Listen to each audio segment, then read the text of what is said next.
Morning. This is a work session of the Education and Cultural Affairs Committee. And we have 4 different bills that we'll be conducting work sessions on this morning, and then we'll be holding public hearings later this afternoon on several bills. And before we get started with our work session, we will start with introductions. And I will start first. I'm Michael Brennan, and I represent District 36, which is part of Portland. And next I'll go to Senator Daughtry. Good morning, everyone. I'm Maddie Daughtry. I represent State Senate District 24, which are the communities of Brunswick, Harpswell, Freeport, North Yarmouth, and Pownell. And next we have Senator Woodsum. Good morning, thank you. Senator Dave Woodsum, District 33, which is the southwestern part of York County, running from Sanford to Parsonsfield along the New Hampshire border. And next, Representative Millette.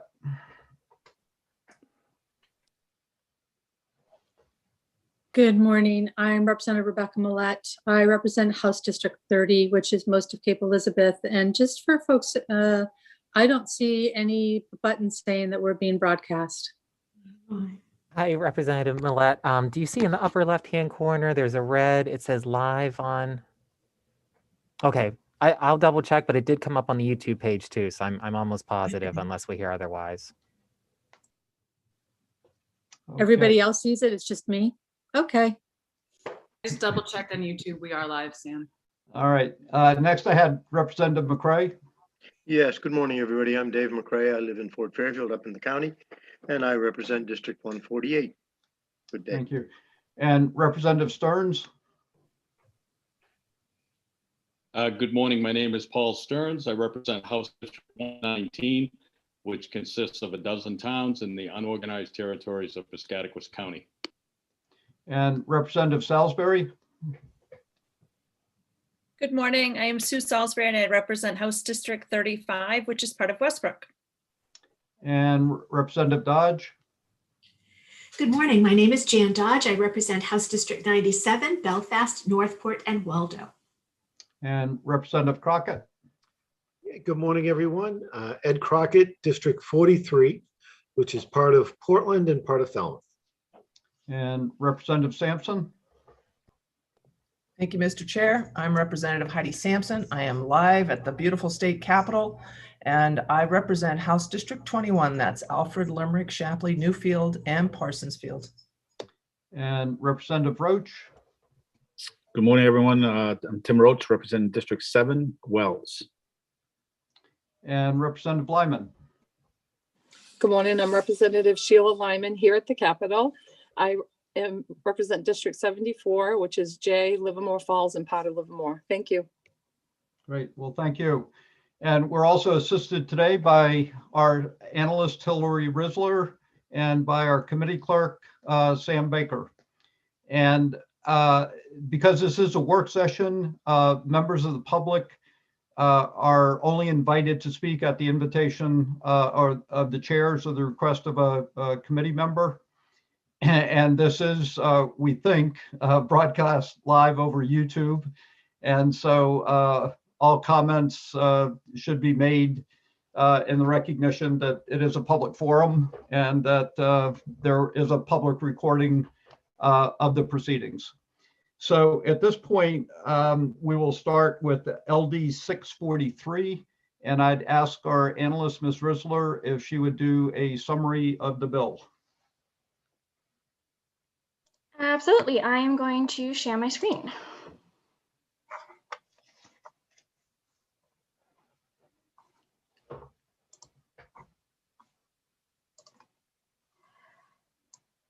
All right.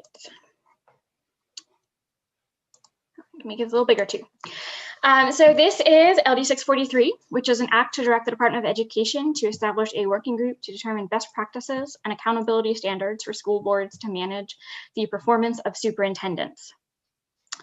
This bill directs the Commissioner of Education to establish a working group to study and disseminate a program to improve the training of school boards in the role of hiring, evaluating, and overseeing superintendents, which must include the development of a best practices module for diverse and inclusive executive hiring practices and a standardized 360-degree performance evaluation system that incorporates best practices and board member training tools.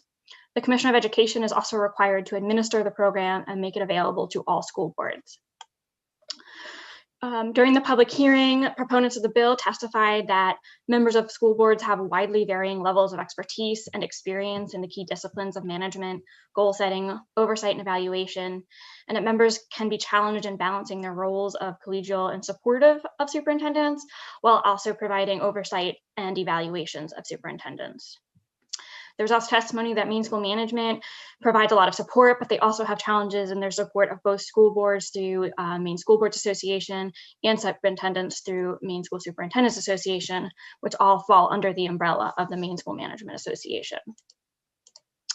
Proponents all testified that this bill will help provide an independent process to diagnose the needs of school boards, source or create tools and systems to help, and make these resources available to all Maine school districts, and that the legislature has spent a lot of time on teacher and principal evaluations, but less time on evaluation and accountability of superintendents. You didn't hear any testimony in opposition during the public hearing, although you did receive some written testimony in opposition, which sort of falls in line with some of the testimony you heard neither for nor against, which is that the bill is not necessary because this work is already ongoing and guided by school board policy.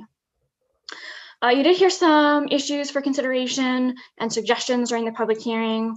A few suggested amendments were mentioned, including adding a report back to the Education Committee, clarification that any program or resources developed would be voluntary for school boards, a suggestion to have the working group conduct its work first rather than just putting it in statute now, and some clarification on the membership of the work group. And one suggestion had been to include 3 school board members representing a small, medium, and large district, and representatives from the School Board Association and Superintendents Association.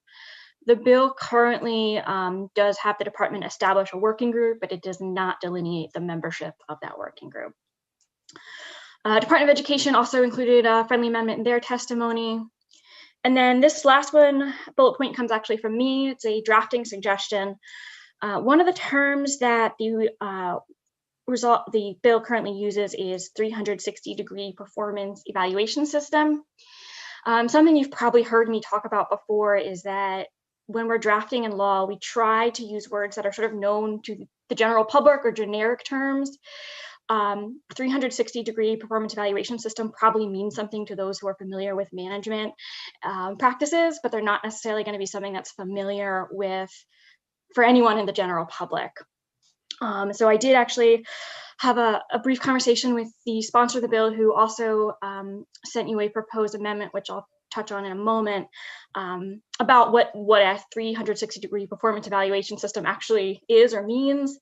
And I would suggest amending that possibly to something like a performance evaluation system that solicits feedback from multiple sources and from a variety of points of view, or something to that effect, so it's a little bit clearer. The committee did request some additional information regarding what is currently available for school boards from the Department of Education. Department of Education indicated that they don't typically offer resources regarding school boards and superintendents oversight and evaluation. The PPEG, Performance Evaluation and Growth Systems, really addresses teachers and principals. They do have the Maine Leadership Development Program, which I included a link there. And that is available to all education leaders in Maine, including school board members, but that's really the extent of what they currently have available.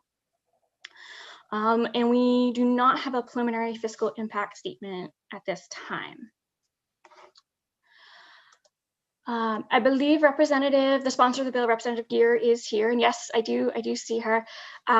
Representative Gear asked me this morning to send out a revised proposed amendment, and I'm guessing that many of you probably haven't had a chance to review that yet. So if it's all right, I'm just going to quickly share my screen to show you what the revision looks like, and then I will turn it back over to you.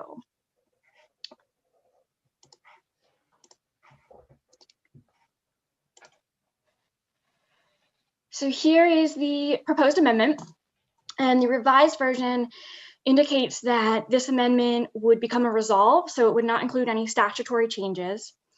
It would instead provide that the Department of Education establish the working group to improve the training of school boards in the role of hiring, evaluating, and overseeing superintendents. And I just realized I will need to strike out that reference to statute because we took that out already. So I will, if you move forward with this, I will make sure to make that change. That the working group shall develop best practices module for diverse and inclusive executive hiring practices and create a standardized 360-degree performance evaluation system that incorporates best practices and board member training tools. Although I would suggest, as I said, a revision to that term of 360-degree performance evaluation system. The proposed amendment includes inviting members from school boards, from an organization with expertise in measurement and evaluation in service of strategic school systems and states, a member from an organization with cross-sectoral specialization in organizational governance, goal setting based on specific, measurable, attainable, relevant, and time-bound criteria, which I understand is generally referred to as SMART goal setting, the acronym being SMART, and 360-degree performance evaluation systems, a member in expertise, diversity, equity, and inclusion in hiring and evaluation, and 3 members who are active main school board members or community volunteers. And it would include a report back to the Education Committee no later than December 13th, 2021 on its findings and recommendations. So with that, I will stop sharing my screen and turn it back over to you. Thank you, Ms. Risler. So at this point, before we hear from the sponsor of the bill and the amendment, does anybody have any questions of Ms. Risler at this point?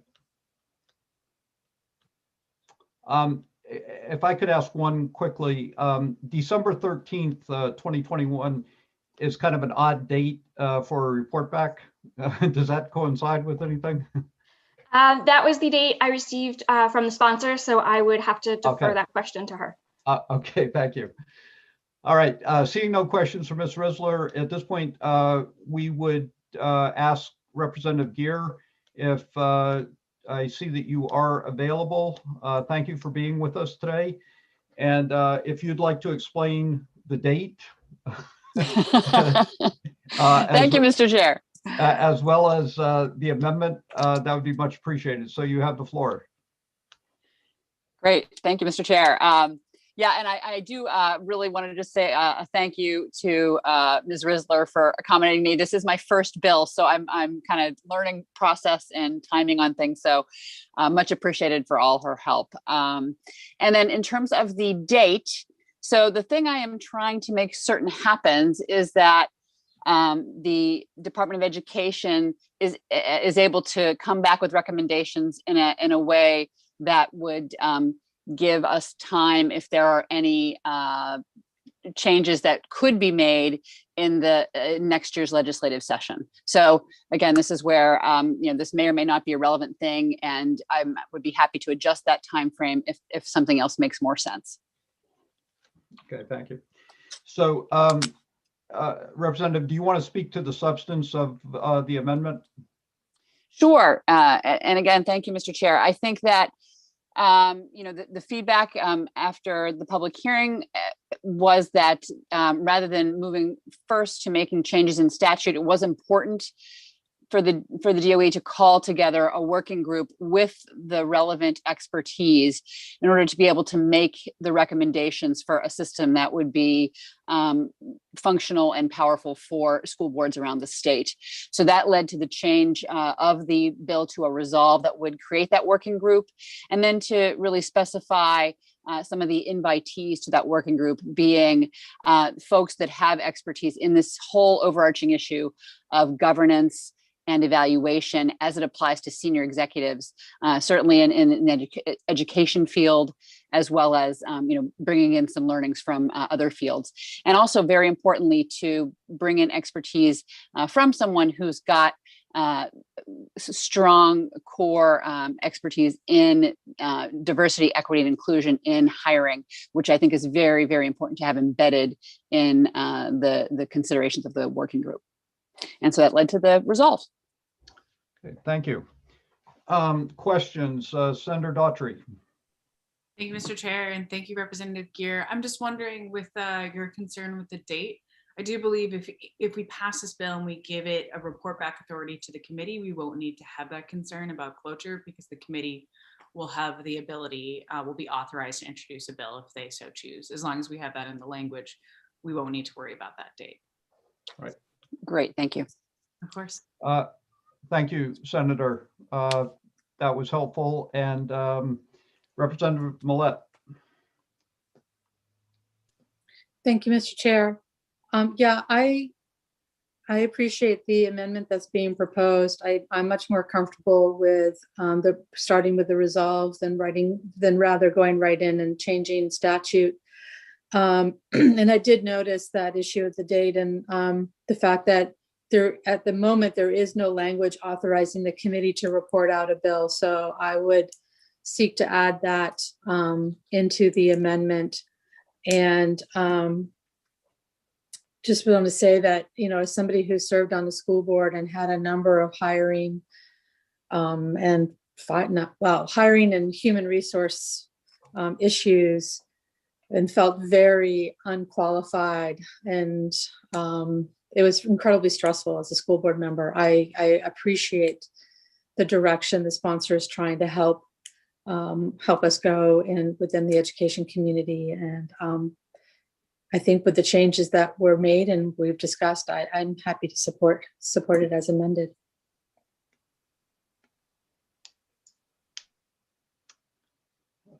Okay. Any Representative Stearns? Thank you, Mr. Chair. A couple of comments regarding the bill. First of all, it kind of alludes to Maine School Superintendents Association and Maine School Boards Association as being one and the same.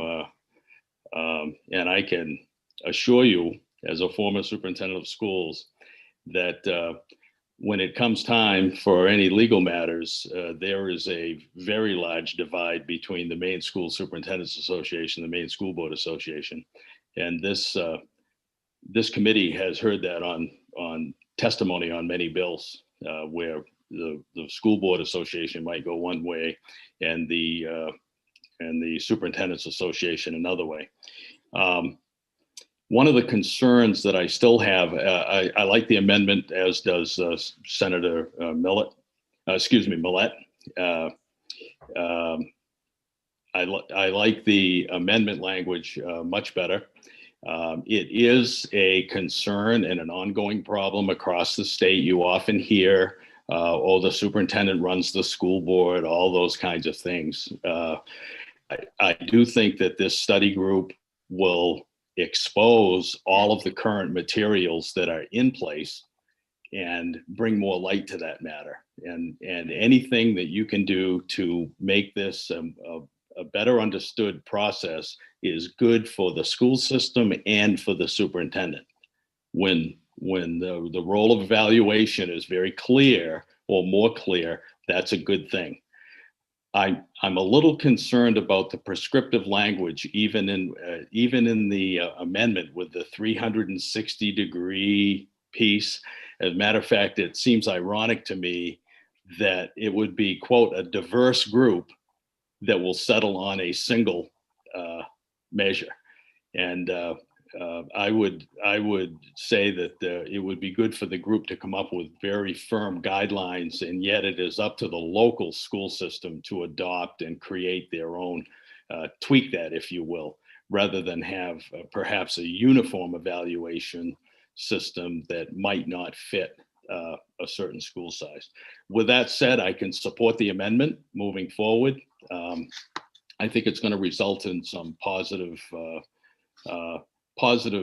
airing of what that role is in evaluation. Thank you, Representative Stearns. And from all accounts, you are an exemplary superintendent that had exceptional relationships with your school board all the time. Representative Brennan, I had most of them in school, so that helped. As long as I hadn't given them too many detentions, things went well. Representative McCray. Thank you very much, Mr. Chair. And thank you, Representative Gear, for bringing this bill forward. I think it's an excellent bill. I totally support it. I look at school boards, and it's hard to get community members to be willing to serve on a board that requires some work. It's fine if it's a zoning board that meets once a year or something, but it's another thing. Every school district has a school board that meets quite a bit and they have a lot of responsibility. So it's hard to do that. And I don't see that this would dissuade anybody from being willing to serve. I would think that they'd be happy to have the information on what it is. Don't be looking for a single issue. All of the things that they need to know that will be very important when the rubber hits the road with their new hire. So I wholeheartedly support that. And on the second side of things, on the evaluation side of things, teachers finally have an evaluation system that is by far the most valid that I've ever worked under, albeit quite time consuming, but it's a great system and it does lead to improvement. I think that the success of a district depends on its leadership, and who's at the top of that pile but the superintendent. And I think that just like teachers can learn from a good evaluation, so can superintendents, if for no other reason than it holds their feet to the fire. So I think it's a great bill all the way around. The amendment is a good thing. We may need to tweak it just a little bit, but I can't sing its praises highly enough. Thank you. Okay, any other questions? Representative Stearns. Thank you, Mr. Chair. My apologies for speaking twice.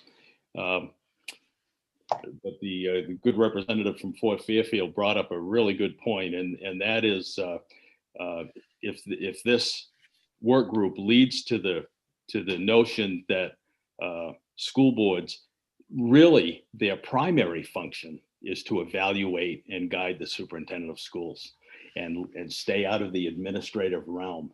And if things aren't going well, evaluate it and make a change. That will be very helpful.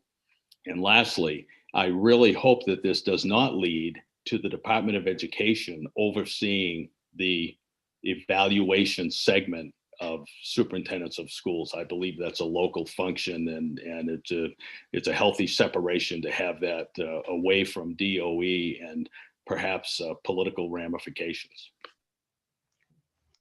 Thank you. Representative Millette. Thank you, Mr. Chair. Are you ready for a motion? I am. If I could, I just need to ask one question myself and then make a motion after that. And this is for Ms. Risler or for Representative Gear. Back to what Representative Stern, is 360 a trademark?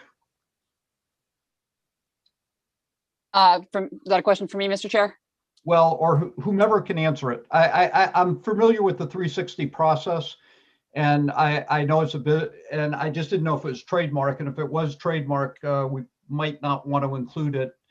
I understand what the process is in terms of 360 and how it works and everything like that, but somewhere in my mind, I kept thinking it was a business model that was sold as a 360. I know it's a process, but I didn't know if somebody had adopted it as a trademark. Yeah, to the best of my knowledge, Mr. Chair, it is not trademarked. It is, Okay. My sense is it's a term like, Kleenex, where it started out, maybe 20 or so years ago as something that was a product, but it's really become ubiquitous across industries as a way to evaluate folks with different groups contributing to that evaluation. Okay, great. I would just add to that, I did, from a drafting perspective, because it's sort of a business term of art, that I do suggest using a more generic term to, in terms of what you're actually trying to do, as opposed to that term, because that term is not necessarily known outside of communities that do that kind of work. But ultimately that is up to the community. Okay. Representative Stearns, did you have another question or? Just a comment. Thank you, Mr. Chair. If we could replace the 360 with perhaps a term such as comprehensive, I believe that the working group will use the best tenets of 360 or whatever a good comprehensive evaluation system that will come forward in the work without perhaps without that title. Okay. And I could fully Representative support Gear, that. would that work for you? Put comprehensive? And I think, Ms. Rusler, I think you had an actual term that you were thinking of substituting that had a little bit more detail in it. Could you possibly read that for the committee? Well, You did? there was just the working group shall develop a best practice module for diverse and inclusive executive hiring practices and create a standardized 360-degree performance. I think Representative Stearns is saying comprehensive performance evaluation system that incorporates best practice and board member training tools. Mr. Chair, Ms. Risler did provide an alternative way of describing it earlier verbally. So I think that's what Representative Gear is referring to. Oh, okay. Okay. And what was that again? Sure. So that was a performance evaluation system that solicits feedback from multiple sources and from a variety of points of view. That's fine. Does that work? And if I may, I would just add as an example 360, because it actually is a fairly well-known approach used within evaluation, human resource systems. Anyone who works in that area is going to know what that is, and that expert will know what that is. So if we could refer to it as an example, I think it adds clarity where clarity is really important. So I think there's a couple ways of doing that. And one is that certainly in the summary of the bill, we could use 360 evaluation so that it's very clear that that's what that's referring to. We can also, we could probably say, including, but not limited to a 360 performance evaluation, something like that. Okay. Yes. All right. So Representative Millette, you wanted to present a motion. Yes, thank you, Mr. Chair. I would move ought to pass as amended, as presented and discussed in our work session this morning.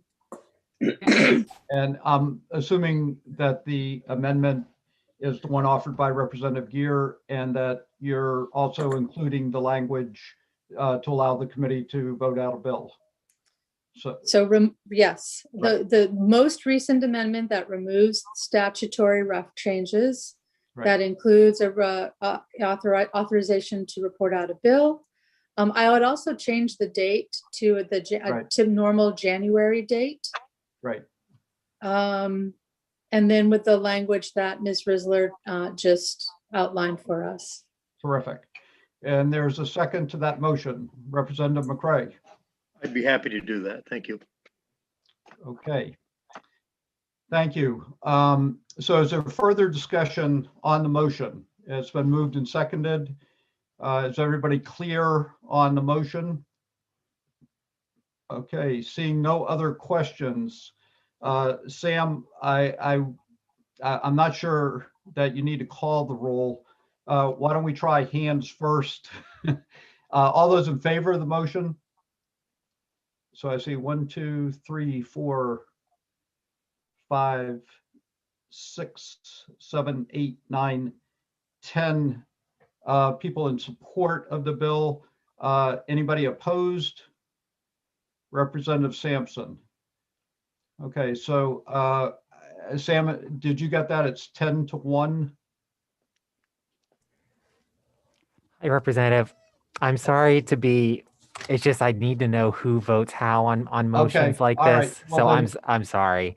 then- Even if you do the hand don't thing and you just call- read off the name, then Okay. that's Why don't you call the roll then? okay. Yeah, sorry.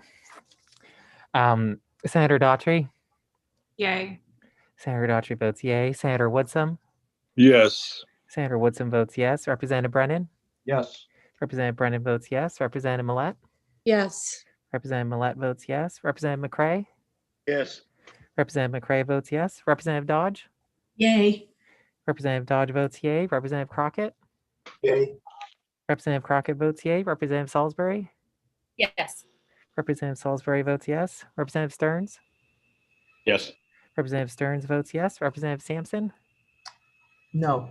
Representative Sampson votes no. Representative Lyman. Yes. Representative Lyman votes yes. And Representative Roach. No. Representative Roach votes no. All right, thank you. Okay. It's 10 to 2, and- Representative. Thank you. And Representative Stanson, Representative Roach, the minority report is? Ought not to pass. Ought not to pass. Okay, simple ought not to pass. Thank you. Thank you, Representative Gear, and thank you for the members of the committee. And I will close the work session on LD 643, and we will now proceed to LD 1050. And I would ask our staff analyst if she could provide the summary.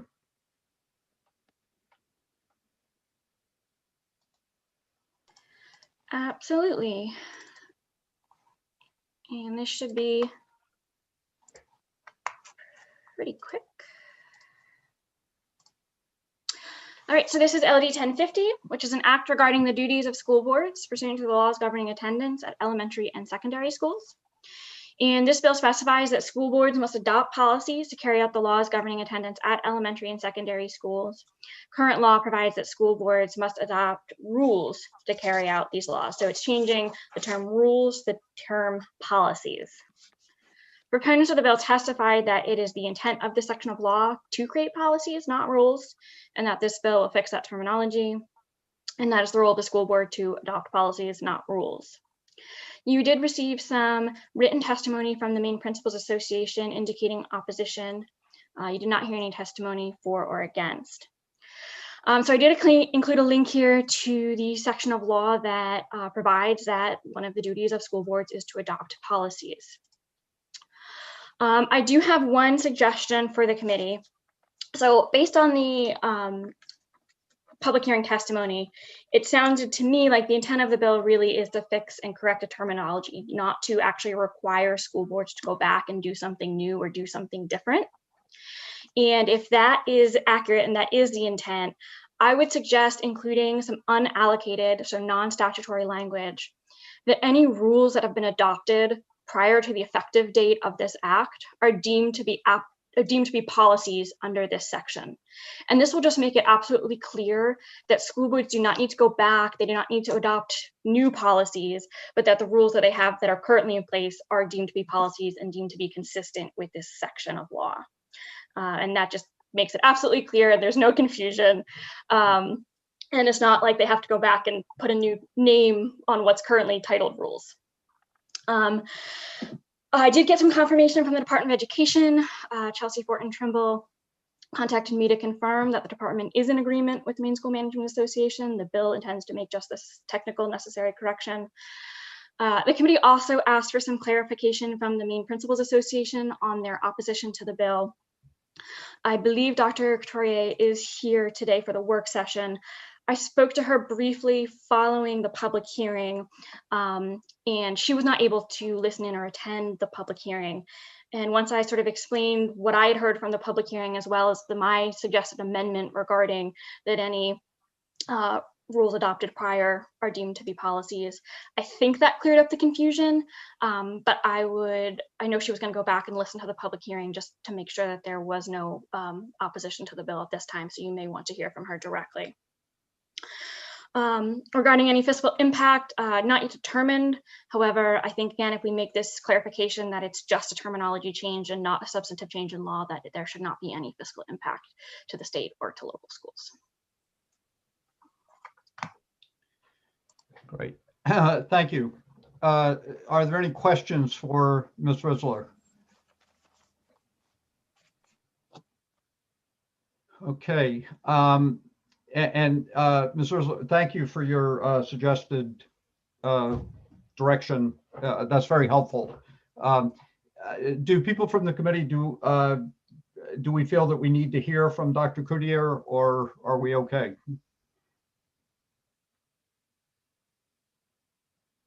Okay. Unless she, this is Senator Whitson. Unless she comes on and would like to speak, I don't think we need to. Okay. Does anybody? Okay. Okay. So at this point, if there aren't any other questions, I would certainly entertain a motion on 1050.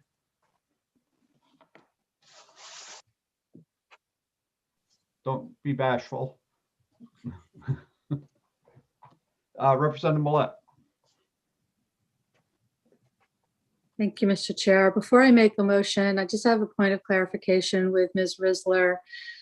Does an unallocated language require an amendment? Yes. Okay. Mr. Chair, I would move ought to pass as amended to include the unallocated language as described by Ms. Risler. Great. Is there a second?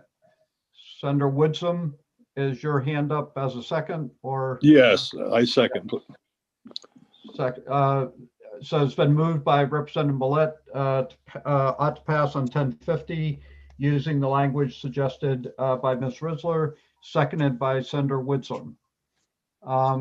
Any other questions or comments? Seeing none, I'll ask Sam to call the roll. Okay, Senator Daughtry. Yay. Senator Daughtry votes yay. Senator Woodson. Yes. Senator Woodson votes yes. Representative Brennan. Yes. Representative Brennan votes yes. Representative Millette. Yes. Representative Millette votes yes. Representative McCray. Yay. Representative McCray votes yay. Representative Dodge. Yay. Representative Dodge votes yay. Representative Crockett. Yay.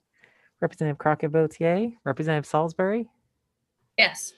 Representative Salisbury votes yes. Representative Stearns. Yes. Representative Stearns votes yes. Representative Sampson. No. Representative Sampson votes no. Representative Lyman. Yes. Representative Lyman votes yes. And Representative Roach. Yes. Representative Roach votes yes. All right, so that is 11-1, Representative. And Representative Sampson. Ought not to pass as Ought minority. not, yes, ought not to pass. Thank you. Great, thank you. Thank you very much. And Ms. Risler, thank you for your help on this. That moved things along a little bit more quickly. So I will close the work session on LD 1050, and we will now move to LD 52. And I would ask Ms. Risler to provide an analysis.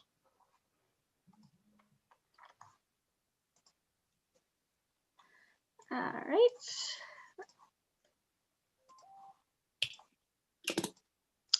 All right, so this is LD 52, which is an act regarding collective bargaining negotiations by public employers of teachers. So current law provides that public employers of teachers must meet and consult, but not negotiate with respect to educational policies. This bill provides that educational policies related to preparation and planning time and transfer of teachers are permissive subjects of negotiation if both parties agree. The bill also specifies the obligation of public employers of teachers regarding what is called the meet and consult process. The intent of the amendment, the intent of the bill, it was an amendment last year, is to put in statute the meet and consult process as outlined in a particular case, which is called Southern Heuristic Teachers Association, the Southern Heuristic Community School Committee. And I'll touch on that again in a moment. And that in addition, the bill provides that the bargaining agent may initiate the meet and consult process by notifying the public employer of teachers when an existing educational policy of the public employer of teachers is changed by practice, or if the written notice required from the public employer of teachers is inadvertently omitted. So as mentioned during the public hearing, this bill is identical to a bill from last session, the 129th legislature, LD 1879, as amended by the majority of the committee. LD 1879 was voted out of committee with the majority ought to pass as amended report and a minority ought not to pass report. The bill ultimately died in possession of the House upon conclusion of the 129th legislature. This bill in front of you actually was originally referred to the Joint Standing Committee on Labor and Housing earlier this session. The majority of the Labor and Housing Committee voted to re-refer LD 52 to the Education and Cultural Affairs Committee, and the minority of that committee voted ought not to pass. The majority position prevailed, and LD 52 is now in your possession. Proponents of the bill testified that the bill represents a significant step forward in the relationship between local school boards and employees, that the bill is a result of collaboration between what I'll call the alphabet soup of education stakeholders, And that stakeholders are committed to providing training and support on ways to validate and improve the meet and consult process when adopting or amending policy, with the goal of improved communication around key policies that most directly affect teachers, and review and collaborate with staff on policies that need updating. Opponents of the bill, you did not hear any testimony at the public hearing in opposition to the bill, or neither for nor against the bill. So some quick background on the issue, as well as some relevant case law that was raised during the public hearing. So this is the section of law, Title 26, regarding municipal public employees labor relations. This link will take you to the full statute, but I highlighted the key section here, which is in paragraph C, which provides the mutual obligation to confer and negotiate in good faith with respect to wages, hours, working conditions, and contract grievance arbitration, except that by such obligation, neither party may be compelled to agree to a proposal or be required to make a concession, and except that public employers of teachers shall meet and consult, but not negotiate with respect to educational policies. And that for the purpose of that paragraph, educational policies may not include wages, hours, working conditions, or contract grievance arbitration. So what is educational policies is something that has been litigated, I think, fairly extensively. So one of the cases that was raised, I believe, by Representative Salisbury is the Westbrook School Department versus the Westbrook Education Association, and that's a case from 2018. And essentially, the Maine Labor Relations Board addressed 9 issues that the association asserted were mandatory subjects of bargaining, and this department contended were not mandatory subjects of bargaining. And the Labor Relations Board, relying on various precedent cases, determined that the following were matters of educational policy and therefore non-negotiable, which included the teacher workday, preparation and planning time, class size and number of hours, decision on whether and when to use regular teachers as substitutes and teacher assignments during the school day, and substance of teacher evaluations. Another case that was raised last year, which I included for you, has to do with, it was a Maine Supreme Judicial Court that held that a policy requiring teachers to be in their classrooms for 10 minutes before the start of the instructional day was predominantly an educational policy rather than a policy affecting working conditions. The last case that I just wanted to bring to your attention is this Southern Arista case, which formed the basis for what the stakeholders used for elaborating on this meet and consult process. And I'm not going to read it all to you, but I did include an excerpt from it, which basically talks about the purpose of the meet and consult process and the obligations. And this is what, although the language is not identical, what the stakeholders use as the basis for the bill that's in front of you. So we do have a preliminary fiscal impact statement, which just provides that the legislation provides that educational policies related to preparation and planning time and transfer of teachers are permissive subjects of negotiation. Both the public employer, teachers, and the bargaining agent agree. Because the bill allows but not require local school administrative units to negotiate these educational policies, this legislation is not an unfunded state mandate. Additional costs to those SAUs that choose to include these education policies as part of their collective bargaining negotiations will be funded through the SAU's budgeted resources. And with that, I will turn it back over to you.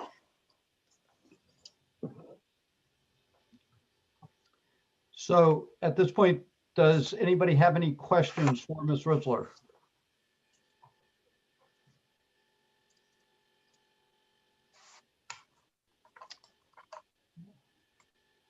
All right. So if there are no questions, it would be appropriate to entertain a motion at this point.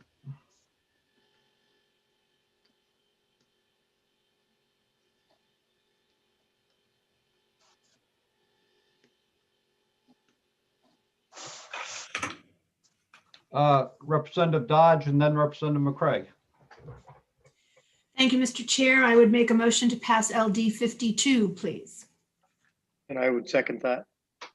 Okay, it's been moved and seconded, passage of LD 52 by Representative Dodge and seconded by Representative McCray. Senator Woodson, you had your hand up? I lowered it. Thank you. Okay. Representative Stearns. Thank you, Mr. Chair. I will not be supporting this bill for a couple of reasons.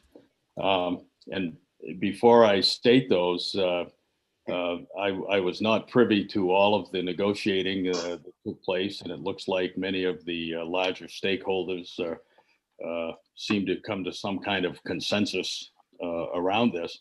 However, the meet and consult language that's currently in place is extremely clear. If a school system fails to meet and consult, follow the language, there is a good process, a good process that's sound, tried and true. The association just needs to bring that to your attention through that process, and the matter will be settled in that fashion. Secondly, this law seems to give permission for two parties who agree on something to be able to negotiate that. There is not a topic on this earth that a school committee and a bargaining unit cannot put into a collective bargaining agreement currently. If both parties agree to something, it does not take the government to allow them to do that. The current bargaining statute has been around for a long time, and it's like a rock in a river that's been worn down and polished and worn down through litigation, and it's brought us to where we are today, which is a very careful balance between management and employees. In my mind, this bill takes two particular topics out of the blue and throws out language that says you're allowed to negotiate those. There is nothing in statute that prohibits people from negotiating those now. Currently, they don't have to. They're not required to negotiate. Those are the reasons why I'll be voting no on the bill. Thank you, Representative Stearns. I had Ms. Risler and then Senator Millett. Yes, just very quickly on the motion, because this bill does require a fiscal note, it would be an ought to pass as amended solely to incorporate the fiscal note. Okay, thank you. Representative Millett. Thank you, Mr. Chair. So I would accept that friendly amendment from our analyst. So first of all, when Maine School Management, Maine Principal Association, Maine Education Association, Department of Education, all support a bill, and there is no testimony in opposition, I celebrate, because those moments don't happen very often. And if anything, we should be supporting those efforts to come to common ground after many weeks of hard work. And I think it's actually not terribly respectful of all of the effort that all of those folks put into this process. Those topics were not picked out of the blue. They were actually the result of those many, many conversations and hours that were put in. And actually, I don't believe it's true that a school board and educators can agree on something and put on anything and put it in a contract. There actually have been lawsuits saying it's illegal to include these issues in contractual because it's education policy. And so we actually need statute to say, no, actually, if you all do agree to include this in your negotiations, then it is not against law to include them in your contract. So this actually provides clarity. But again, most importantly, it's when everybody agrees. Superintendent doesn't have to agree, the school board doesn't have to agree. And at that point, the process stops. So again, in recognition of the hard work, the yeoman's work that everybody put into this bill, I will be supporting its passage as amended. Thank you. Thank you, Representative Millett. Representative Sampson. Thank you, Mr. Chair. With all due respect, I'm getting a little tired of anyone that dissents. We have to be insulted, and we need to show respect across the board and not lower our standards by insulting people in any way. Thank you. Thank you, Representative Sampson. Representative Stearns. Thank you, Mr. Chair. I have a question regarding Senator Millet's last comment. She said that the school board would have to agree and the school superintendent would have to agree, all parties. I'm pretty clear. No, I that- apologize. That was a misstatement. Okay, thank you. It's the school board. Okay, so it's been moved and seconded passage of LD 52. Representative Salisbury. Sorry, my computer was frozen. Thank you, Mr. Chair. Just really quickly, because I had raised some concerns, and thank you, Ms. Risler, for adding the information about the Westbrook suit with the Maine Education Association. This has been a really important bill for me, you know, and I've been thinking a lot about it, and I just wanted to share with you where I've ended up on it, and I will be supporting this bill. The thing, and if you notice in Ms. Risler's review, what she said was that in the Labor Relations Board determined that things like education policy weren't negotiable, teacher workday, teacher preparation, those things. And what this bill will do will put those things available to be negotiated if both parties agree. So if both parties don't agree on that, then it won't be up for negotiation. And I appreciate the work that was done getting to this point for all of the stakeholders that have been mentioned in getting to this point and making it clear so that school departments and school boards don't have to go through what Westbrook did when we were trying to get to a point so that we could negotiate our contracts. And so I will be supporting this bill. Thank you. Thank you, Representative Salisbury. Representative Stearns. Thank you, Mr. Chair. Just to clarify, it's my understanding that the Labor Relations Board stated that these items, policy items, are not required items for bargaining. They did not say that they're not allowed to be bargained, and there's a huge difference in that.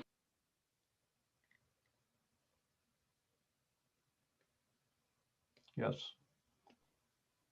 Yes, I'm assuming that yes was addressed to me. I'm just reading what the sentence says. It just says the board, referring to the Labor Relations Board, relying on various precedental cases, determined that the following were matters of educational policy and therefore non-negotiable in those examples. So I'm just reading that information. So indeed, educational policy, non-negotiable. Thank you, Representative Salisbury. And at this point, I don't see any other questions or comments or hands raised. So Sam, I would ask you to read the roll or call the roll or do it, whatever you do with the roll. Sounds good, Representative. Senator Daughtry. Yay. Senator Daughtry votes yay. Senator Woodson. No. Senator Woodson votes no. Representative Brennan. Yes. Representative Brennan votes yes. Representative Millette. Yes. Representative Millette votes yes. Representative McCray. Yes. Representative McCray votes yes. Representative Dodge. Yay. Representative Dodge votes yay. Representative Crockett. Yes. Representative Crockett votes yes. Representative Salisbury. Yes. Representative Salisbury votes yes. Representative Stearns. No. Representative Stearns votes no. Representative Sampson. No. Representative Sampson votes no. Representative Lyman. No. Representative Lyman votes no. And Representative Roach. Yes. Representative Roach votes yes. So thank you. And Representative, the minority report is simply ought not to pass. Yeah. Minority report. Okay. Thank you. Thank you very much. And we will close the work session on LD 52. And we will now move to LD 127, which we have taken up already once before. This is Senator Pouliot's bill about training for computer science. Ms. Risler, did you want to go through the amendment that had been proposed by Senator Pouliot? You're on mute. Yep, sorry about that. I'm happy to pull it up on the screen. However, it is a proposed amendment from the department and the sponsor, so they should probably speak to why they are proposing the amendment and the changes they've made. Well, so I don't know if you want to. If you could call it up and just run through it with us first, and then is Senator Pouliot here? I don't see him. I've sent a few emails to the senator and then his aide, and still trying to get a hold of him, Representative. Okay, are there representatives from the department? Okay, so if we could have Ms. Risler just go through the amendment very quickly, and then we'll call on, we'll answer questions and then call on the department.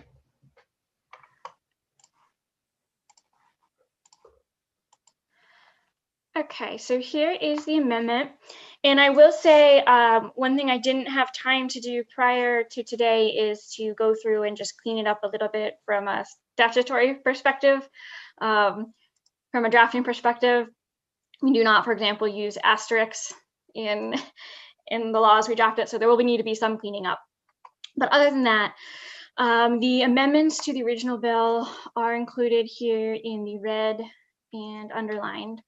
Although it's underlined for the purposes of being able to see where the changes are, this is not a statutory change. This is all in a resolve as a pilot project. The amendment provides that available funds will be equally distributed between this grade spans of pre-kindergarten to 5, grades 6 to 8, and grades 9 to 12 across counties. And that priority will be given to applications that do not currently offer computer science learning opportunities and that serve socioeconomically disadvantaged districts, prioritize traditionally underrepresented student populations, and indicate a commitment to pursuing high quality educator professional development, which either emphasizes integration into coursework and curriculum or expands or establishes access to courses that offer college credit and other certificates of value, or grant applicants may choose to pursue both if desired, and collaborate or partner with other local education agencies, the business community, nonprofit organizations, or private entities.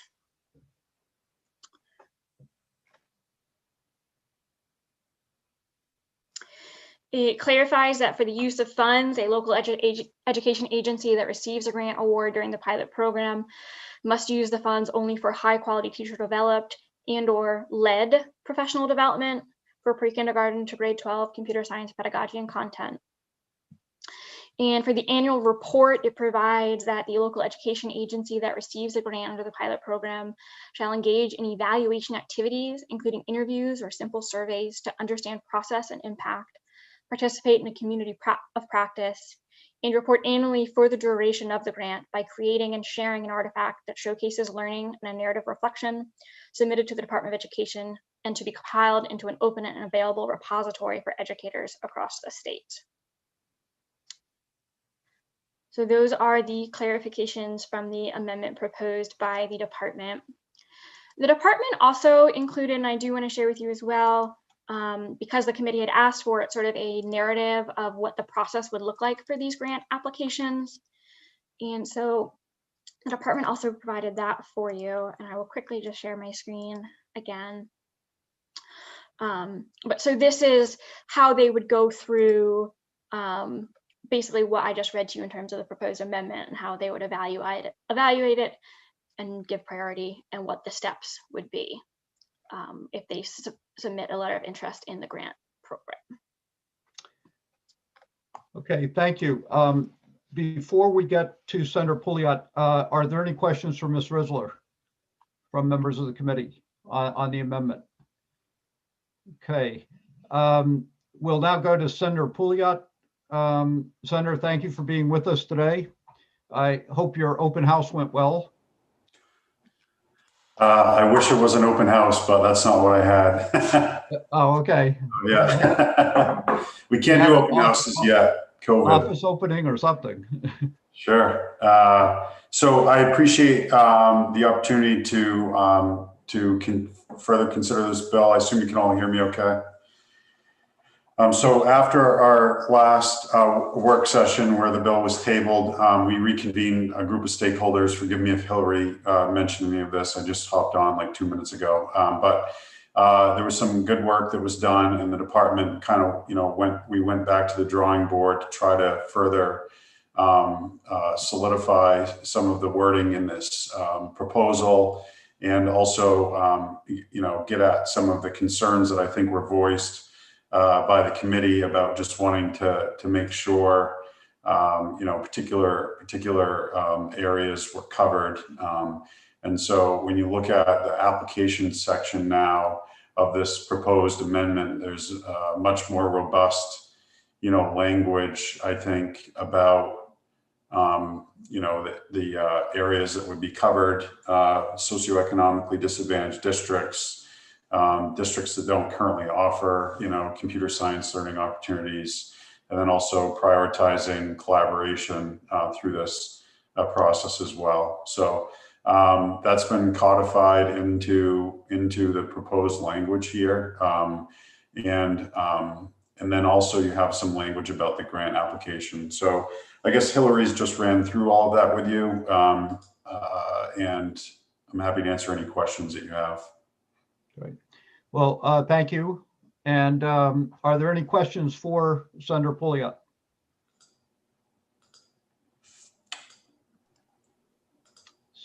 Okay, don't see any. Well, Ms. this Risler. isn't actually necessarily for Senator Pouliot, but more for the committee. The one thing that the proposed amendment does not include currently is a dollar amount on appropriation for the pilot program. So the committee at the previous work session on this bill, as well as the when this bill was in front of the committee during the last legislature, had talked about doing $250,000 in each year of the biennium for a total of $500,000. But ultimately, that may be something the committee wants to consider including in the amendment at whatever dollar amount the committee would like to. Okay, thank you. Senator Pouliot, is that your intent? Well, it's fine. I just want to make sure that we structure it in a way that, if we are not able to come to an agreement in appropriations on the special appropriations table and subsequent, budget discussions, that all of this good work doesn't go away. I think we really need to create a holding mechanism, as Section 5 does, for establishing a fund, so that if there are, instances where outside resources would like to put money into a fund for this competitive grant program, we have a mechanism to do that. And so I'm more interested in moving this ahead, I guess. And if that means that the committee would like to add an appropriation, great. But I will have to keep a close eye on this, because I really would like this to not end up dying because for whatever reason we couldn't get the funding together for it. Does that make sense? Yeah. No, I understand that, and it's there's no absolute guarantee going forward what might happen. It's not unusual for a fiscal note to get stripped off a bill, right, and the language and the intent of the bill is maintained without the funding, as you mentioned, but somebody does have to pay attention to it to make sure that the Appropriations Committee acts accordingly and doesn't just kill the bill. Yeah, no, and I'm happy. Trust me, there's quite a large stakeholder group that's following this initiative that's been very engaged, and I think it just shows the sentiment that's out there to try to move something forward on this. So I'm not afraid that we'll miss the beat, or that it will die in the dark of night in approach. I just want us to all be on the same page, and hope that the spirit is, hey, let's move this forward. If we can get some funding for it, great. I certainly support that. I think there's a huge need in the state for it, but also that, for some reason the funding doesn't work out, we still are supportive of the underlying policy objectives here. Okay, I had Senator Daughtry, Representative Crockett, and Representative Stearns. Representative Crockett was actually ahead of me, so. I will defer. Okay. Is that okay, Mr. Chair? Certainly. Thank you, Senator Daughtry and Representative Brennan. And Senator Pouliot, great to see you again. I really want to see this bill move forward.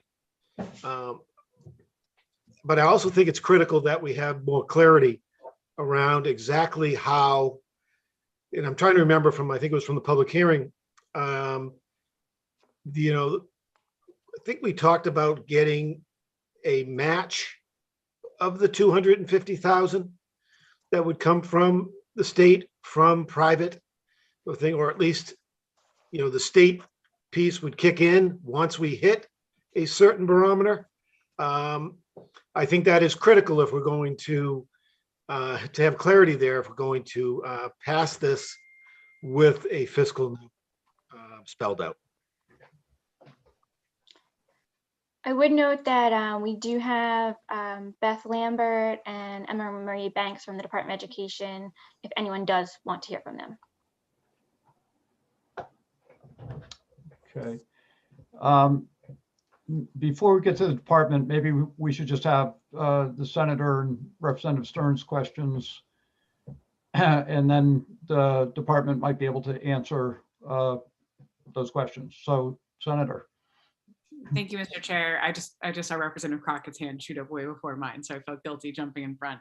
I do think I just confirmed in the language that it does allow for outside funding. Correct, Ms. Rissler and Senator Pouliot. So we do have that avenue to protect it. And I just wanted to say I do like this amendment, and we're not at this point, but I was raising my hand to make a motion. So I will wait until we hear from Representative Stearns from the department. Okay, Representative Stearns. Once again, I wish I had the what she said button, because I would gladly second that motion. And I would point out that the matching language, while the intent of that is good, it still creates the same fiscal note because the state has to prepare for the full match. So I really like what the sponsor, Senator Pouliot, is going to do to really track this bill closely and make sure that we get this very good language through, if perhaps it gets the fiscal note gets stripped down. However, we should, I believe, settle on an amount.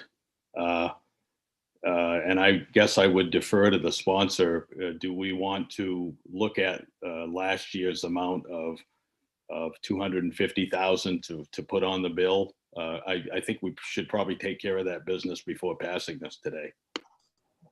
Yeah, that certainly works for me. I think that it's an amount that is reasonable in the context of, an $8.5 billion budget. Who knows, there may be some ability to utilize CARES resources to funnel through. So if we have this mechanism and this vehicle in place, I do like the idea of matching funds, public-private partnerships. And I think that it actually, frankly, makes it stronger. I'm just trying to weigh out how do we get the language so we don't torpedo the whole thing, but I think it makes it stronger for these organizations if they're out there working with other interested parties. Say, hey, look, if you put in, 50 grand, state of Maine is going to match that 50 grand. I think that's pretty compelling. That's how a lot of, private organizations, nonprofits around the state fundraise to build, like new YMCAs or libraries or things of that nature. I think it's compelling. So I'm open to whatever the committee feels is the right approach on that. I'm not wed to a particular way, but I think that would be a good place to start. Okay. I guess at this point, do we need to hear from the department? Do people have questions of the department? Okay, I'm not seeing anything. So Senator Daughtry, I assume that you're ready to make a motion. I am. I move ought to pass as amended on LD 127 with friendly amendment from Representative Stearns. Okay. And does that also include a $250,000 per year appropriation? Yes, please. Okay. And all right, it's been moved by Senator Daughtry. It's been seconded by Senator Representative Dodge. So are there any other questions of members of the committee? Comments? Ms. Risler? I was just going to ask, so the ought to pass is amended based on the amendment from Senator Pouliot with the 250,000 appropriation in each year. Is there something I'm missing from Representative Stearns? No, I don't believe so. Got to that, but Okay. but I did have something else to bring up. Okay. All right. So it's been moved and seconded, and I have Representative Dodge, Crockett, and Stearns that have their hands raised. So Representative Dodge. Thank you so much, Mr. Chair. Thank you, Senator Pouliot, for being here. I just want to say that there are very few bills that give me good chills. This bill gives me good chills. Thank you. Okay.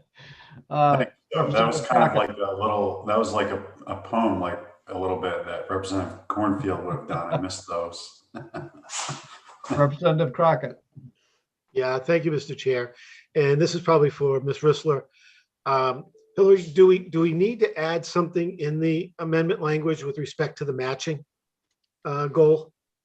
I think, yes, if you want to do some sort of matching, you should have some language in that and what that match would be. Okay. You would need to do an amendment that way. My understanding would be, obviously, the state would match all private contributions up to 250,000, if that's accurate.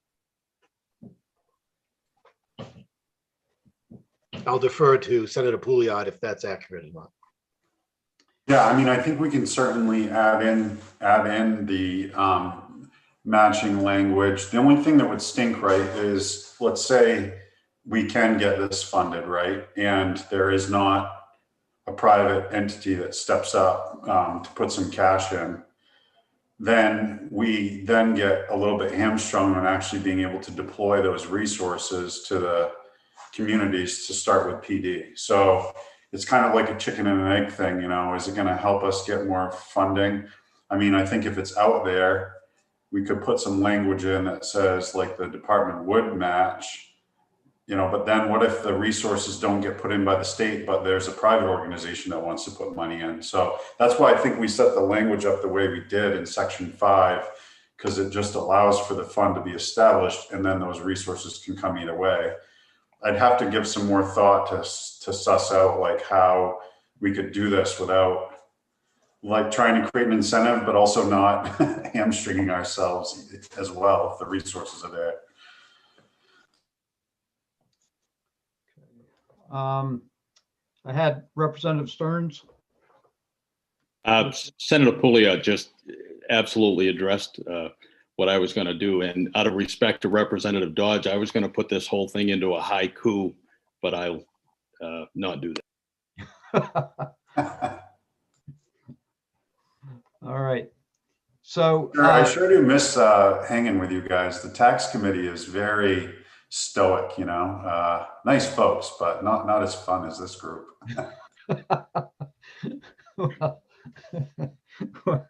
Well, that says a lot about the taxation committee if we're considered fun. But nonetheless, Representative McCray. Yeah, this last minute and a half of discussion has kind of put my head in a spin because I wholeheartedly support the bill and I don't want to see anything take the rug out from under it. Would it be possible, and Hillary, this is probably a question for you, would it be possible to say straight up, the state's going to fund it at 250 grand a year, and we strongly encourage contributions from the private sector? There's no, they don't have to, but I'd hate to turn our back on that possibility, but I think like Senator Pouliot, I'd hate to have it undermine the whole process.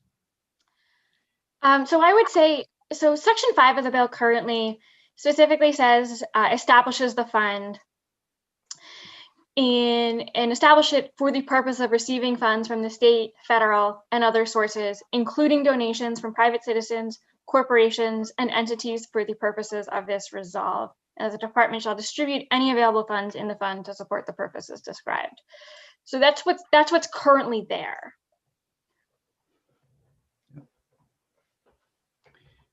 So if I may follow up, Mr. Chair. Yep. Yes. So somewhere where it is appropriate in this amendment, that language seems to take care of our concerns, but also we would have to put in somewhere where the state will establish a $250,000 per year fund. Is that accurate? Yes, so it would be an appropriations allocation section that would establish the fund and put in the dollar amount. But it wouldn't be a separate fund. No, it would be the same fund. Right. Okay, Representative Millette. Thank you, Mr. Chair. I don't think we want to put into statute how big this fund is because, first of all, if the state funds $250,000 and then folks are able to raise 500,000, wouldn't that be amazing? But anyway, then obviously the fund would be bigger than what we have put into statute. So I think the language as it currently stands is sufficient for acknowledging the role of outside private nonprofit organizations in supporting our effort. I think where we've got some confusion is with Representative Crockett's question of whether or not the state contribution is triggered by an initial contribution from an outside entity.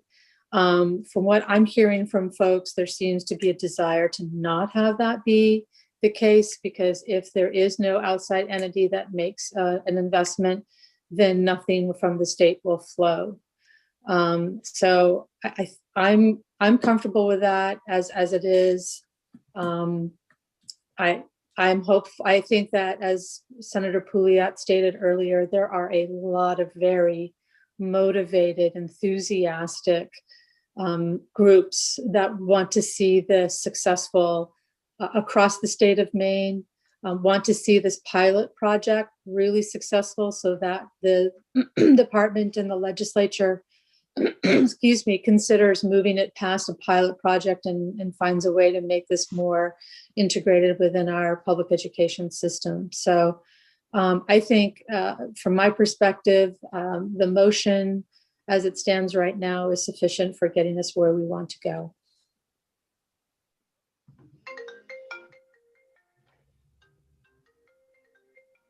Okay. So I see no other hands raised, no other questions. It has been moved and seconded, passage of LD 127. So I'm seeing Representative McCray. Yes, could we get a review of exactly what the amendment would be after all this discussion? So my understanding of the amendment is as proposed. The one I just reviewed, proposed from the sponsor and from the Department of Education, as well as a $250,000 appropriation in each year of the biennium. Thank you very much. Okay. Seeing no other questions, Sam, would you call the roll? Yes, Representative. Senator Daughtry. Yes. Senator Daughtry votes yes. Senator Woodson.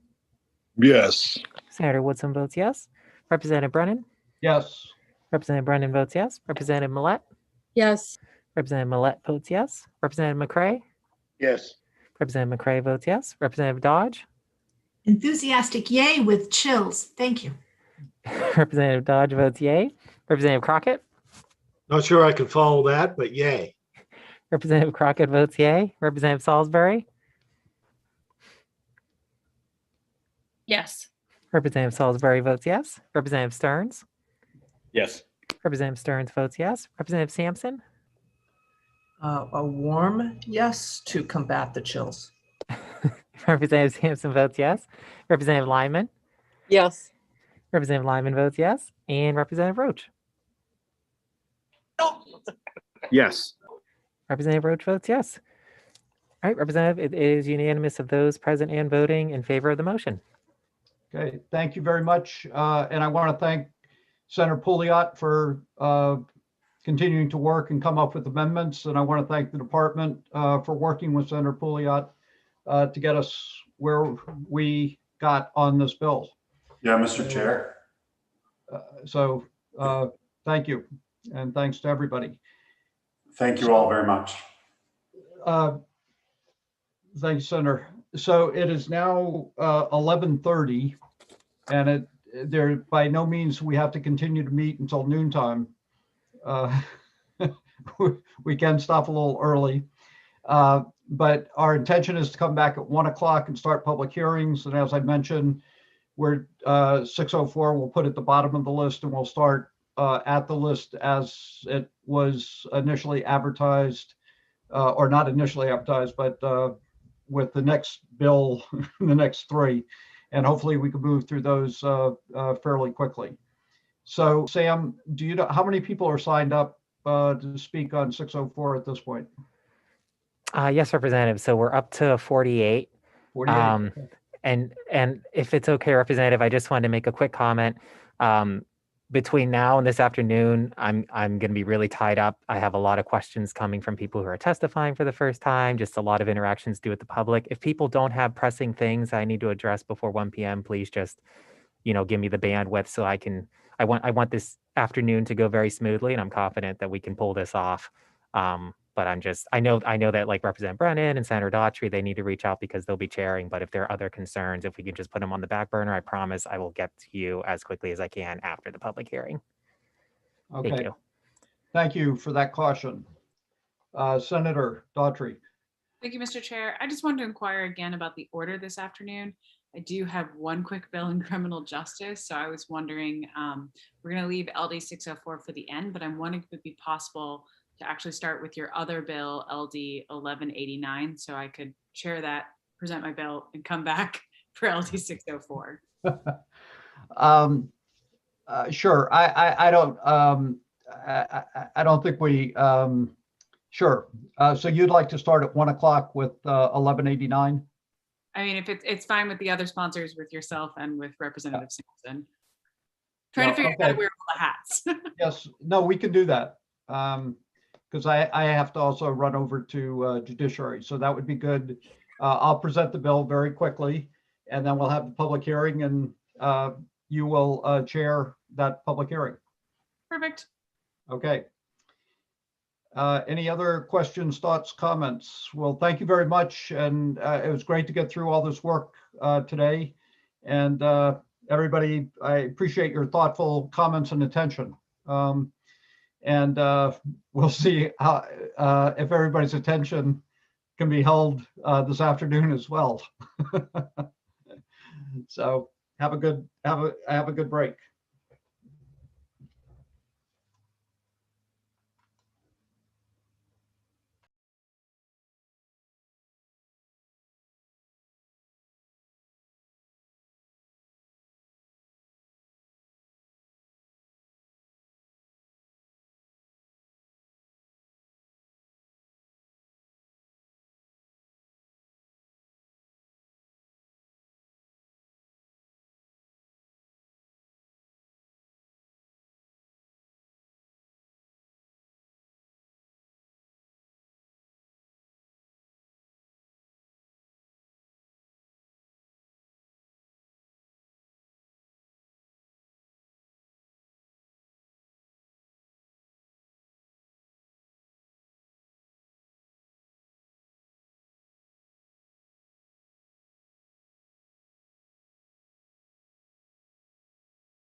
Representative Brennan, Yes. just want to let you know your bill is last in judiciary, so that's like 10 out of 10. It'll be a long time. Hold on for just a second. Oh, yep.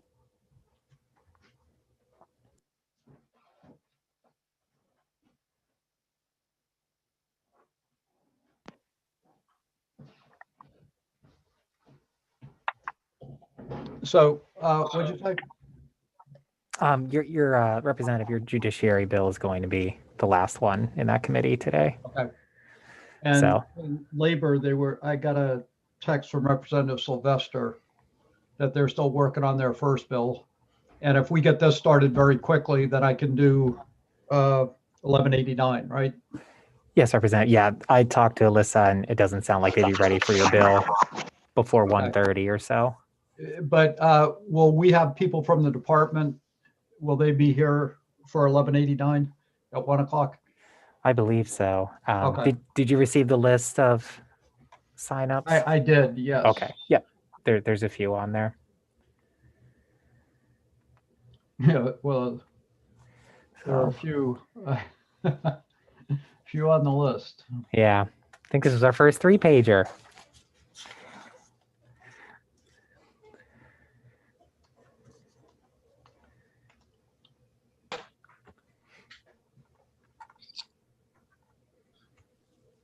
Okay, great.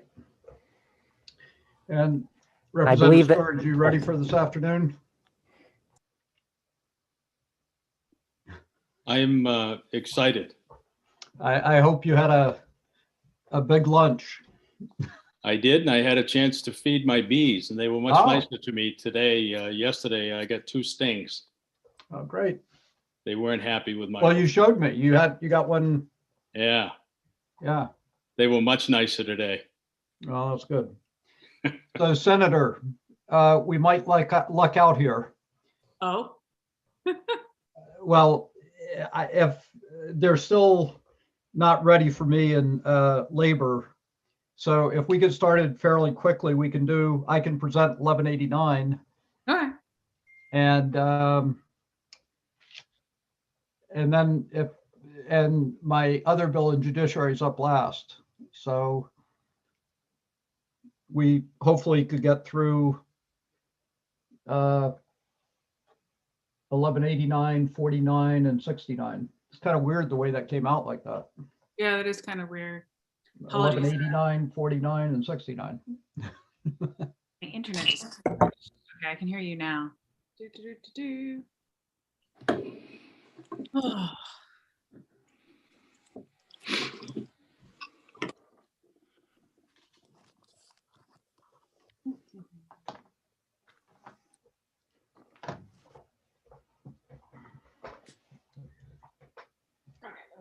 Down. Sam and Representative Brennan, Yes. I just noted that the list does not include Dan Chuda from the Department of Education, but he is here as well. He just posted in Okay, the chat. great. Well, he's a primary personality. Okay, I'll update the list. I waited until the last possible minute. I pulled it at 12:50. And these are advertised well in advance. And I did send out reminder emails about the 30-minute thing. And with today, with 76 people signing up, 76. yeah, we really need people, to work with us. But yeah, I will go ahead and add that. So 604 looks interesting. There are 3 people for and 48 against.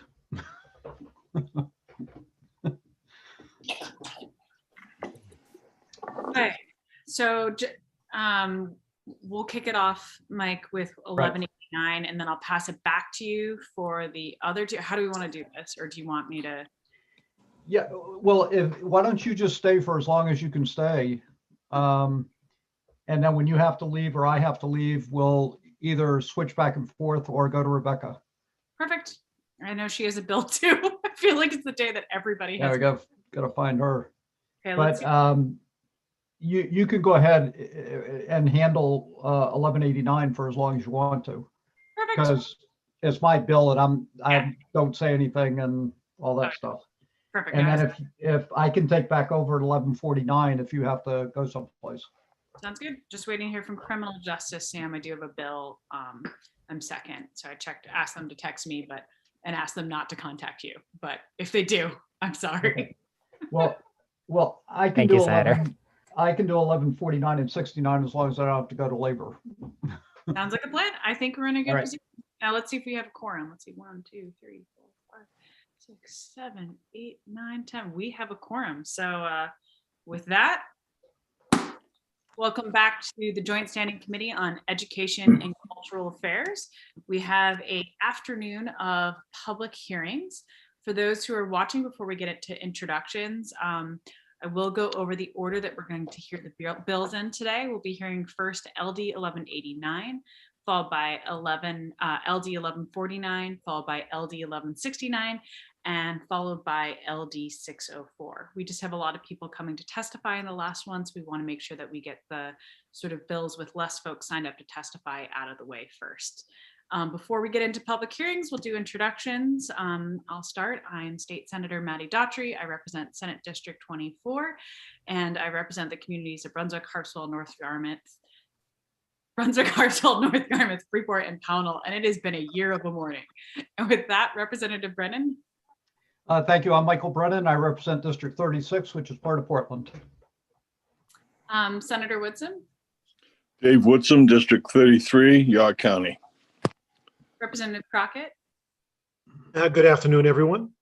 Ed Crockett, District 43, part of Portland, part of Falmouth. Representative Dodge. Thank you, Madam Chair. I'm Representative Jan Dodge, House District 97, representing Belfast, Northport, and Waldo. Good afternoon. Representative Lyman. Good afternoon, Representative Lyman from District 74, J, Livermore Falls, part of Livermore, and I'm here at Augusta. Thank you. And do we have Representative McCray? Yes. Yes, good afternoon. I'm Dave McCray. I represent House District 148 up in the central part of the county. And then Representative Roach. Good afternoon. I just realized I'm sitting at home with my mask on all by myself. Just used to that. Good afternoon, Representative Tim Roach, District 7, Wells. Strange times for all of us, Representative Roach. Representative Salisbury.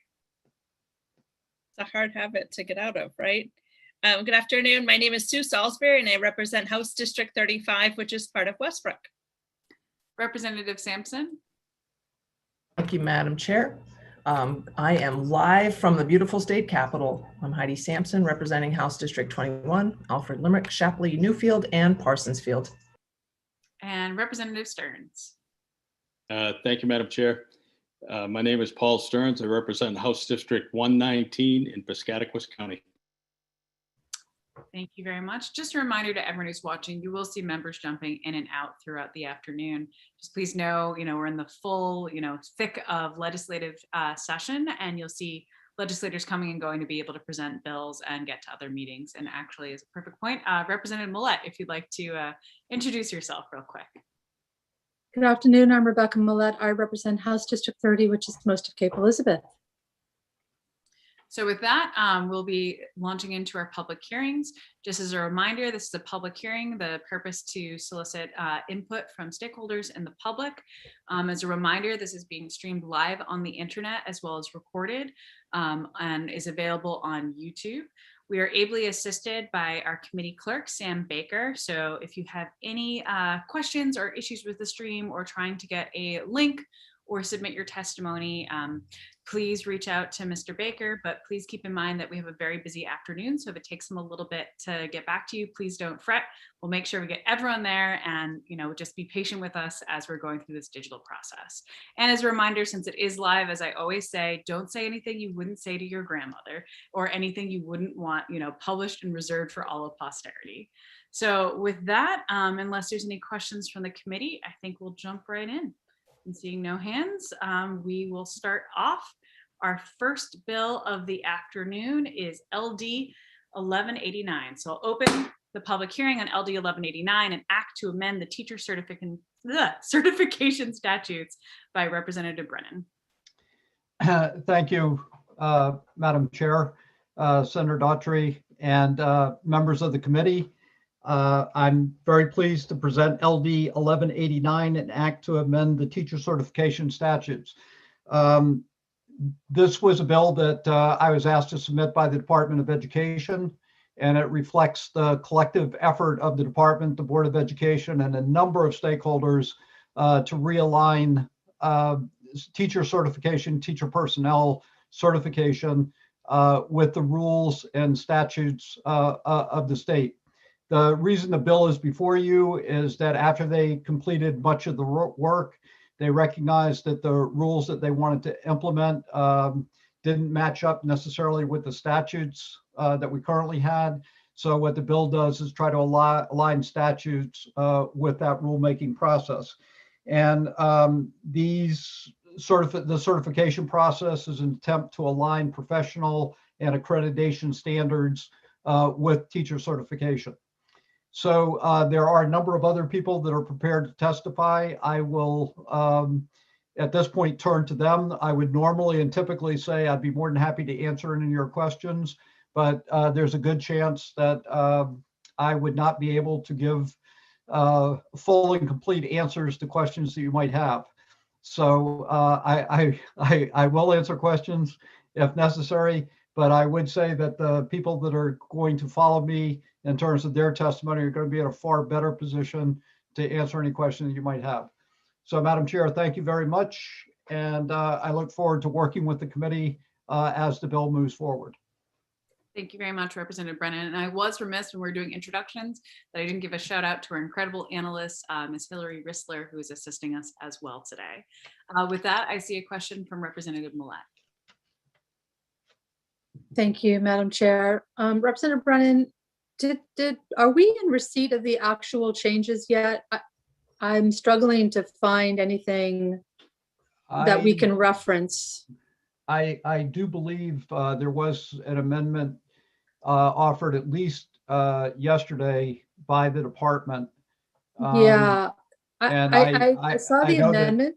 I know that I had read it and I had seen it, but I guess that's. So Representative Brennan, my question is what we received was an amendment to the proposed changes. And so my question is, are we in receipt of the original proposed changes? Because it's great to have the amendment, but I don't remember receiving the original. I believe that those are the amendments to the original bill. I'm not sure there was amendments in between. So the bill is just a reference to rule changes. There's actually no text to the bill.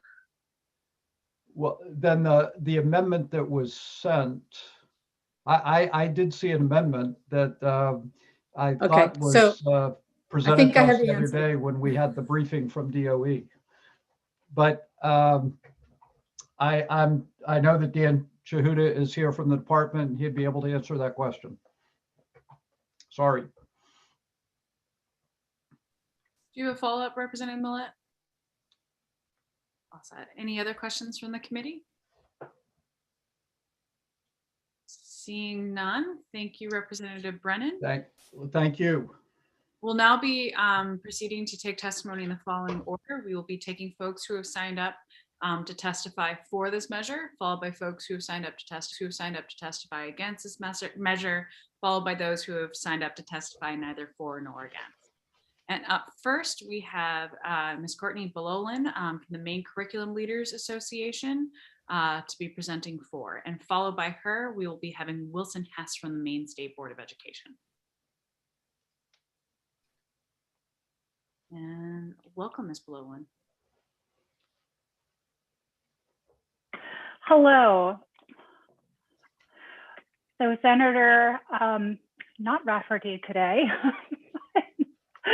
Senator Daughtry, Representative Brennan, and distinguished members of the Education and Cultural Affairs Committee. I'm Courtney Bololin, Executive Director of the Maine Curriculum Leaders Association. And we offer testimony in support of LD 1189, an act to amend the teacher certification statutes. Short and sweet, MPLA fully supports the proposed amendments as articulated. The change allows for greater ease in attaining certification while maintaining the expectations and standards of our outstanding education workforce here in Maine. The legislation is timely and welcomed by the members of the Maine Curriculum Leaders Association. Thank you so much. Do we have any questions from the committee? Representative Millett? Thank you. So, Ms. Balolan, are you in possession of the rule changes?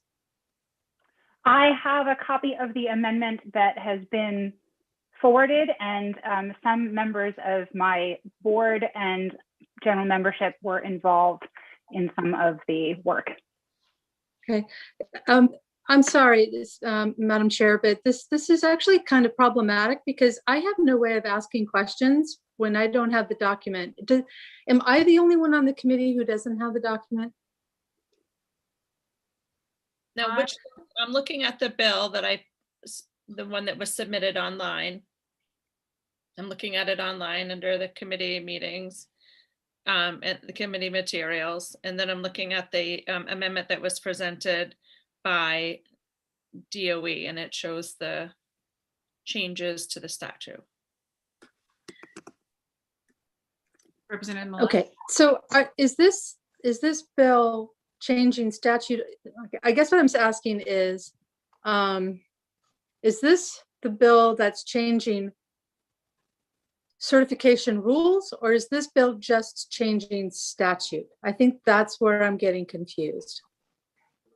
Ms. Balolan, if you can weigh in on that, or if not, we can wait till we have someone in front of us who might be more familiar with it. I think it's better off to have someone much more familiar with it than I. Absolutely. Thank you so much. Does Ms. Risler have the answer to that? I was going to say, Ms. Risler. So the bill in front of you, LD 1189, is a bill that presents some statutory changes. It is not what you typically see with rules in terms of a resolve where you would get a rule packet.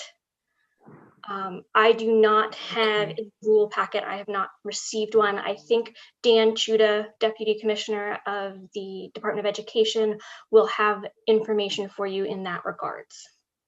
Thank you. I do apologize, everyone. I thought this was about the certification rule changes. Now I see that they're proposing to change the statute first. Right. Thank you. Of course, Representative. And any other questions on that before we move on? I just want to make sure everyone's on the same page and there's no confusion. Okay, seeing no shaking heads or hands going up. Thank you, Ms. Balolan, for your testimony, patience, and help. Up next, we have Wilson Hess joining us from the Maine State Board of Education. And good afternoon, Mr. Hess. Good afternoon. I'll be getting all of my clicks in order. Thank you very much, Senator Daughtry, Representative Brennan, honorable members of the Joint Standing Committee on Education and Cultural Affairs. My name is Wilson Hess. I'm chair of the State Board of Education. I'm here today on behalf of the State Board to support LD 1189, an act to amend the teacher certification statutes. As the members of the committee are aware, the State Board and the Department of Education have been working in concert since last spring on Chapter 115, a major substantive rule of the State Board of Education regarding the credentialing of Maine educational personnel. Chapter 115 provides standards and procedures for credentials intended to provide the highest quality personnel to help students meet the standards of Maine's system of learning results. A quick review from our presentation on Monday, following broad-based input from a consensus-based committee of practitioners and the professional standards board members, input from Maine Department of Education specialists, endorsement of recommendations from the committee by the Professional Standards Board, the State Board of Higher Education Certification Higher Education Committee is now nearing its exhaustive review of the proposed rule revisions. During the CHE Committee's review for compliance, as was stated a few minutes ago, we discovered that there were a number of proposed changes that were inconsistent with existing statute. The Department of Education took the lead in seeking corrective legislation through several drafts of proposed legislation. We are of the opinion that the amended version of LD 1189 before you today accomplishes the major objectives of that compliance review. We take note, however, that the State Board received the amended document less than 24 hours in advance of this meeting. We would ask the committee's indulgence for just a minute or two as we offer 4 observations about items that are new to us in the amended bill. The first is subject matter content obtained through work. The language is the repeal of 20A MRSA 13013, subsection 2B, paragraph B, which appears to remove a pathway option for conditional certificate holders pursuing a pathway option based on demonstrated subject matter competency, which have been attained through work.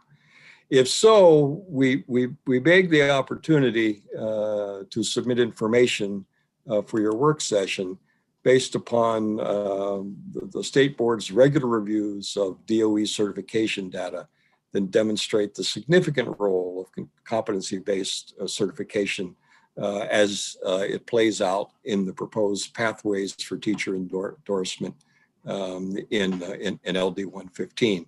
And the critical role it plays in providing qualified educators for certain fields of study.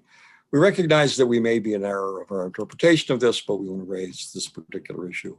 Issue number 2 is emergency education technicians, which is new to us.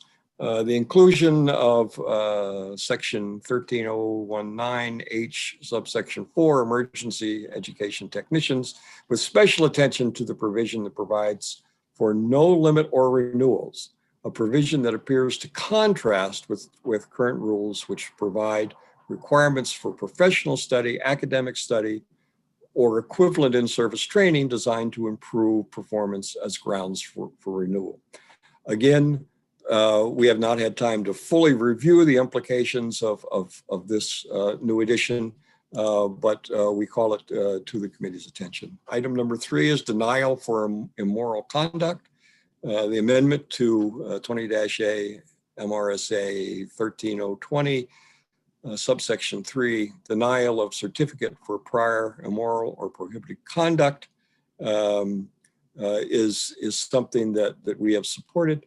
But we believe it should be matched by equivalent language in subsection 2A entitled grounds for revocation or suspension of a certificate. In short, we believe that denial of certificate and revocation or suspension of certificate should be aligned. Fourth, the issue of rulemaking.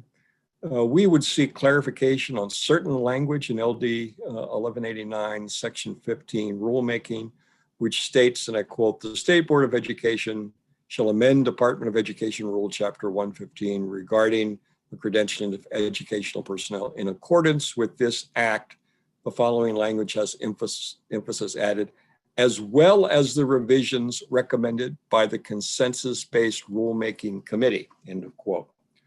It's unclear to us how this particular language, which seems to bring recommendations from the consensus-based rulemaking committee into a routine and technical rulemaking process, either simplifies or expedites the task of bringing a provisionally adopted version of Chapter 115 to the Educational and Cultural Affairs Committee in a timely fashion. Further, I quote, rules adopted pursuant to this act are routine technical rules as defined in the main revised statute, Title V, Chapter 375, Subchapter 2A, emphasis on all that is added, end quote, suggests that the provisions of LD 1189 may be incorporated into Chapter 15 under routine and technical rule provisions, while all others will be treated under major substantive rule provisions.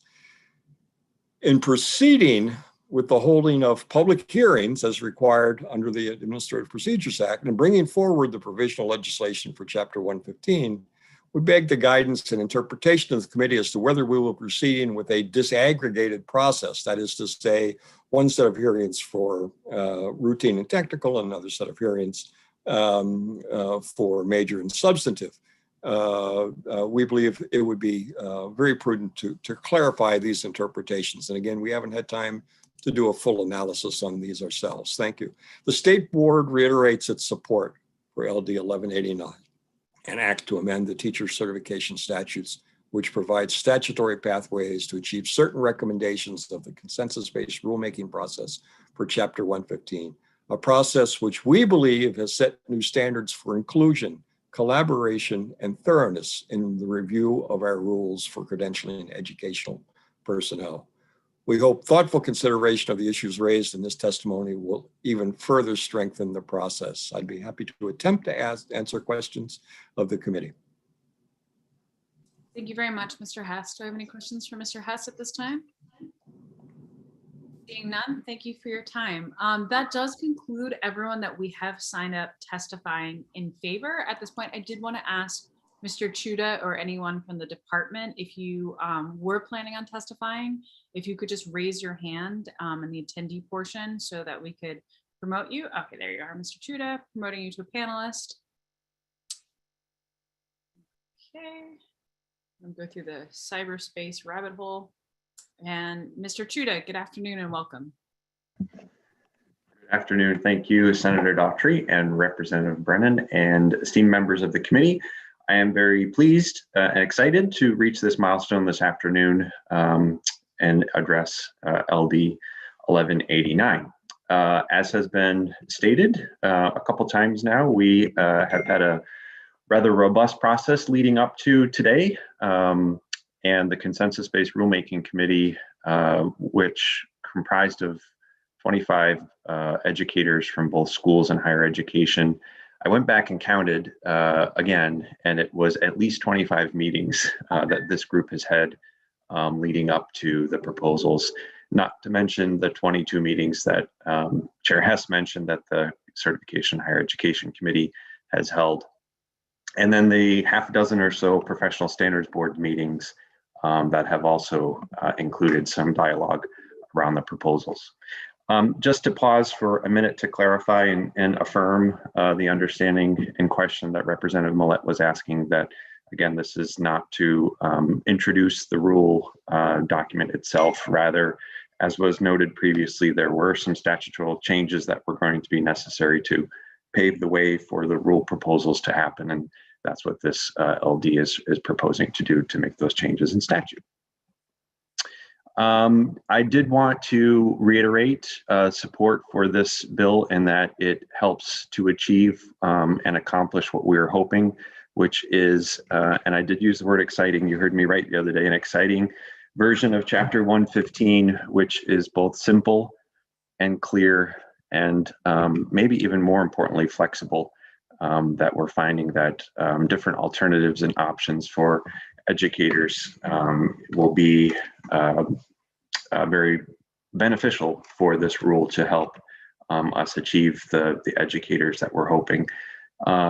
It should also be underlined that this changes in statute will be permissive of a rule proposal that balances the expectations of well-qualified individuals while also helping to achieve a robust and diverse educator workforce that our students need. So we're not lowering the bar. We're keeping expectations high, but also making sure that we're not keeping out people who would make wonderful educators. And finally, just again, a reminder from remarks that we made on Monday was that this set of expectations in the proposals will complement the hiring criteria that principals and superintendents and other administrators are utilizing across the state for what they're using as hiring criteria, and also the ongoing professional learning opportunities that educators undertake every year in their own professional growth. Just to point out a couple things, that have been mentioned previously. Again, of note in the amendment, I wanted to make a point to clarify that we have since stricken the reference to EdTech authorization. Just to give you a sense of the reasoning for that was that there was actually other legislation that beat us to the punch here, so to speak, with that LD 275, which is now actually chaptered law, provided a workaround for EdTechs as it relates to the main retirement system. And the language that occurred in Chapter 115 a few years ago changed EdTechs from authorized to certified, and that caused some complications with retirement. With LD 275 all situated and good to go, we no longer need to make the changes in statute here. So you'll see some of that language has since been stricken in the amendment. Also, as has been previously mentioned, this is the removal of good moral character, which was not defined anywhere in statute or rule, but also strengthens and clarifies the language regarding disqualifying criteria for a denial, purposes of denial a certificate. And it also in the amendment removes inadvertently it removes the language that was inadvertently added regarding a 5-year look back, which is not something that we supported and wanted to make sure that that 5-year in the original version of the bill was removed. There are also some removed language for requiring of qualification exams. This is a topic that took many, many hours of the consensus-based rulemaking committee's time, quite literally debating the pros and cons of having qualifying examinations.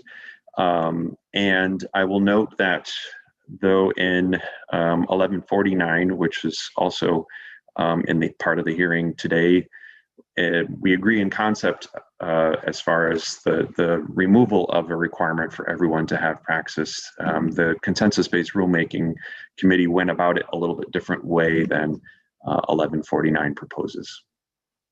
And finally, there's a good amount of language in 1189 as adjusted that improves flexibilities for school psychologists. That happens to be a role in our state, like many, that there is a shortage of. And with collaboration with the school psychologists, with some of the proposals, we think we have a good opportunity to enable a stronger and more robust workforce when it comes to school psychologists across the state, and the language in statute would be permissive of that. However, some late breaking news, and I would say in the name of continuous improvement, which we always strive for, we actually may have to make some additional changes to even the amended language, which we'd be happy to bring back to you at the work session to make sure that that was language as it was intended. So those were just, again, some of the highlights I wanted to point out. Also, some of the language we know will be important as we move post-pandemic, will be some of the language around emergency certifications. Again, some concepts and language that we think will be beneficial in 1169. And perhaps there are some way to merge some of the language in 89 and 69, but there are some ideas and concepts in that bill as well that we think will complement well with 1189. So with that, I will pause and happy to answer any questions that you may have on our support of 1189.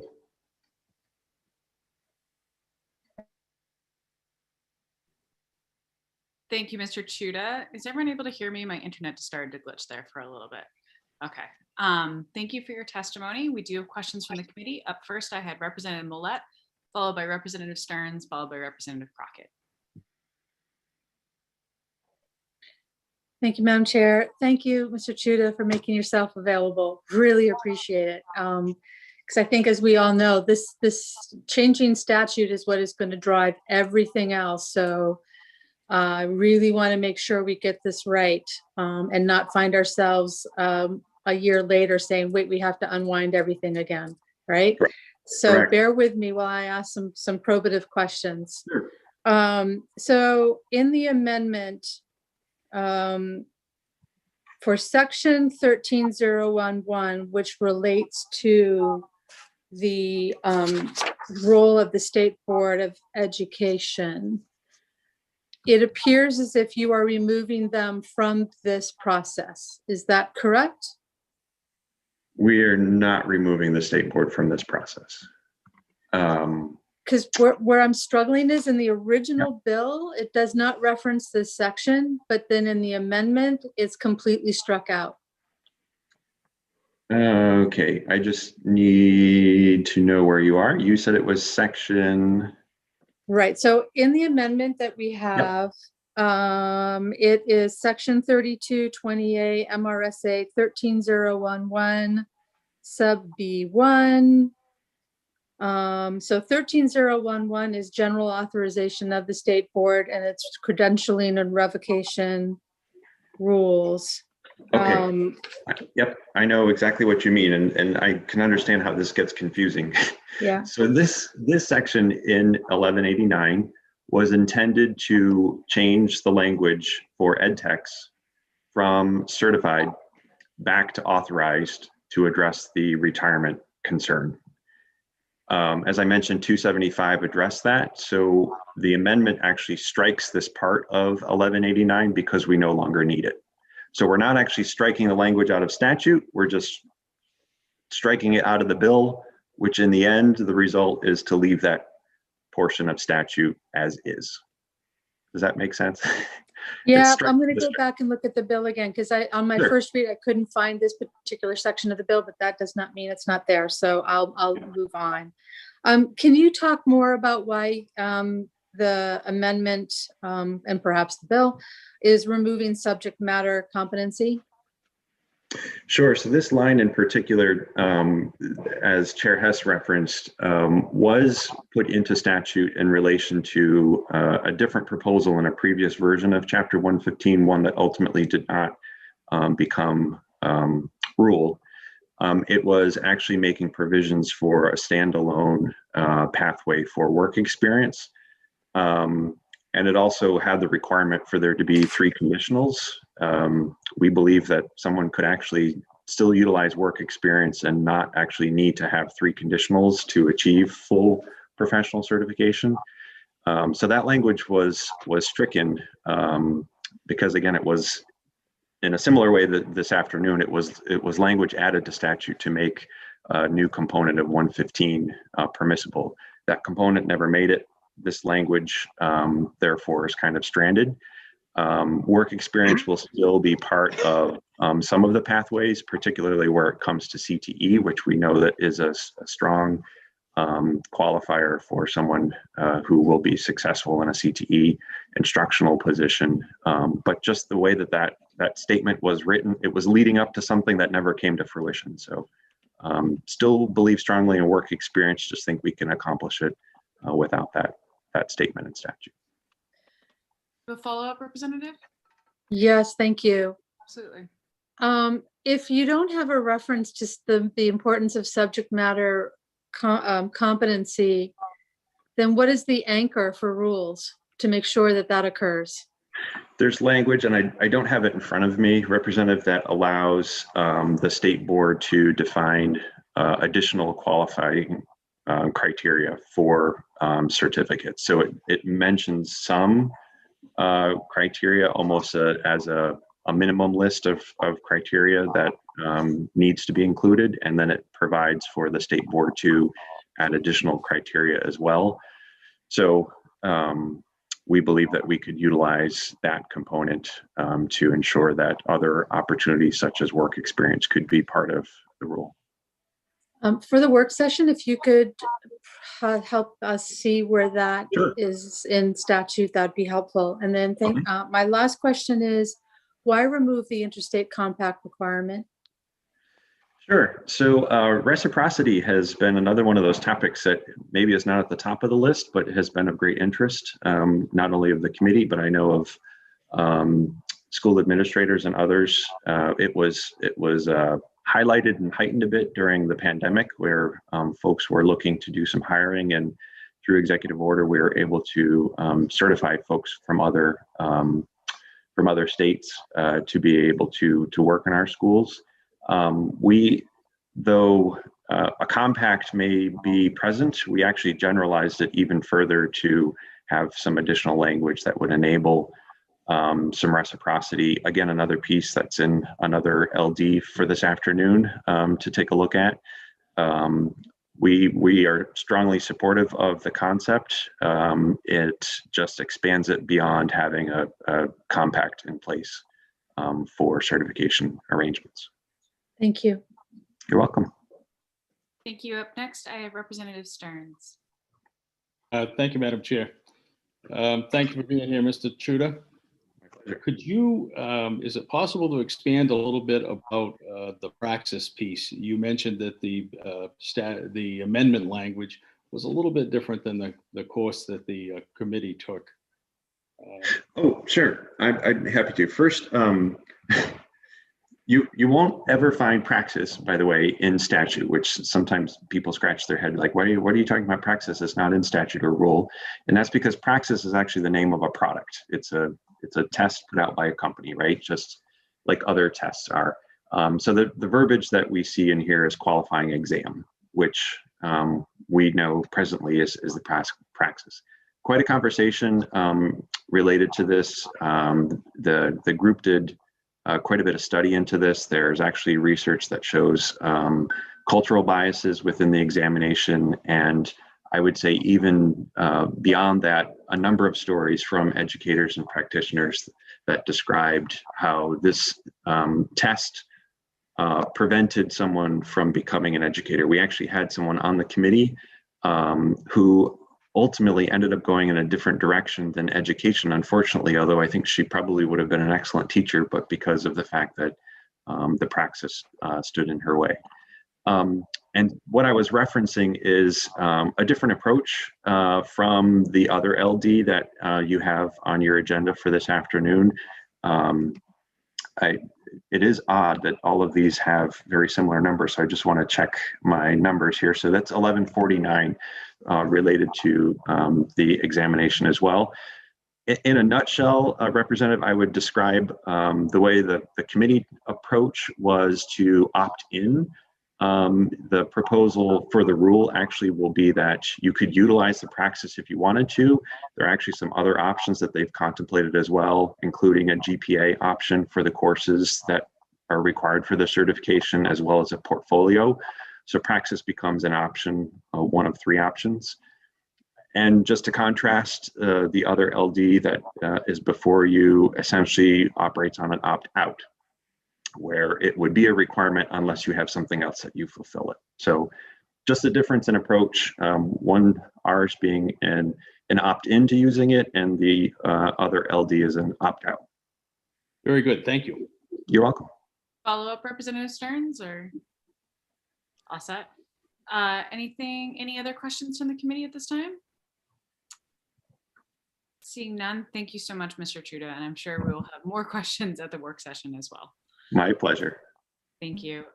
So this concludes all the folks that we have signed up to testify in favor of the bill. I just want to make sure we're not forgetting anyone. So if you are an attendee in the attendee portion and you would plan on testifying in favor of this bill, please use the reaction raise hand button. Okay, I'm not seeing anyone, so we are going to move on to Jamie Pratt. So we're transitioning to those testifying against this measure. And welcome, Mr. Pratt.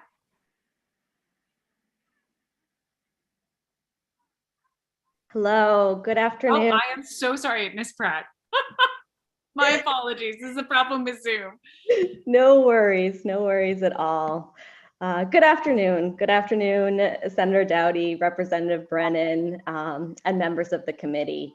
My name is Dr. Jamie Pratt. I'm a certified school psychologist and licensed psychologist. And I'm speaking today on behalf of the Advisory Committee on School Psychologists for the Maine Department of Education. And I'd actually like to offer testimony both in support and in opposition to LD 1189. and Mr. Chuda already commented on the area of concern that has come forward, and so I'll share that with you today. For quick background though, just so you know who the advisory committee is, we're established for the purpose of advising the state board in the adoption of rules, ethics, and practice standards for school psychologists, and in assisting the commissioner in certifying school psychologists and investigating alleged violations of practice standards, codes of ethics, and certification rules. So our committee is comprised of certified school psychologists, licensed psychologists, a faculty member from a graduate program in school psychology, which is actually my role on the committee, and parents, 3 parents of school-aged children. So within the state of Maine, there is a significant shortage of school psychologists. The national recommendation is that there's 1 school psychologist for every 500 students. And it's actually difficult to estimate the current ratio in Maine, but at best, we're at one school psychologist to 1,500 students. And there are certain parts of the state where the shortages are particularly acute. So our committee has recognized that the current requirements for the school psychologist certificate, as established by Chapter 115 rules, do contribute to some of the challenges in recruiting and retaining highly qualified school psychologists within the state of Maine. In recent years, our committee has encountered situations in which experienced school psychologists from other states and recent graduates from state-approved school psychology programs have been unable to either obtain and/or renew the credential here in the state. And part of the problem is that some of the requirements in Chapter 115 were modeled on standards for graduate training in clinical psychology and do not reflect the current standards for training in school psychology. So the committee has worked with stakeholders, including an ad hoc group, including members of the Maine Association for School Psychologists, and we have recommended revisions to Chapter 115 rules. Those have been shared with the consensus-based rulemaking committee, and they all shared the aim that's been discussed today of removing barriers that have prevented qualified professionals from obtaining certification in the state while simultaneously upholding professional preparation standards. Now, the committee contends that the version of LD 1189 that was put forth includes some amendments that support those aims and then some that significantly contradict those aims. So briefly, just to share areas of support. I'm sorry, I lost my screen here. Bear with me. So areas of support. We, first of all, appreciate that LD 1189 continues and actually strengthens the definition of a school psychologist in accordance with the standards established by the National Association of School Psychologists. Essentially, that part of statute emphasizes the role of a school psychologist is to facilitate collaborative database problem solving to promote equitable school-based services that support both academic progress and mental and behavioral health. We also support the recognition of school psychology training programs approved by the Maine Department of Education as meeting the academic and pre-professional requirements for the 093 certificate. The University of Southern Maine offers the only graduate program in school psychology in the state. It is currently approved by the department, and it offers a curriculum that's aligned with the standards established by the National Association of School Psychologists. Yet, based on our current 115 rules, graduates of our own state program have to go through a transcript review process in order to be considered for certification. So the change in statute adding reference to department approved programs as a pathway to credentialing is a positive. It removes that additional step. We also appreciate the removal of some of the additional requirements for supervisors of first-year school psychologists. That simply expands the potential pool of qualified supervisors and makes it easier for individuals to meet that first-year supervision requirement. Our opposition to LD 1189 as written, although I recognize that there may be a commitment to address this in work session already, has to do with Section 12, subsection 3. This lists 3 different options for minimum standards for academic and pre-professional requirements for certification. In paragraph A, in the draft amendments to statute, there was a striking of language about programs accredited by the American Psychological Association being recognized as meeting standards. And we oppose removing that language. We believe that a program in school psychology accredited by the American Psychological Association should be recognized as meeting minimum standards. And we strongly oppose striking the section of statute, paragraph B, which currently states, has completed graduate work that is determined by the commissioner to be substantially similar to the programs referred to in paragraph A. So in the version of LD 1189 that was put forth, that language was stricken. And that section really needs to stay in place. That is the section that gives us the flexibility as an advisory committee to offer recommendation for certification for individuals who have completed training programs, who have completed coursework and supervised field experiences that fully align with national standards, but may not have been a NASP, National Association of School Psychologists, approved program. So we really need that language to remain in statute or to be adjusted so that we can continue to have that flexibility. Without that change, we will be putting up significant barriers to individuals who completed, for example, state-approved school psychology programs out of state, individuals who might already be recognized as nationally certified school psychologists. We want these individuals to bring their skills to the state, and so we oppose striking that language. So I will leave it at that and welcome any questions. Thank you, Dr. Pratt. And I feel extra embarrassed for messing things up, considering that one of my family members is also named Jamie and also a woman. But thank you for your testimony and your patience. Do I have any questions from the committee at this time? Seeing none, thank you very much. Before we transition, that concludes the folks that we have signed up testifying against this bill. If you're an attendee and you had intended to testify against this, please raise your hand with the reaction icon so that we can get you in.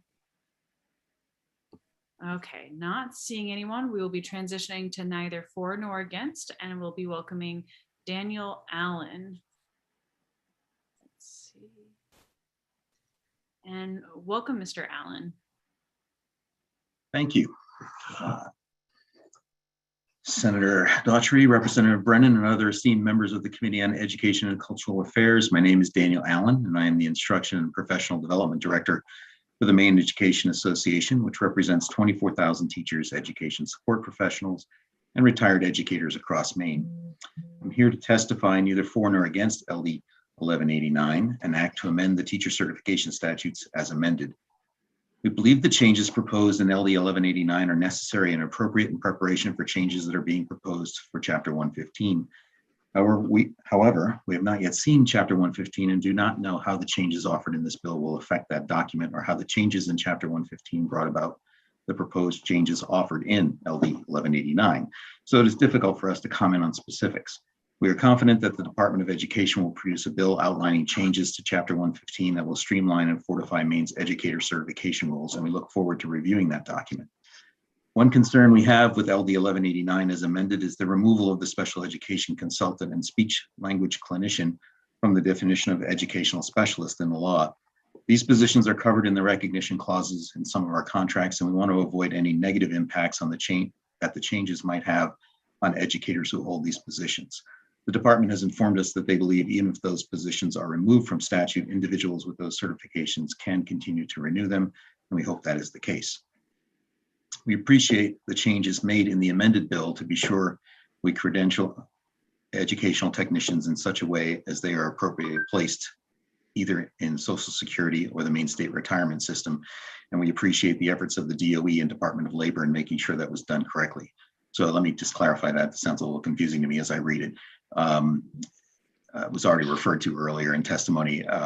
The issues around ed techs have been taken care of in LD 275, and we're glad for that. And we agree that probably no changes need to be made here.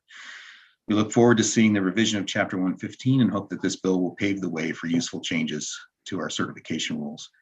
I'll take any questions, but like a lot of people, I don't know that I'll be able to give you any really great answers. Thank you, Mr. Allen. Any questions from the committee? Seeing none, thank you for your time. Up next, we have Eileen King. I'm going to transition everyone over. And welcome, Ms. King.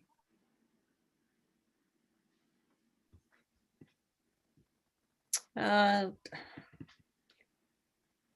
afternoon. Whoops. Good afternoon, Senator Daughtry and Representative Brennan and members of the Educational Cultural Affairs Committee. I'm Eileen King, Deputy Executive Director for the Maine School Management Association, testifying on behalf of the Legislative Committees of the Maine School Boards Association and the Maine School Superintendents Association regarding LD 1189. MSBA supported the bill and MSSA was neither for nor against. We appreciate the thorough and inclusive work the State Board of Education and Deputy Commissioner Dan Chuda has done on the proposed revision of Chapter 115.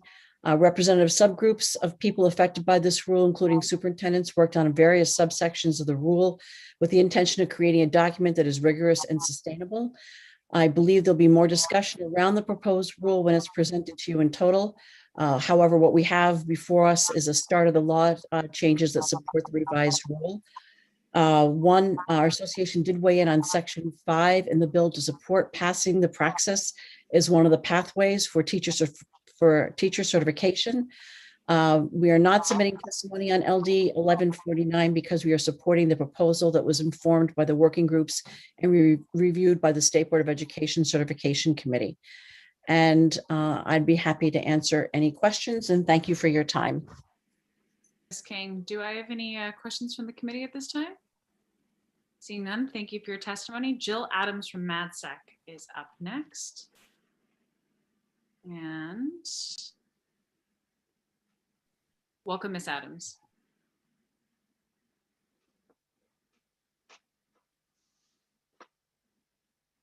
Do we have Ms. Adams? Yes, no, maybe. Give you one more chance, Ms. Adams. While we're seeing if we can connect to Ms. Adams from MadSec, just to give Dr. Couturier a heads up that she is up next. Oh, and I think we have Ms. Adams. I think we do. We can't see you. Hello, I'm here. It takes and changes everything on you. The beam up isn't straight up, you know, like the old Star Trek, we beam you up. So it sends you sideways and a little bit wiggly. Good afternoon, Senator Daughtry, Representative Brennan, and members of the Education and Cultural Affairs Committee.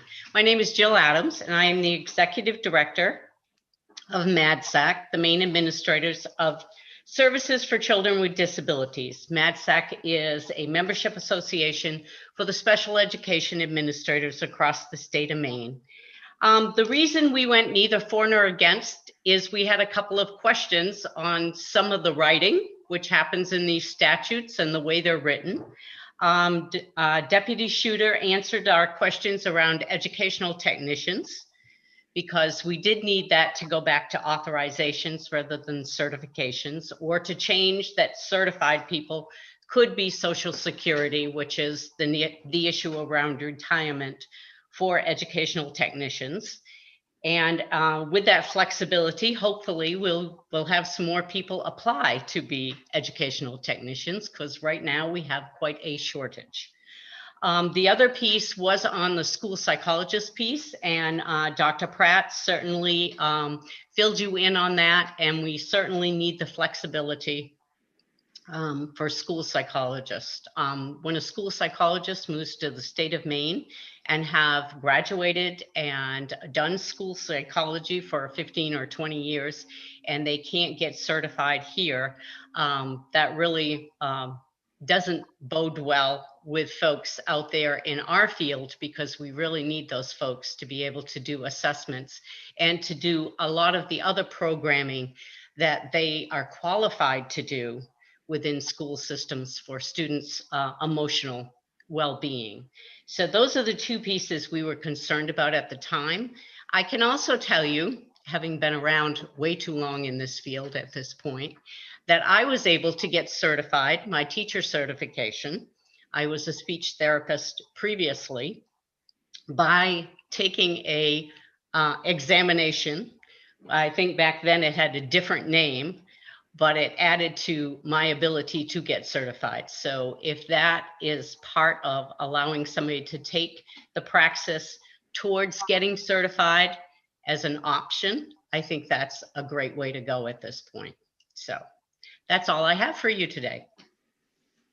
Thank you so much, Ms. Adams. Do you have any questions from the committee? Seeing none, thank you for your testimony.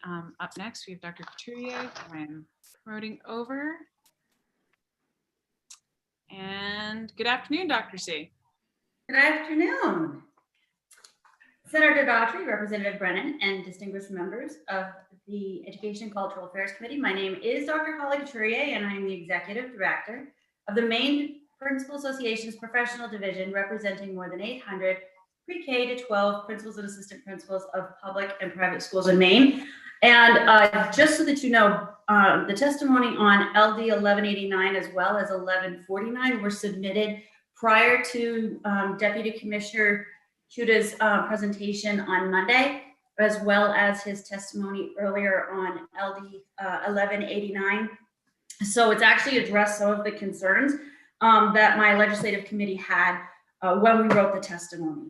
So because of that, I'm not going to read from the testimony. I just wanted you to know that a lot of our concerns, primarily our biggest concern, was around educational technicians, and hopefully that the changes that are made will increase the number of people that we will be able to certify and get more people into the schools. So overall, we fully support this bill. Our challenges that we had were addressed in the presentation. We're looking forward to the final document actually stating what these changes are going to be eventually. And if the passing of LD 1189 makes this possible, then we do support that. Thank you very much. Any questions from the committee? Or any other further points, Dr. C? No. Okay, well, I think not seeing any questions from the committee, I think that concludes that. Dr. C was actually the last one we had signed up to testify, neither for nor against. So once again, if you are in the attendee portion of the webinar and you had attended to testify on this bill, please raise your hand. Okay, not seeing anybody. I will close the public hearing on LD 1189. And I don't know, Representative Brennan, if you want to jump back in before we switch back off 604. Senator Daughtry, thank you very much for your stepping in. We appreciate it. And you might be called upon again fairly shortly. Yeah. So we'll keep an eye on where you're going and where I'm going as well. But thank you. So we're now going to move on to LD 1149. And I hope and expect that Representative Fecto is here, who is the sponsor of the bill. Representative Fecto, good to see you again. And we have opened the public hearing on 1149. So we'll look for your presentation and introducing the bill. It's great to be seen, Representative. Committee, thank you so much for having me. I'm Justin Fecto, and I proudly represent House District 86, which consists of the western and northern portions of Augusta. And I'm testifying in support of LD 1149, an act to provide exemptions from certain teacher certification examination requirements. And for all of my colleagues in the 129th that shared a committee with me, you know that I love bogging down a good work session when it comes to Chapter 115 rules. So I come before this committee today to exempt teachers from certain relics of distrust our state institutions seem to have of our regionally accredited universities and colleges, teacher preparation programs, and robust, locally controlled probationary educator professional development programs. Those, ladies and gentlemen, are the ridiculous standardized tests we force upon our educators. I can best explain this in a story time fashion. Imagine that you are at a university or college. You take out $50, $60, or even $100,000 out in student loans. You take several courses related to education and/or your course of study. You spend 4 to 6 years of late nights reading, writing, studying for projects and exams. Eventually you meet or exceed every requirement and you completed all 120 some odd credits required for a bachelor's degree. You cross the stage and they hand you the most expensive piece of paper you will ever hold. And as the good book says, congratulations, today is your day. You're off to great places, you're off and away. The good book in this case is Dr. Seuss's Oh, the Places You'll Go. And the book is right. You're going to be a teacher. You'll be able to show all those great kids the wonders of learning. With your chest puffed out and your ego filled with accolades and attaboys, you make your way to the Cross Building in Augusta, head up to the Department of Education to grab your teaching certificate. Surely they'll need to see that I have a degree and I studied what I'll be teaching, you tell yourself. You're going to be a world language teacher. You look down at your degree in your left hand where it says Bachelor of Arts in German Studies, summa cum laude. When you go to the Department of Education, they'll tell you you'll be getting a conditional certificate. That's because you didn't study education specifically.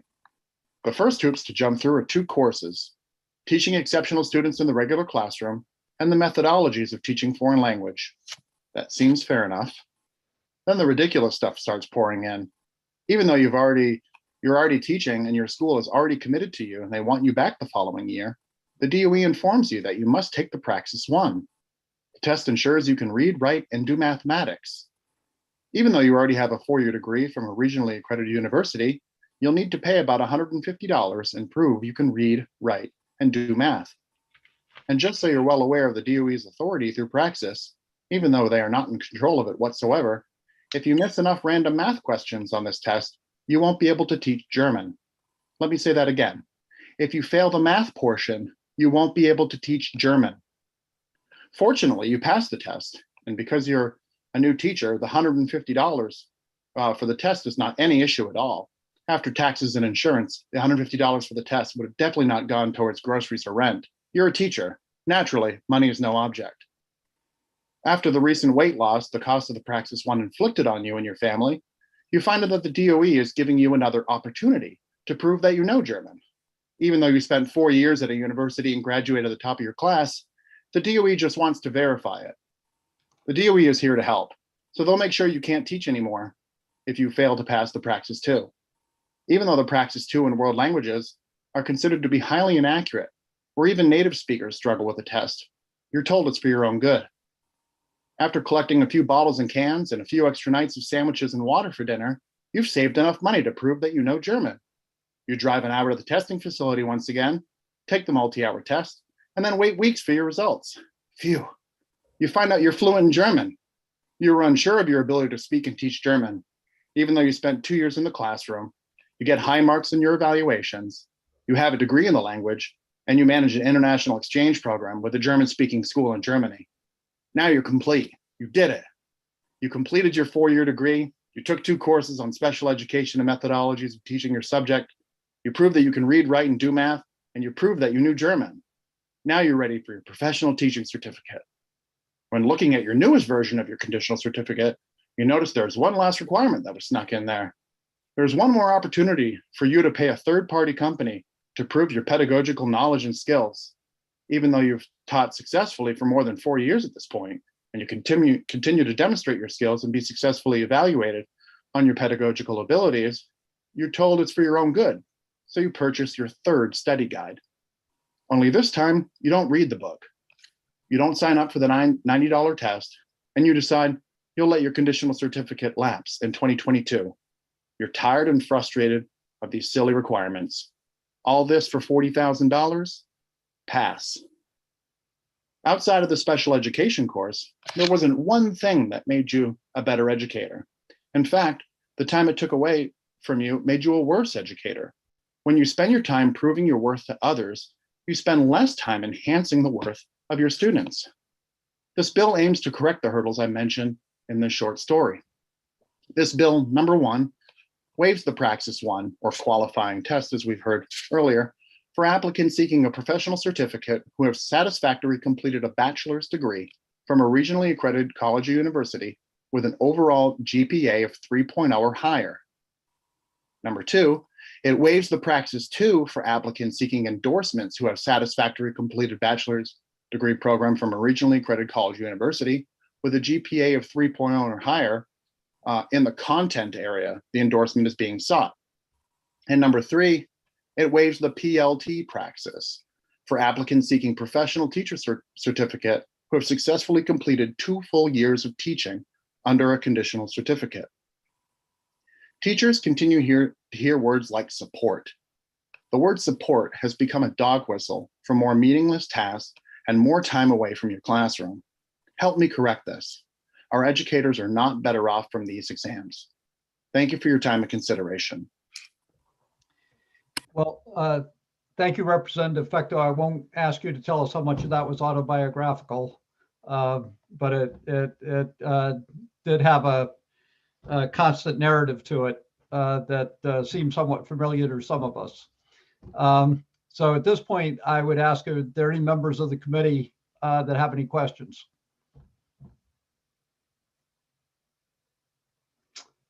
Okay, seeing none, good to see you again, and hopefully we'll see you at the work session. Thank you. Representative Representative Stearns, Did you have a question?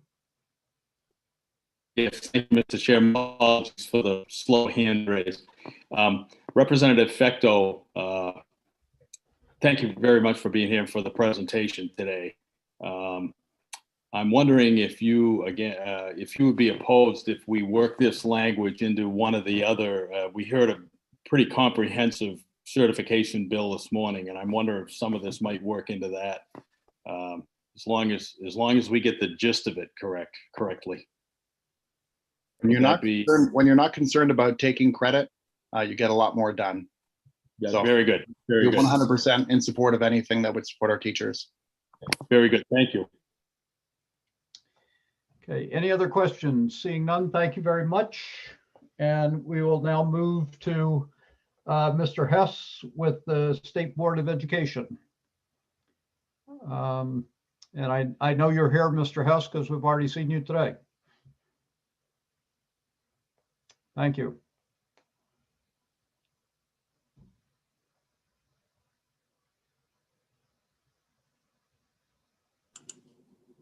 Thank you, Chair Brennan, and members of the committee.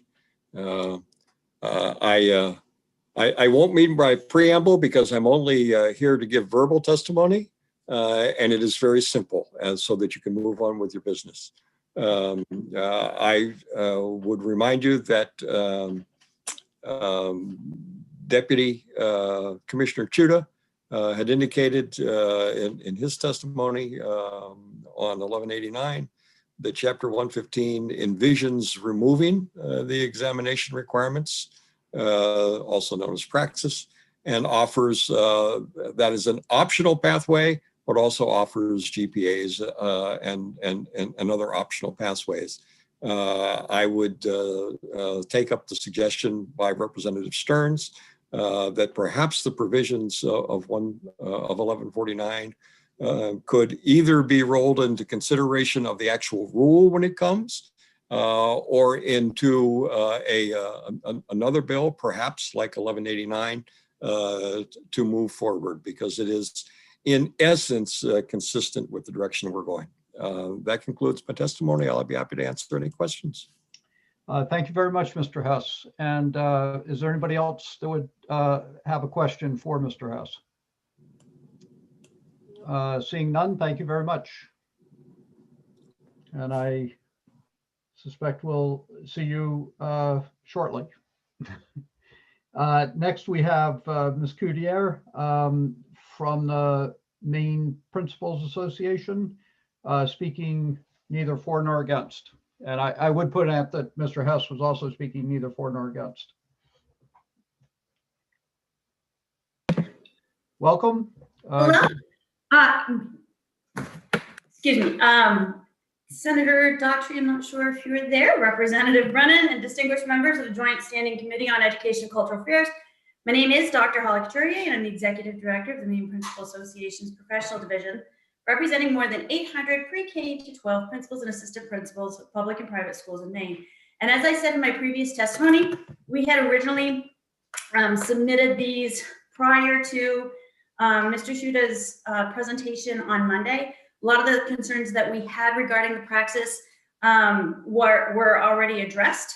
So we're still going to be supporting neither for nor against on LD 1149, fully recognizing that a lot of our challenges were orally addressed, but we're really looking forward to seeing what the final document looks like. So thank you very much. I'm more than happy to answer any questions that you have, but very similar to the one prior to. I submitted this before hearing those two presentations. Well, thank you very much. Are there any questions? Seeing none, thank you very much. And that concludes members of the public that are speaking either for or against or neither for nor against. So I will close the public hearing on 11:49. And I'll just ask the committee if there's any information questions that you want our staff to prepare in anticipation of the work session. No? Okay, great. We'll go on now to LD 1169. Well, I'll close the public hearing on 11:49, and we'll now open the public hearing on 11:69. And we will welcome our esteemed colleague on the Education Committee, Representative Sampson. Thank you, Mr. Chair. So Representative Brennan and my colleagues on the Education and Cultural Affairs Committee, I am Heidi Sampson, representing the good people of House District 21. That's Alfred, Limerick, Shapley, Newfield, and Parsonsfield. I'm presenting LD 1169, an act to improve teacher certification during staffing shortages. Since my days on the State Board of Education, the issue of teacher shortages has been a concern. In conversations this summer with the Commissioner of Education, the issue of teacher reciprocity came up. I was eager to help pave the way to allow an easier mechanism to expedite the process. This would thereby enable those interested in a teaching position the means to receiving an emergency teacher certificate for a one-year period. The basic requirements for prospective applicants include submitting to a criminal history background, holding a 4-year post-secondary degree or the equivalent in work or academic experience, or being enrolled in an approved teacher preparation program. Individuals who hold an EdTech 3 certificate may also apply. Any teacher who holds an emergency teacher certificate shall participate in a mentoring program provided by the department or the hiring school administrative unit. As we face an increase in teacher retirements and a lack of new teachers entering the field of education, we as a state are faced with a real challenge. This bill will help to encourage those who may be interested in entering the field of teaching a bit later than usual. They will enter with other life experiences which can bring added value to their teaching. Local districts who are responsible for hiring these people will be able to have the flexibility to vet these candidates and determine their caliber and potential. mentoring, which is done at the local level and would need to be applied under the directive of those doing the hiring. They should be should such an individual enjoy teaching, there is a subsequent system in place already for them to pursue the provisional teaching certificate, which involves a series of requirements furthering their skills as a teacher. So I thank you for your consideration and I welcome your questions. Thank you, Representative Sampson. And are there any questions of Representative Sampson from members of the committee? Representative Salisbury and then Representative Dodge. Thank you, Mr. Chair. Representative Sampson, one thing I was just wondering, you had mentioned that you've noticed since your time on the Board of Education through now that there has been a continuous staffing shortage. So it's not something you feel that was related to the recent emergency? Do you think this is like a long-standing issue, or is this a newer problem we're trying to address? Well, that's actually a good question, because it has been a problem. It has been exacerbated in most recent time. But yes, there has been a decrease and there's been a teacher shortage for quite some time. We just have a real bigger problem now. Right. So would you agree that by having that emergency declaration that paved the way to set this up for having those emergency certificates, having that plan in place helped a little bit with that? I think so. I think it just brought it to a head as like something needed to be done. And I think that, yeah, I absolutely think that it just, it made it a much bigger problem that you could not avoid. Okay, thank you. Representative Dodge, and then Representative McCraig. Thank you, Mr. Chair. Thank you, Representative Sampson. I wondered if either at this point or for the work session, you could give us some information about timeframes and teaching methodology and how you envision that would unfold, about the timing for a person who would be actually in the classroom teaching and at what point they would have a few classes on methodology, please. Thank you. Okay. Thank you. Yeah, I mean, do you want me to speak to that now, or do you want me to just, I made a note of it for work session. Okay, thank you. Thank you. Representative McCraig. Yes, thank you, Mr. Chair. Good afternoon, Representative Sampson. How are you? My former old seatmate. My old seatmate, yes. You'll have to forgive me for the way this is going to come off, and it's not meant to least bit aggressive. I just want to know what your reaction to under extreme circumstances. I've seen it when I've been substituting lately, where they've actually had to bring people into the classroom that really weren't ready to be there, but there was nobody else. Okay. That to me is an emergency. Okay. It's either that or have an empty classroom or whatever. So I think that's the best option in that situation. What I'm curious about, and I'd like to have your reaction to, so let's suppose they bring somebody in with lesser than full qualifications, bring them in an emergency, such as I think your bill is aimed at, or in a severe shortage. They bring them in, we'll just say they do a pretty darn good job. Okay, maybe surprisingly good job. But they're no more ready, other than the fact that they would have had a year's experience, they're no more ready to enter the profession because of their qualifications or their education or what have you, than they were a year earlier, except for that 1 year. Do you think that would give them a leg up to move into like receiving a conditional certificate when they would not have had that leg up otherwise?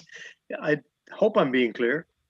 Well, I think you bring up a very valid point, but here again, I'm not the person hiring. I mean, if you have somebody that's hiring these people, I know of situations where individuals who have never taught before are given a provisional certificate, and they're mentored. And the ones that I know, they know that they need help. They don't know what they don't know, so that makes them a little more willing to be all ears and eyes and receive instruction and ask for help. I mean, who wants to go into a classroom with a whole bunch of kids? And I think of little kids with absolutely no idea how to do classroom management. I mean, you get run over.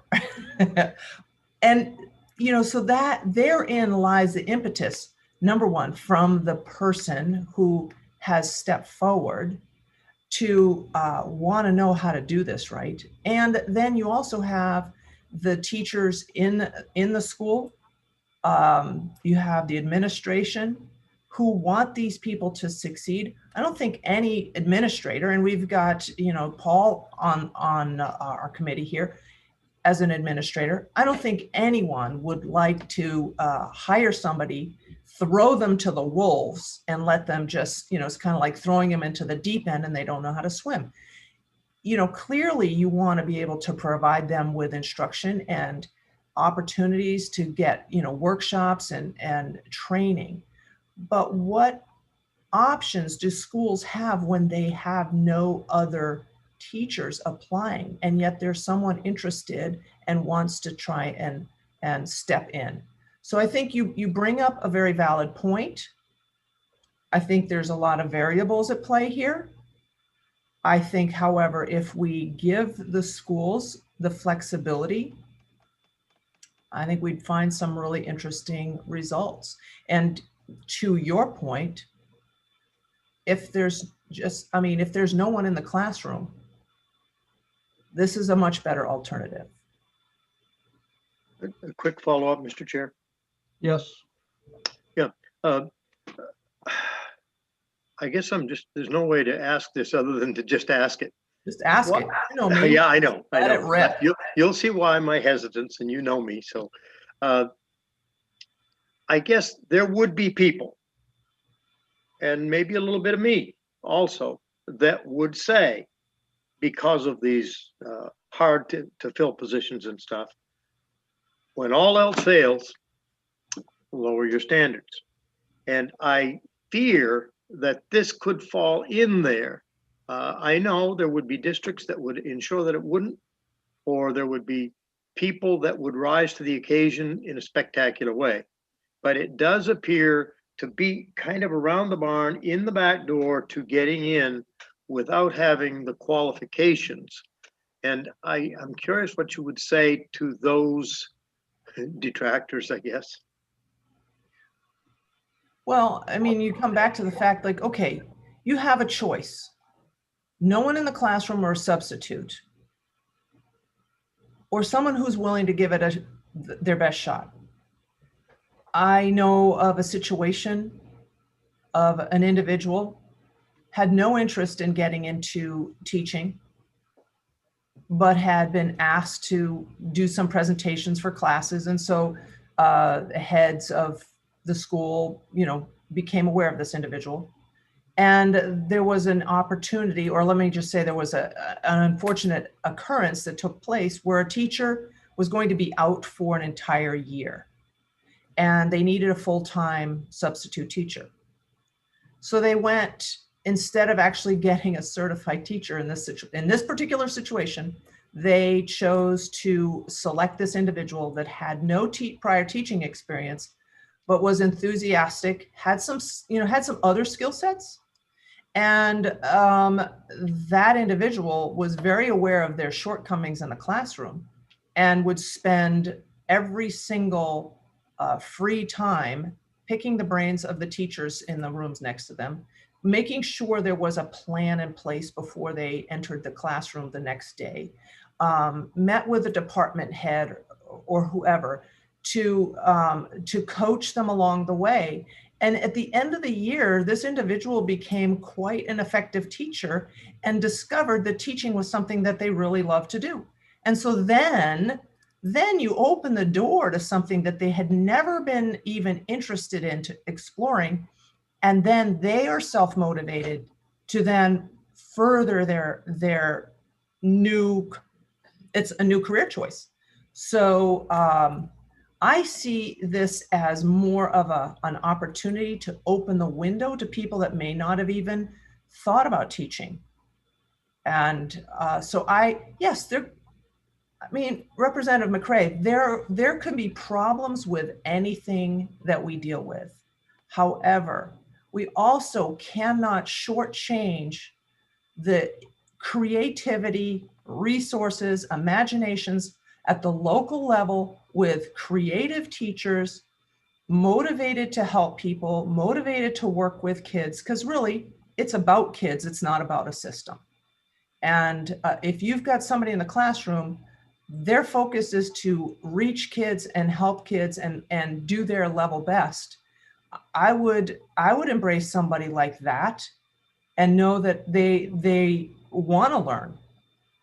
So I think, yes, there can be negative situations, but I think we're selling people short if we focus just on that, and that's the basis of it making a decision. I mean, yes, it's a consideration. Absolutely. I would agree.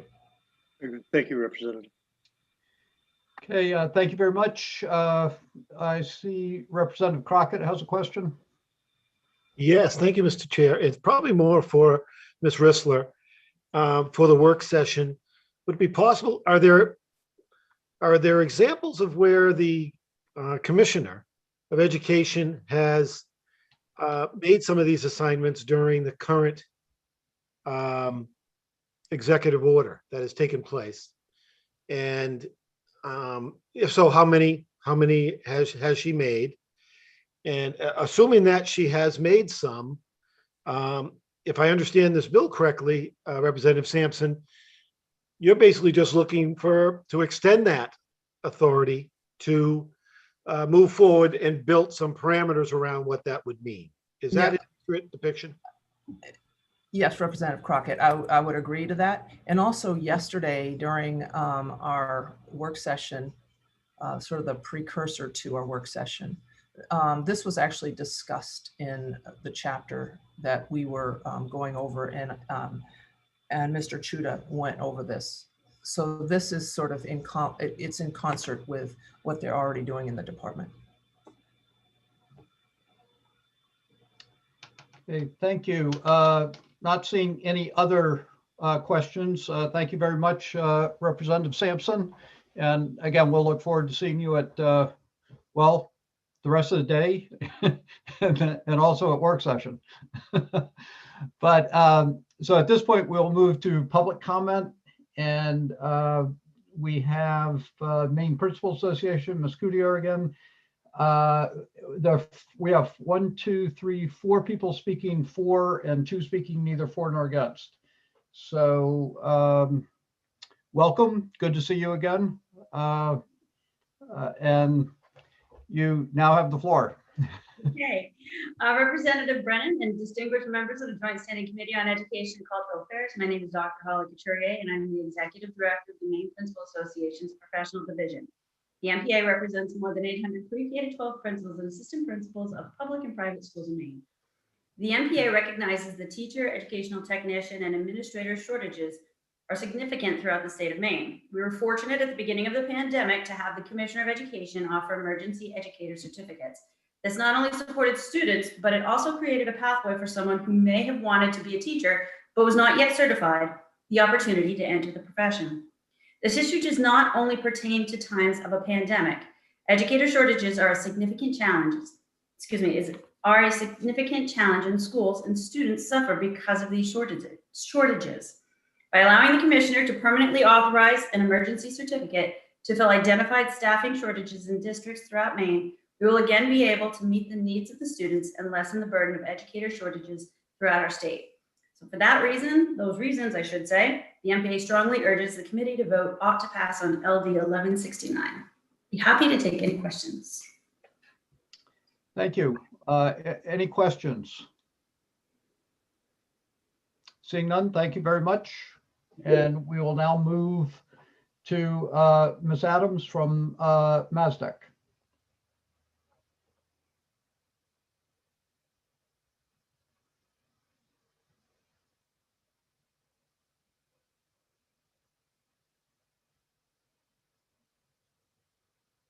Good afternoon again. Good afternoon again.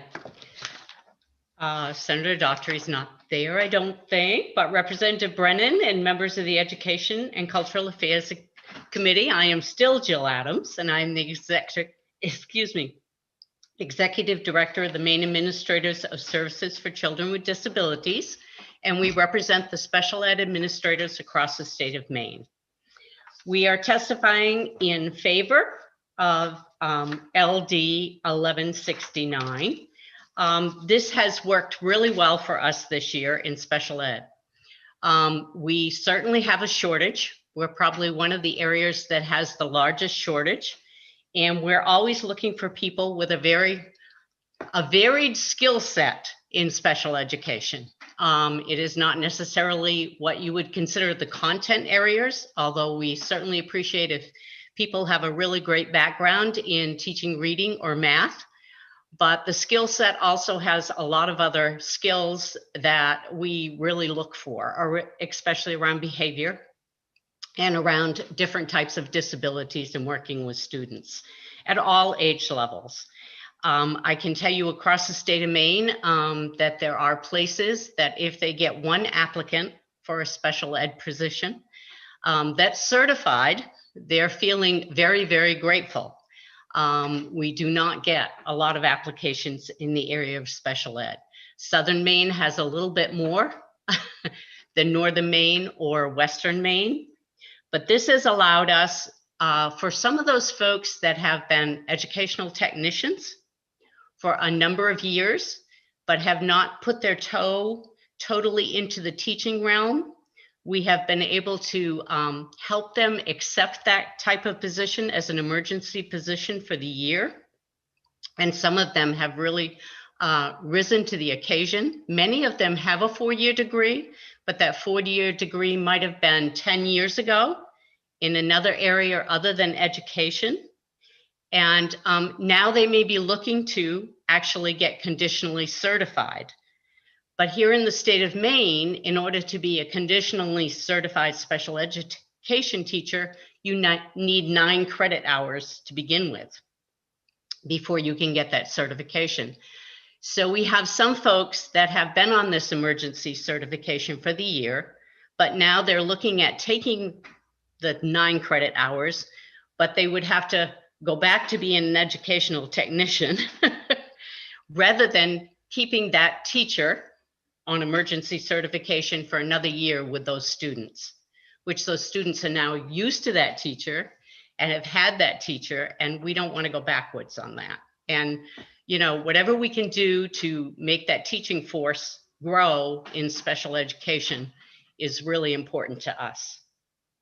I think that answers maybe the question around Representative Dodge had around moving these folks along. We certainly don't want somebody staying in the emergency certification, but some people take longer than that 1 year in order to start that process. 9 credit hours and teaching full year in a COVID year was a lot. So many of them were not able to do that. So I think that's where we're looking at things. I would also tell you that there are many special ed techs that they stay as ed techs because of the special ed paperwork. So I just want you to think of that as you're passing bills that require more paperwork for people to do in the area of special education. Because those people want to work with students. They don't want to be doing all the paperwork. The other issue we have sometimes is educational technicians. Some districts do pay for educational technicians to take coursework. Some do not. So if somebody's on an emergency certification as a teacher for the year, then they may be able to get that coursework paid for. And they're doing the job. So I will tell you that we are working in as many ways as we can to get students interested, whether they're at the university level, in the area of special ed teaching. We have directors this year that are really reaching out to the universities to get students to maybe do some of the extended school year programming that we have to do in special ed, or in some of the COVID impact tutoring that's going to happen. So we are looking at all options. If anybody out there has any options in the area of special ed as far as teachers go, we would certainly like to hear those. But this would help us in special ed to move some of those people along into the teaching field. So thank you. Well, thank you, Ms. Adams. And are there any questions from members of the committee? Seeing none, thank you very much. We will now move to Dan Allen with the Maine Education Association.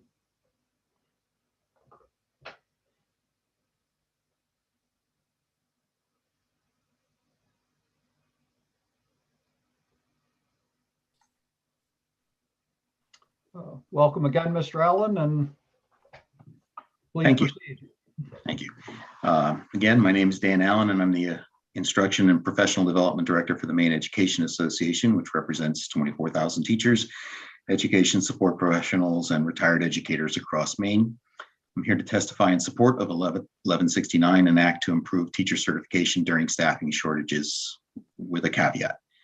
We think Representative Sampson's bill is a reasonable answer to the ongoing shortages that persist in our schools, and it will allow districts to fill positions with candidates who have been certified by the state, if only on an emergency basis. Without pointing at any instance in particular, we are aware that occasionally districts are forced to place uncertified people in classroom positions, especially during staffing shortages that the state has identified as emergencies. The MEA understands the difficulties because we are often called on by our members to offer advice in these situations. There are no easy solutions, but one we never advocate for is to leave an uncertified person in the position.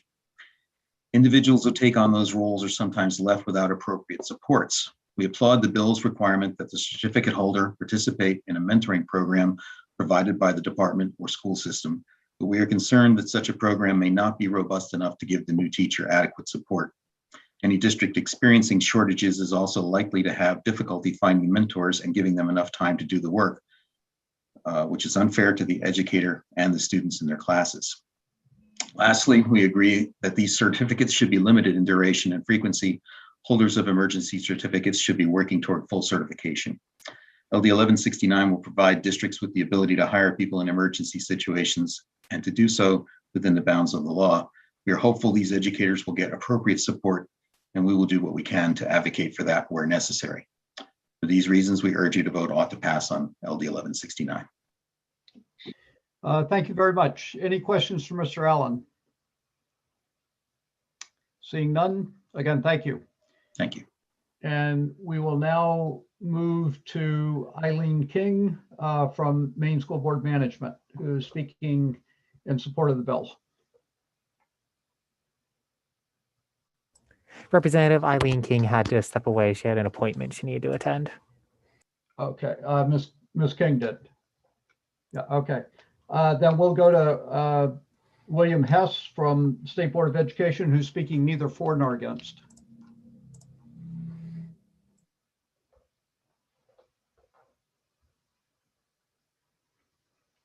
Welcome again, Mr. Hess. Thank you, Chair Brennan.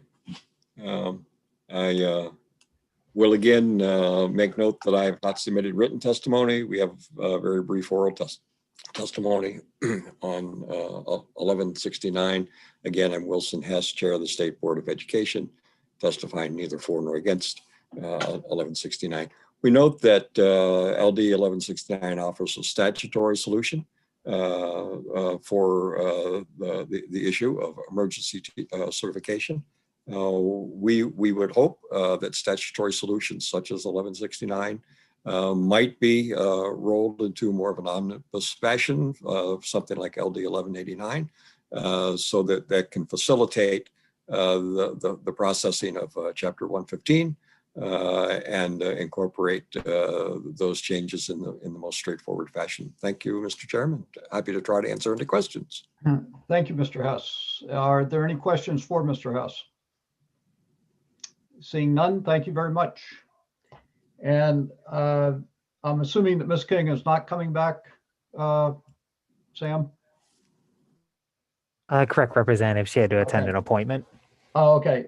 So we now have Mary McLennan, who will be speaking neither for nor against. And Representative Mary is not with us in the attendee room. No, not with us either. Okay. That being the case, is there anybody else in the queue or anybody else that had not officially signed up? Or not officially, but signed up at this point?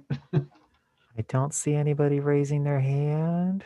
Okay. Okay. So before we close the public hearing on 1169, do members of the committee have any request of our staff person in terms of information for the work session?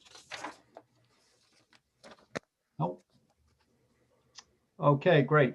Then we will close the public hearing. Representative Brennan, Representative Stearns. I'm sorry, Representative Stearns, you came back quickly. Okay. Without investing a ton of time, it might be nice to take a look at these certification bills and see if there's a reasonably simple way to bring each one of those into the department's statute bill, if they fit.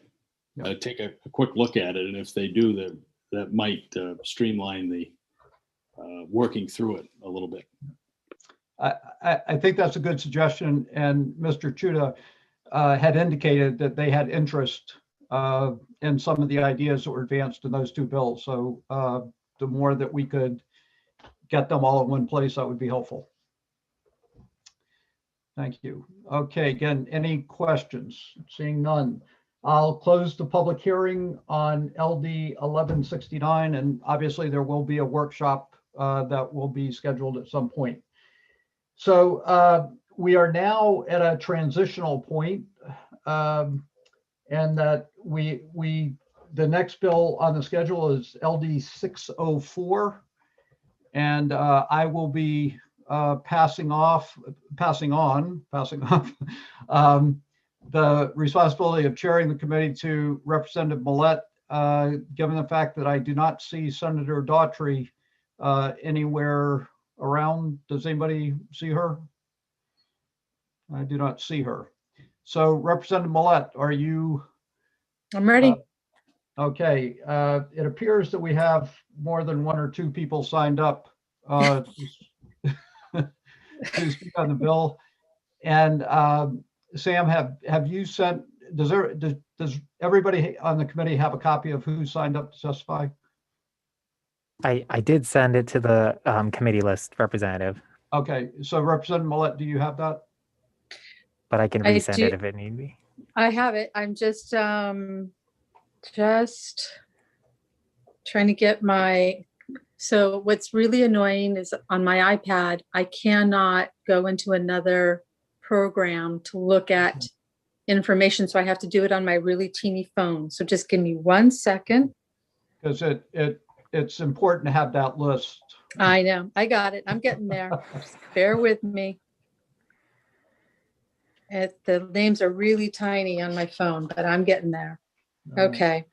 Representative Millett, would it be easier to call in on your phone and then switch and then look at the names on your iPad? Oh, no, it's not. Okay. All right. I wish it was, but it's not. Okay, no, I'm good to go. Okay, so Yep. I will hand over the gavel to Representative Millett and allow her to open the public hearing on LD 604. Right, I'm opening the public hearing on LD 604, an act to promote accountability in Maine's charter schools. Representative Brennan is the sponsor, and I'll have him introduce it. Thank you. And I might add just before I start, we had decided as a committee to put a 3-minute time limit on public comment. So Sam, you're keeping time, and we'll let Representative Millett know when somebody has reached the 3-minute limit? I was going to ask Representative, do you want me to stay unmuted and then that way the sound will go off and everybody can hear it? Or do you want me to run the timer and then just say time whenever, what works better, Representative Millet? I think if you are in a room that doesn't have a lot of noise and you feel comfortable having yourself unmuted, that having folks hear the timer go off, I think will allow everyone to feel comfortable with how the process is working. Sure, that's fine. Yep. Great. Okay. So thank you, Representative Millet, members of the committee. I am Michael Brennan, and I represent District 36, which is part of Portland, and I am presenting LD 604, an act to promote accountability in Maine's charter schools. And when I drafted this bill and presented this bill, I thought it was a fairly simple bill, and I still believe that it's a fairly simple bill. And I will walk through the two parts of the bill and just give you a brief explanation of my thinking behind the bill. The one part of the bill simply creates a line item within the state budget for the allocation of money for charter schools. Currently, the funding for charter schools is embedded in the GPA amount. And as you know, the state allocates over $1 billion a year to general purpose aid to education. And the amount that is allocated for charter schools is embedded in that amount.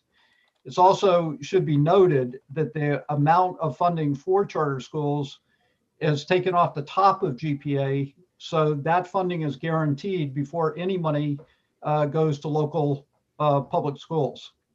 When I got re-elected to the legislature in 2019, I had two other charter school bills, and I inquired as to how much we were spending on charter schools. And at that time, I was told somewhere between 23 and 25 million. And I said, where do I find that? Where is that stated?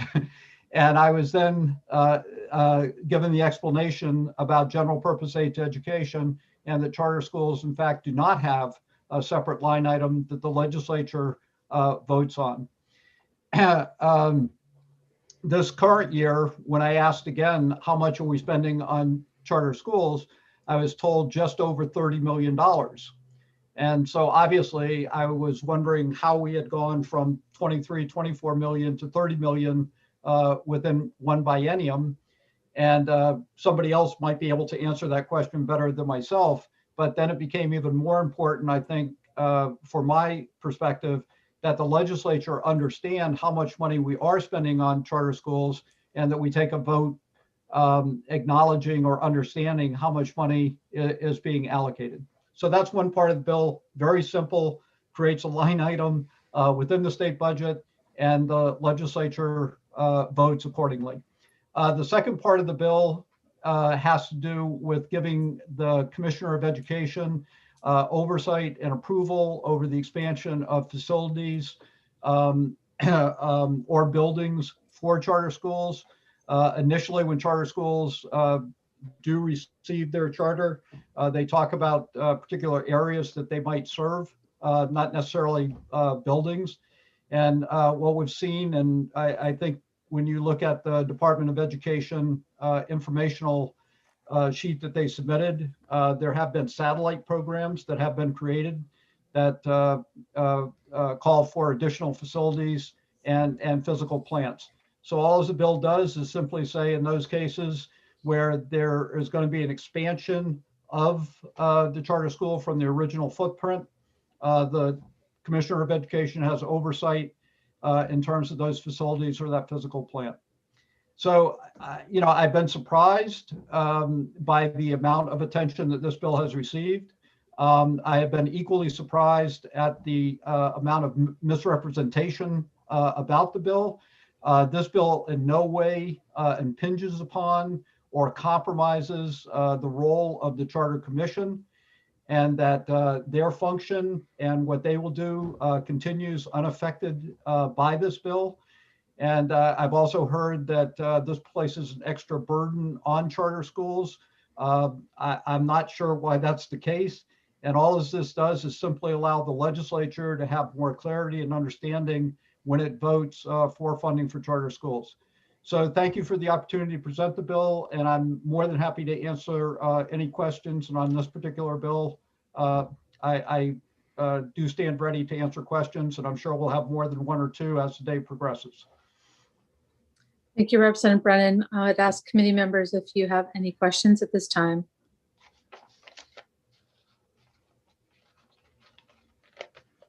Okay, I don't see any raised hands.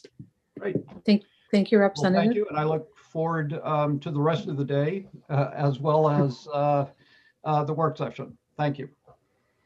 Thank you. Okay, so looks like we're taking testimony 4. And that would be, first up is John Kaczynski from the Maine Education Association.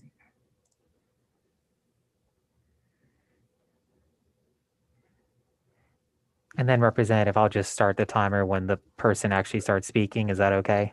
Yes, definitely wait Okay. until they start speaking, because as we know, it can take, there's that weird transition between the waiting room and our panel. Exactly. Yep. Great. Welcome, Mr. Kaczynski. Thank you so much, Representative Millett and other esteemed members of the Education and Cultural Affairs Committee. My name is John Kaczynski, here on behalf of the Maine Education Association to testify in support of LD 604. The MEA proudly represents educators in nearly every public school in the state and the teachers at the Baxter Academy Charter School in Portland. The bill does 2 things. I'm going to focus my testimony and time today on the second item of the bill, which would require greater transparency for funding of charter schools. The bill does not propose to cut funding for charter schools. Instead, it proposes a better system of funding charter schools with greater transparency and oversight. The funding for charter schools has been complicated from the onset. The bill, the original enabling legislation that created charter schools during the 125th legislative session, was certainly rushed. The bill was printed on May 5th.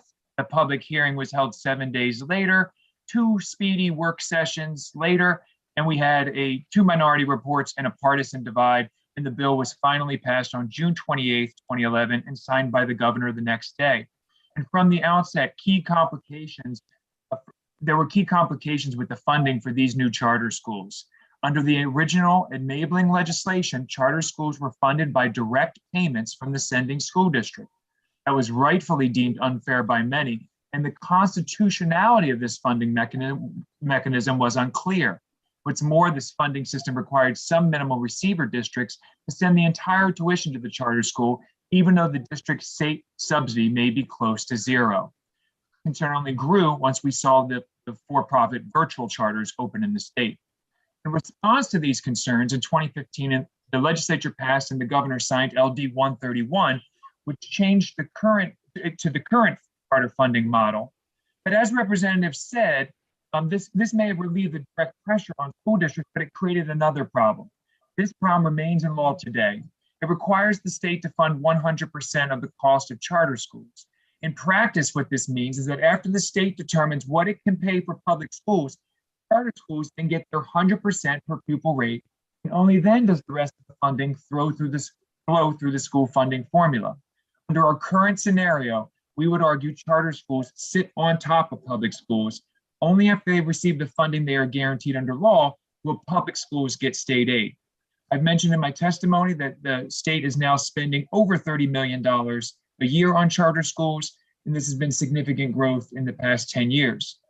Given these sharp increases and given the current funding scheme, which arguably disadvantages public schools, we support LD 604 to bring some much needed transparency and oversight to the charter funding model. The intent of the bill is to require state funding for each charter to be listed in the state budget. Now, I understand this makes some people nervous, that the transparency could certainly lead to greater scrutiny. But the Maine School of Math and Science is funded this way, as is the Baxter School for the Deaf and the Hard of Hearing. These have been in the budget for decades now, and we don't see many controversies related to their line item funding.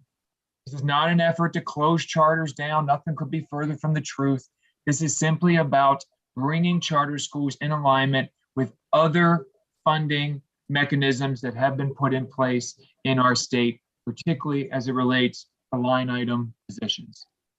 So I thank you for your time. I don't see a clock. I hope I did not go over, but thank you for your time, and I'm happy to try to answer any questions. Thank you, Mr. Kaczynski. Sam, you had your hand up. Is that because the timer went off? It was just, yeah, it was about 15 seconds over. Did anybody hear that, or was it not loud enough? No. Okay, all right, I'll turn it up. I didn't want to scare everybody and blast it for the first one. Right, so. that's okay. We're working the kinks out. 15 seconds isn't terrible. And I do ask everyone to be patient with us as we work our way through. Okay, so at this time, I'll ask if anyone has any questions of Mr. Kaczynski. Please raise your hand so I can see. Okay, I don't see any raised hands. Thank you, Mr. Kaczynski. Thank you all for your time. Okay, next up is Eileen King. Oh, and Representative Millette, Eileen King is she's gone. She's out still? Yep. Okay, all right. So we're now going to move to, actually, I'm just going to take,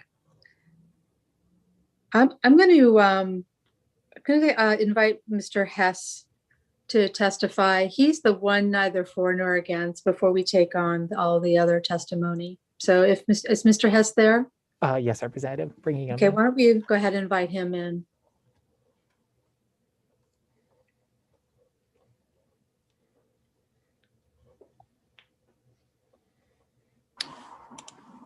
Thank you, Chairman Millette.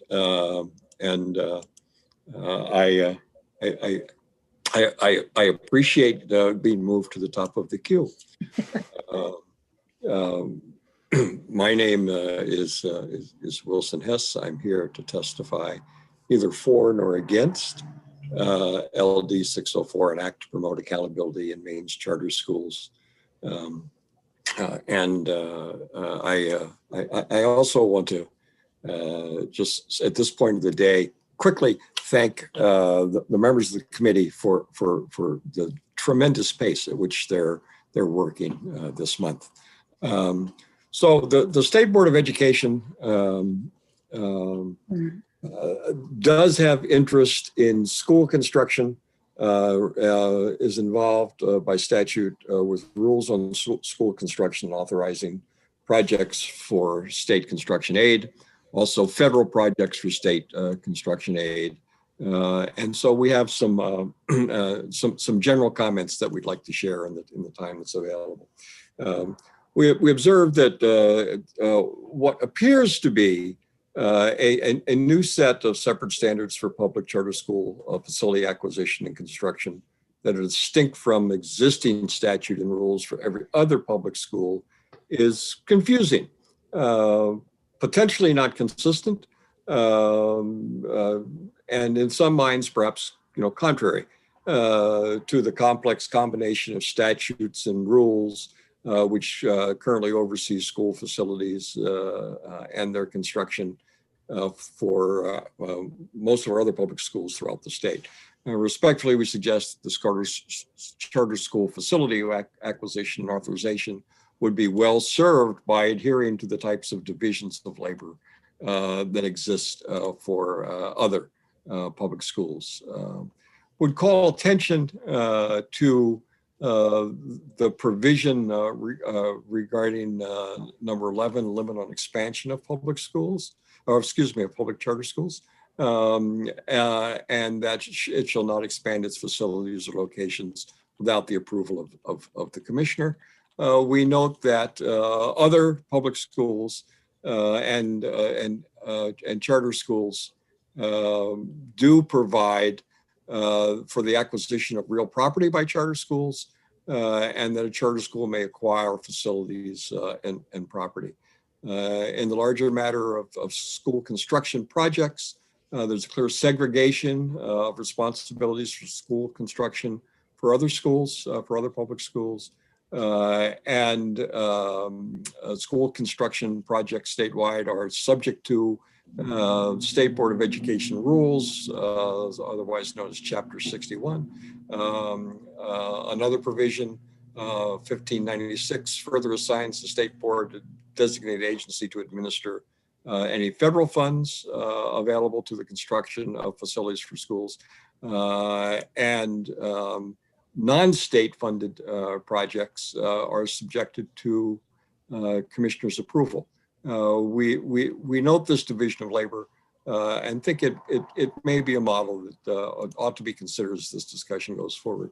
So the state board hopes that its testimony neither for nor against LD 604 and act to promote accountability in Maine's charter schools brings to light issues which clarify its position that as public schools, our charter schools should be treated equitably in terms of access to resources, facilities, and accountability for public funds. Thank you, Chair Millett and members of the committee. Be happy to answer any questions. Thank you, Mr. Hess. Do any members of the committee have questions?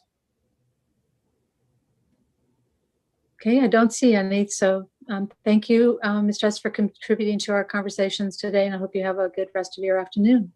Thank you, Madam Chair. All right, now we're going to move to those who are opposed, and Senator Scott Searway is first on the list.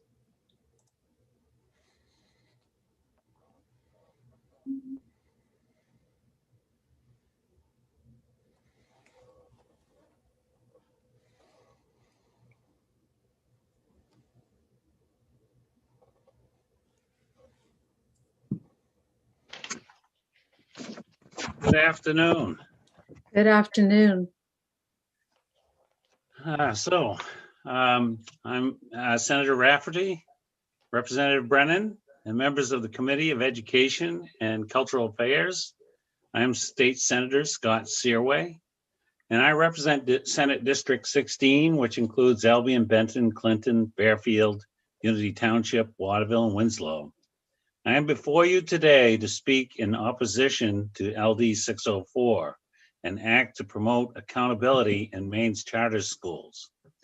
Over the last year, our children have had to greatly adapt to how they receive their education because of the COVID-19 pandemic.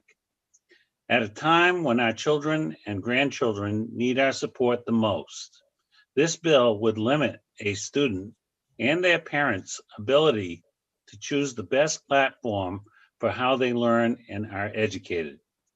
Some students simply are not cut out for your traditional classroom setting, but rather learn best through hands-on, one-on-one instruction, a learning platform our charter schools have proven to be effective at providing. Many of the students who attend charter schools are considered to be economically or academically disadvantaged.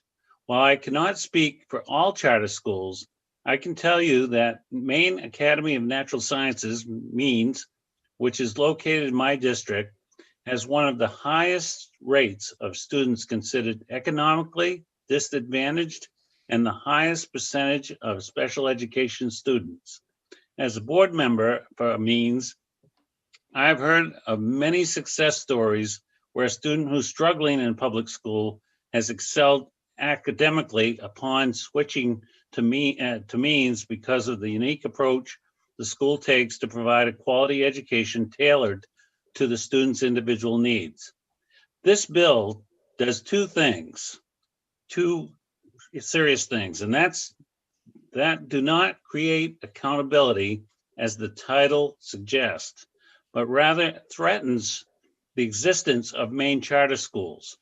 First, the bill moves to the Department of Education, DOE, the decision-making power to decide whether or not a charter school may expand their facility and location. We already have in statute a limit on the number of charter schools that can operate at any given time, to changing this to the commissioner when there's already oversight on this by the state, and the Maine Charter School Commission is simply unneeded.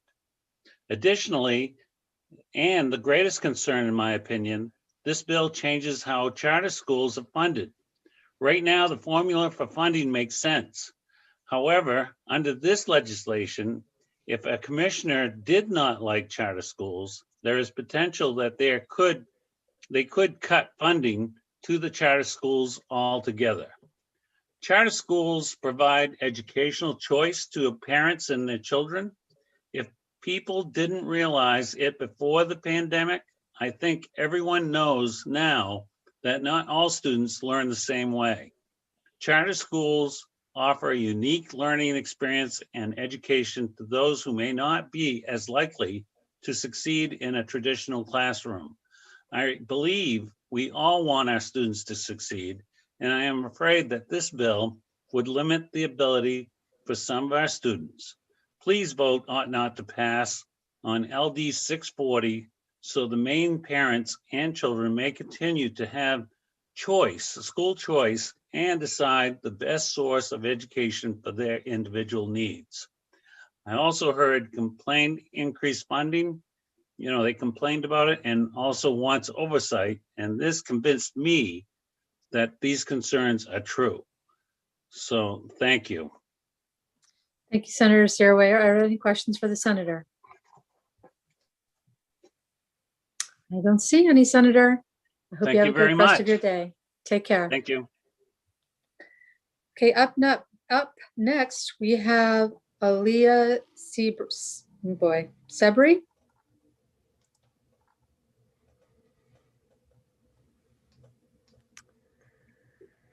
I don't see Aaliyah. Okay, well, let's keep an eye out and let's move on to Alex Willett. And also, Representative, we wanted to inform the viewers that this order for the rest of the hearing is in alphabetical order by first name, so they can kind of anticipate when they'll be called. Okay, I think you just did, Sam. Okay, sorry. No, that's fine. So hopefully everybody took note of that. We're going alphabetically by first name. So is Alexander Willett present? Yes, Representative. Great, I see he's on his way. Hi, Alex, how are you? Good, how are you? Very good, thank you. So welcome to the Education Committee. Just going to remind you, and use the way to remind everybody coming behind you that we are using a timer. Sam, who's got that nifty chalkboard behind him, has a timer. Hopefully it's going to be loud enough for everybody to hear. We're working on this, so don't panic. If you still just have a few more sentences to read, that's okay. But if it's like, a whole nother page, then we're just going to ask you to try to summarize. Okay? Yeah, thank you. Terrific. So welcome. Well, you can start anytime. Honorable chairs and members of the Joint Committee, my name is Alexander Willett, and I'm a senior at Baxter Academy. As a young neurodivergent kid with physical impairments and learning disabilities, both school and everyday life can be really challenging for me. Back in my sending school, I wasn't given the support and opportunities I needed to thrive in the classroom. But here at Baxter, I've succeeded in more ways than I could have ever imagined. Through our unique Flex Friday program and hands-on learning in the classroom, I've gained technical and interpersonal skills that will follow me throughout my college and future career. I was given the opportunity to be a part of a world-renowned robotics team, the experience of helping design a finalist ventilator for the COVID-19 challenge. And just the other day, I passed my SolidWorks exam, which is the industry standard CAD program. Having my challenges in the classroom can make learning almost impossible. But the fact that such a large portion of our student body and even our teachers are in the same exact position as me means that I have the support and respect I deserve. What I got from Baxter these past 4 years has not only led me to be ready to graduate, but also to attend Rochester Institute of Technology next year to study both mechatronics engineering and biomedical engineering. Baxter Academy is a place that provides advanced STEM education for folks that can't succeed in a traditional public school, but don't have the luxury to afford private school. We're a place of 400 like-minded students from all different backgrounds that had to make the conscious choice to come here, because we knew we were going to be given the support and extensive STEM education that we just can't find anywhere else. Thank you. Thank you. And Alexander, I assumed that it was appropriate to shorten your name to Alex. Which do you prefer? Alex, but I thought I'd make it longer for the thing. Okay, all right. So I'll ask the committee if you have any questions for Alex. Okay, you did such a great job that we are in good shape, and congratulations on going to Rochester. That is huge. I look you. forward to reading about you in the paper. Okay, so next up is Amanda Wagaman. And we do not have Amanda with us, Representative. Okay, then next is Amy Linscott. And we don't have Amy either. Okay, and so I think what I'll do, we're just going to go through until we find someone who's present, and then we can always kind of go allow anyone who we may have missed to raise their hand to let us know that they're here. Okay, so next up is Casey Burrow. Yep. Okay.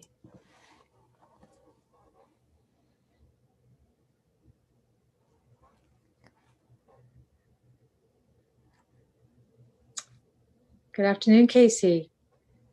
Good afternoon, members of the committee.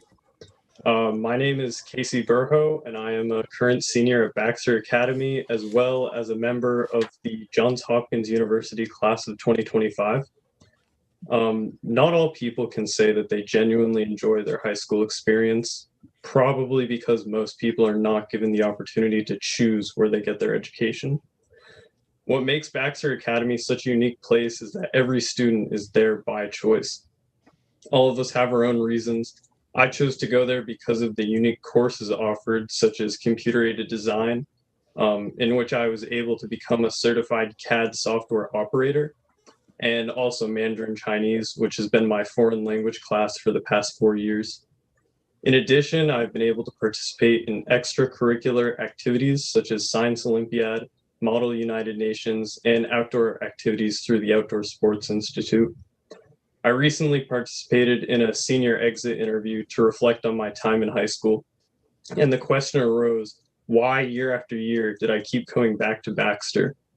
I feel that for me, Baxter Academy is the only school I could have gone to where I was in full control of my education. Not only did I have access to unique curricula, but I was also given the opportunity to go as deep into a subject as I wanted. Whether that was through our classes, local college courses, or our year-long Flex Friday projects, we were always encouraged to find what interested us and pursue it. I believe that these experiences and opportunities that were available to me because of my choice to go to Baxter will help me excel when I go to college and beyond. Thank you. Thank you, Casey. Do committee members have any questions?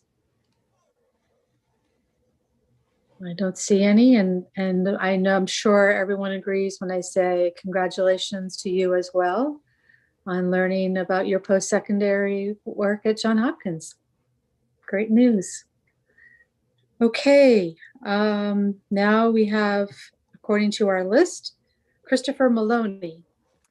And Representative, I did get an email. We have one call-in person, so there's only a phone number, but she's identifying herself as Amy Linscott. If you would like to circle Okay, back to yes, her. let's go back to Amy as a call-in.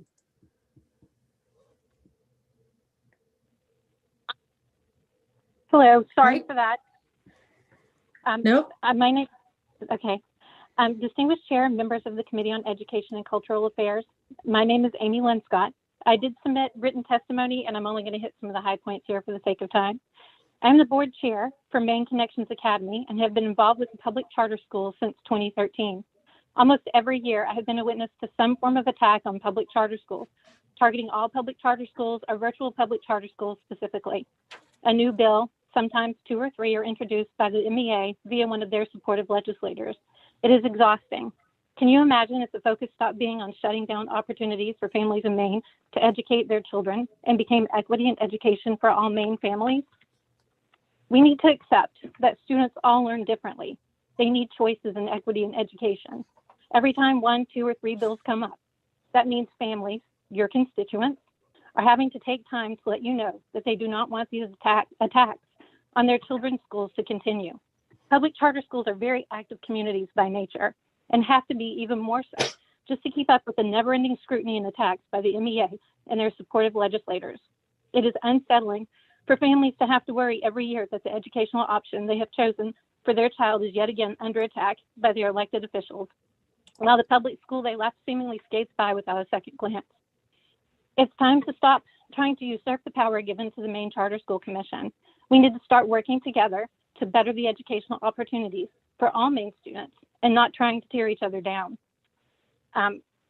We need to work together with focus on what helps all Maine students and not continually waste taxpayer money on so many bills that waste time in committee. And we need to provide educational choices for all and not attempt year after year to close public charter schools because a certain entity in the state wants all the education dollars and students in schools according to their zip code or financial situation. There's a lot of talk about equity in the world today. What is happening here in this body today is a direct attack on students and families that are seeking equity in education. Thank you.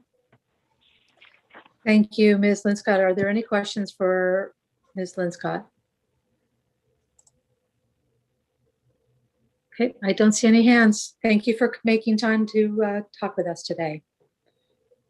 Okay, Sam, so I think I left off at Christopher Maloney. Yes, Representative. And Christopher is not with us currently. Okay. And then Dawood Bloomstein. Yep.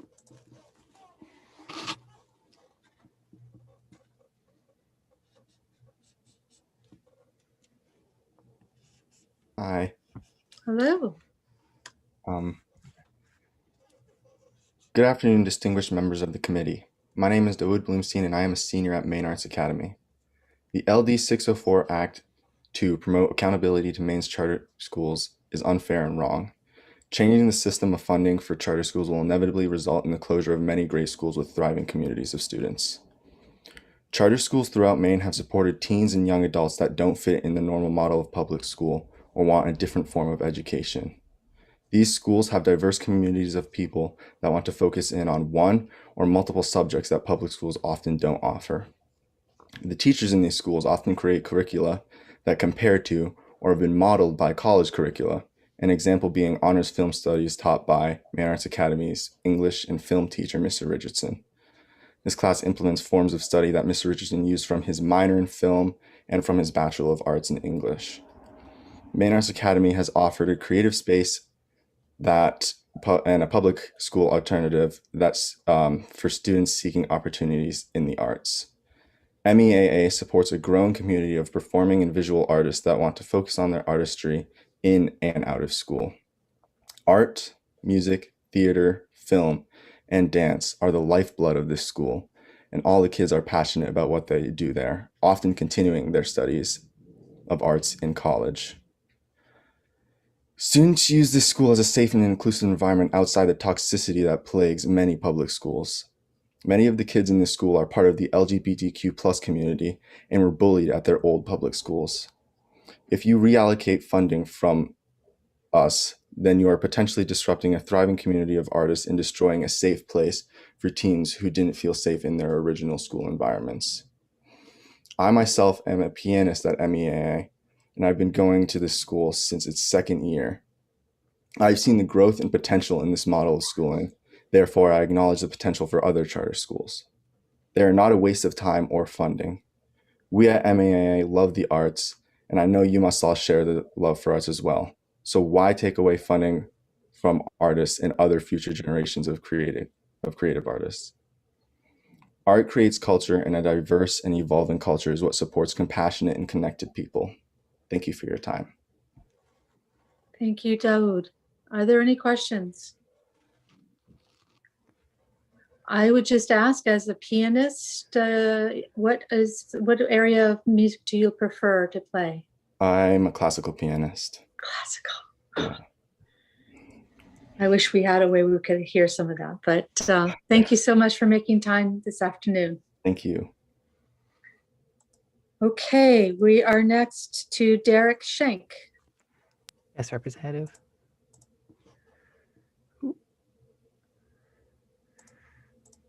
There we go.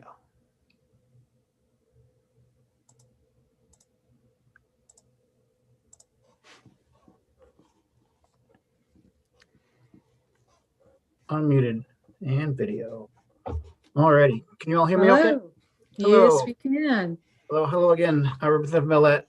My name is Derek Schenk. First, I want to say congratulations to the three wonderful young students that just spoke before me. That's an inspiration to hear these stories, which is why we're here today. I'm not going to read my entire testimony because I know there's a time limit. There's a long list of people that go after me. So I'm just going to get the highlights. A few things I want to note. Again, my name is Eric Schenk. I'm also a proud member of the local Democratic Party in Scarborough. I have sat as the vice chair, although I'm moving to Lewiston now, so I have to redeem my seat. But I'm mentioning this just to point out that this is not a bipartisan issue. There is, I think, a push against this bill from both sides of the aisle. So I just wanted to highlight that briefly. I also work as a math interventionist at Maine Connections Academy, in addition to teaching a Java programming class and being the chess club captain. We are the Maine's first virtual public charter school. We started in 2014. We currently educate students from over 100 districts statewide, and we give an alternative to students who, for a variety of reasons that I will list, struggle with an in-person environment. Our school's curriculum combines online and offline resources, working with specialists to deliver comprehensive, high-quality education. Our mission is to help every student maximize their potential and their highest performance standards through a uniquely individualized program from grades 7 through 12. How do we pull this off? We use a lot of data at our core. Maine Connections Academy excels at using data to find where students thrive and where they struggle. We use information every day in this class to differentiate our classrooms in ways that you cannot do at a normal brick and mortar setting. This really enables us to give students who might struggle in a regular environment a chance to excel. Some of our students are student athletes who during the day are training, practicing for whether it's hockey, professional skiing, dancing. They can go to school at night while training during the day. We also have students who are bullied or who are disabled, who we give a equal platform for them to really access their education. The reason why I'm against this goes to the heart of the funding behind it. We need a stable funding mechanism to make sure that we have the stability that our students and faculty deserve. If you do want to read more, I urge you all to read my testimony, and thank you very much for your time today. Thank you very much, Derek, especially for staying within our time limit. Greatly appreciated. I had a timer on my screen to watch it. Oh, okay. I was I know really you got impressed. you, Phil. Okay, now I'm going to ask committee members if they have any questions. I don't see any. Okay. Take care, Mr. Schenk. Thank you very much. And now it's Emmanuel Pariser. Yes, Representative.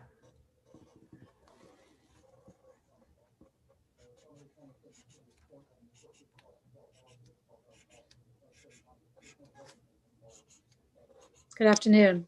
Good afternoon, Chairperson Millette and the Joint Standing Committee on Education. I'm going to try to read this on my screen, so I won't be looking directly at you, but my name is Emmanuel Pariser. I live in Waterville, Maine, and I've been an educator my entire working life.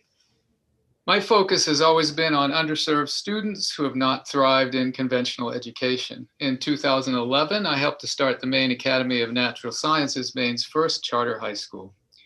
I'm speaking today in opposition to LD 604 for several reasons. First, the bill is trying to fix a problem that doesn't exist. Maine's charter schools are more accountable than Maine's district schools because we have to respond to the requirements of the Maine's Charter School Commission, as well as to all regulations and protocols promulgated by the Maine Department of Education. As they say, if it ain't broke, why fix it? Second, the bill does not establish where or why this accountability is needed. Have there been financial transgressions? Has there been unregulated growth among the charter schools? The DOE completed an 8-year study of Maine charters last year, and I didn't see anything about the phantom problems this bill is trying to rectify. Third, the bill sequesters funding for charters into a separate fund under the Department of Education, making it easier for anti-charter legislators to pass further legislation which could reduce or eliminate funding for Maine's charters. This, of course, threatens the very existence of our 10 charter schools in Maine. If we need to know how much charters are costing the state of Maine, how about asking the Charter School Commission or the Department of Education to simply get those figures? Fourth, the bill has no fiscal note attached to it. LD 604 throws a lot of work at Maine's Department of Education. To do this job well, shouldn't the bill support at least a partial new position on the Department of Education staff? The Maine Academy of Natural Sciences got charter status in 2012, and at the same time, the Maine's Charter School Commission began. We've grown up together. The Charter Commission has visited our school annually, sometimes biannually, and we've been continuously reviewed to see if we're meeting our performance targets. Our finances are reviewed, and every 5 years, we've had to go through a reapplication process to continue providing our services. I think our 10 charter schools in Maine are serving students well. It means we are serving populations of kids who have fallen through the cracks in our traditional systems. I'm sure this is true at other charters as well. I would like to see charters expanding to offer services to other underserved populations, such as teen parents, migrant workers, and youth coming out of substance abuse treatment. LD 604 undermines the work of Maine's Charter School Commission, which I believe is one of the tightest and toughest authorizing bodies in the nation. It threatens future funding for Maine charters and could restrict enrollment as well.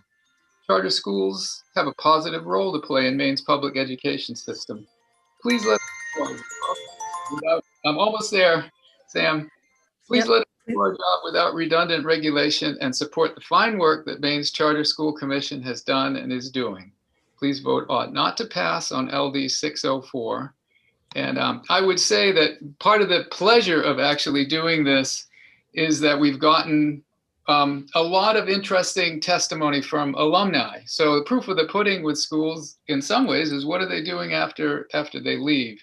So I hope you'll have a chance to read some of those testimonies from alumni from the Maine Academy of Natural Sciences. And I thank you for your patience and you're willing to dig into this issue. Thank you, Mr. Pariser. Any questions? I don't see any. I hope you have a good rest of your afternoon. You too. Take care. Take care. Hey, Emily McCool.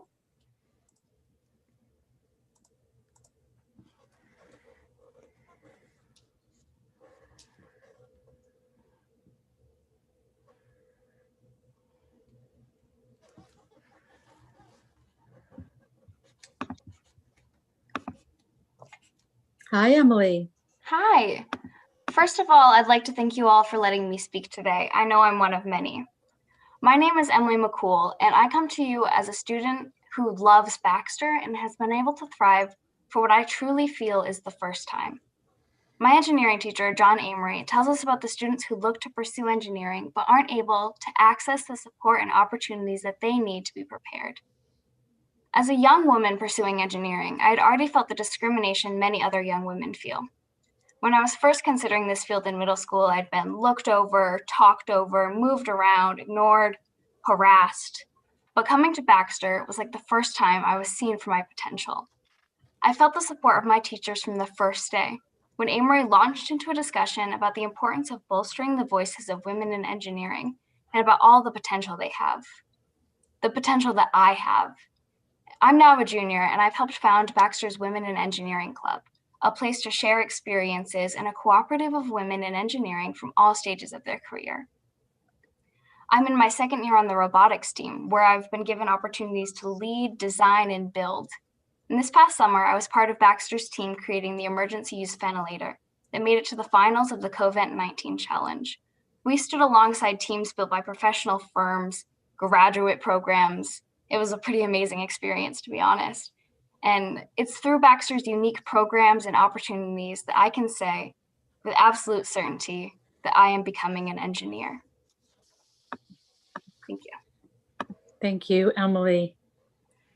Committee members, any questions for Emily?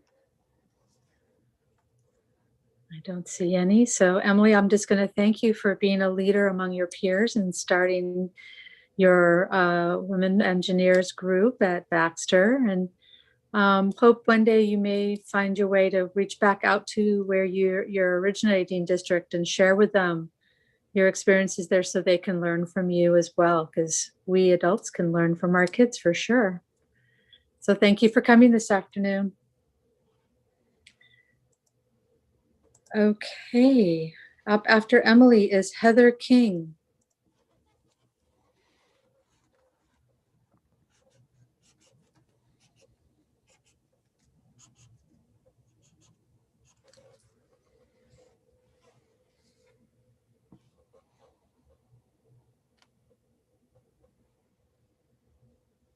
Heather, you're muted. Hi, There you go. everyone. How are you all today? Thank you for listening to all of us speak today. There's a big list. My name is Heather King. I am the head of school at Maine Arts Academy, and I will try to be as brief as possible. As the head of school at Maine Arts Academy, we champion minority or uniquely disadvantaged students. Maine Arts Academy's student body is made up of 12% students who are multiracial, 30% of students who have emotional or learning disabilities, 35% of students who are LGBT, and 71% of our students are female.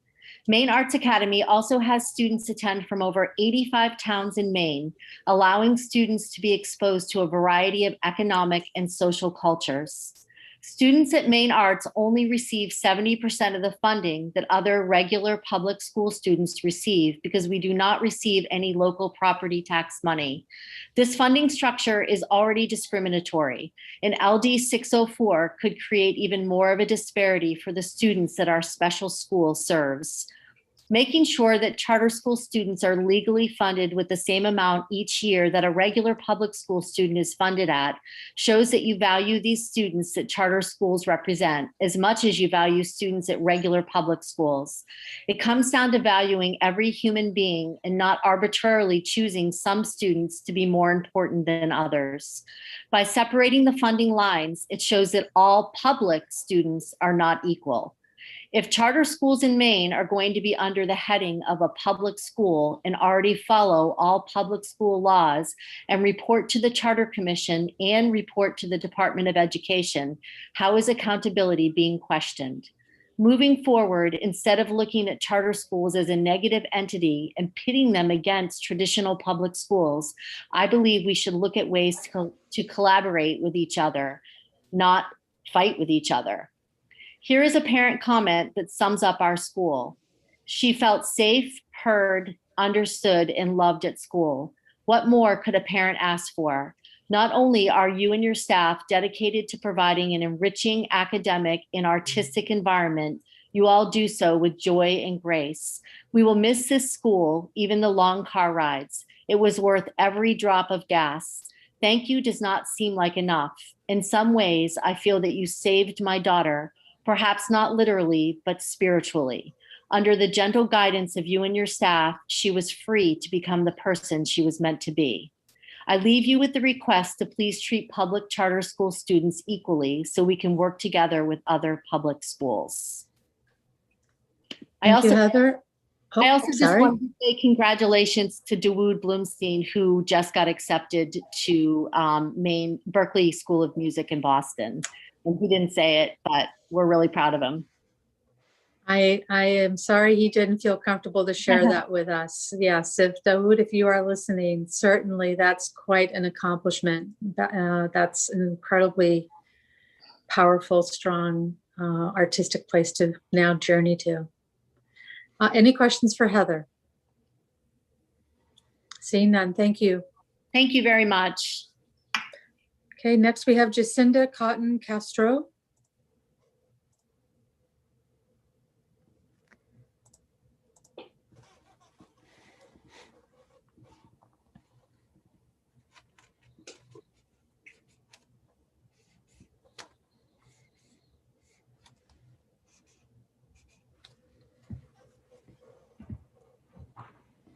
Good afternoon, everyone. Good afternoon, Representative Millett and Representative Brennan and esteemed members of the Educational Cultural Affairs Committee. My name is Jacinda Cotton Castro, and I've been the Executive Director and the founder of Fiddlehead School of Arts and Sciences located in Gray, Maine.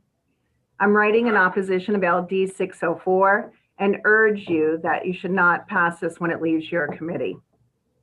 Nothing is simply a line item without intention. As the executive director for the past 8 years of this school, 8 years of collecting data, and 8 years of being held back bits by bit by such of this bill, it's time for us to move forward. I can assure you that we're held accountable on many accounts and above and beyond with less resources.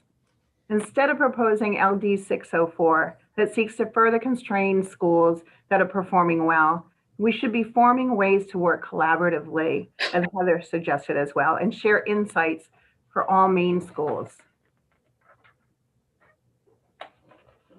If anything, COVID-19 and the pandemic has taught us, we should be working together and developing the whole child, whole student, whole human being. These skills will be critical for Maine children as we move forward.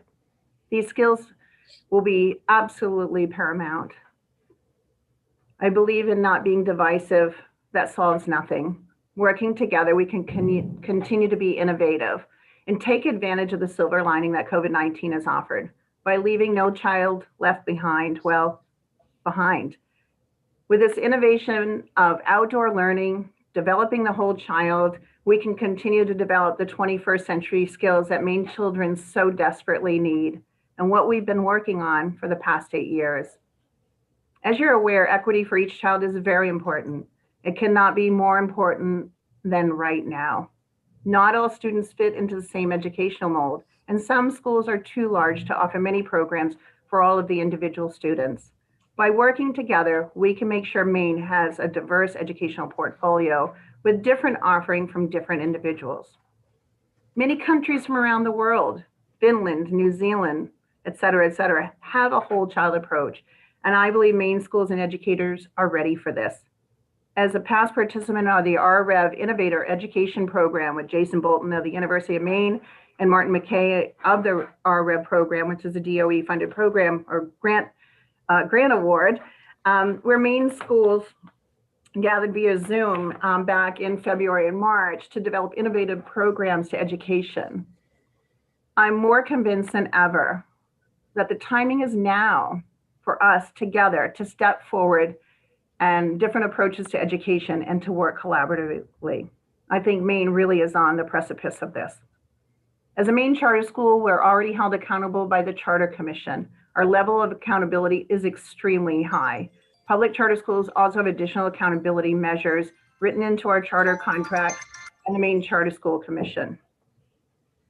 So Ms. Castro, I think you heard that. So if you could wrap up, please. I'd be Thank happy you. to. A lot of it had been said. We are just held to a high level with less resources. So Fiddlehead's well positioned because of the funding from the DOE, the award that they received nationally.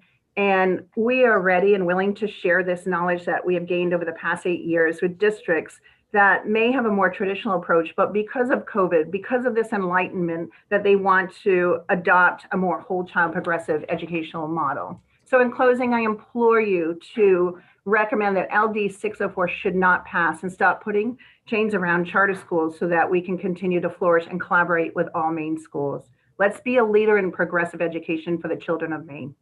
Thank you so much for your time. Committee, do you have any questions? Thank you for coming today. Thank you.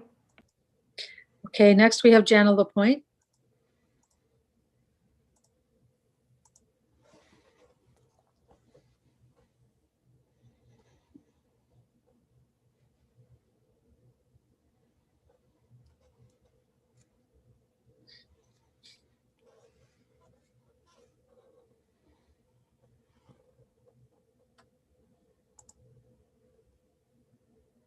Ms. Lapointe, are you there? There she is. I am, Rebecca. Thank you very much, Senator Millett. I'm not exactly as astute as I would like to be when it comes to using the computer. Sorry to say that, but good afternoon to you and Representative Brennan and the Joint Committee on Education and Cultural Affairs. I am Jana Lapointe. You know, I've served on the State Board of Ed and the Charter Commission for the past 10 years. And I also served 11 years on the Community College Board of Trustees. I am speaking today in strong opposition to 604, an act to promote accountability in the Maine charter schools.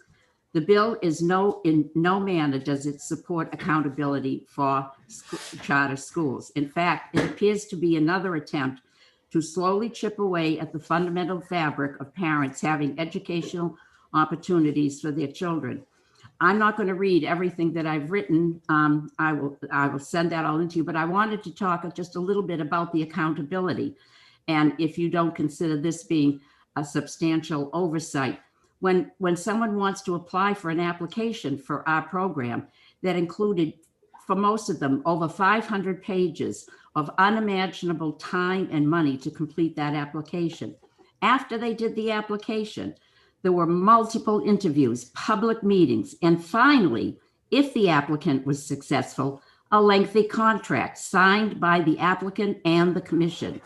The contract for all schools contains 11 performance indicators that hold the school accountable for their operational and educational performance and are reviewed annually. The commission has been deliberative and purposeful in all their undertakings with each school's initial approval and yearly evaluations.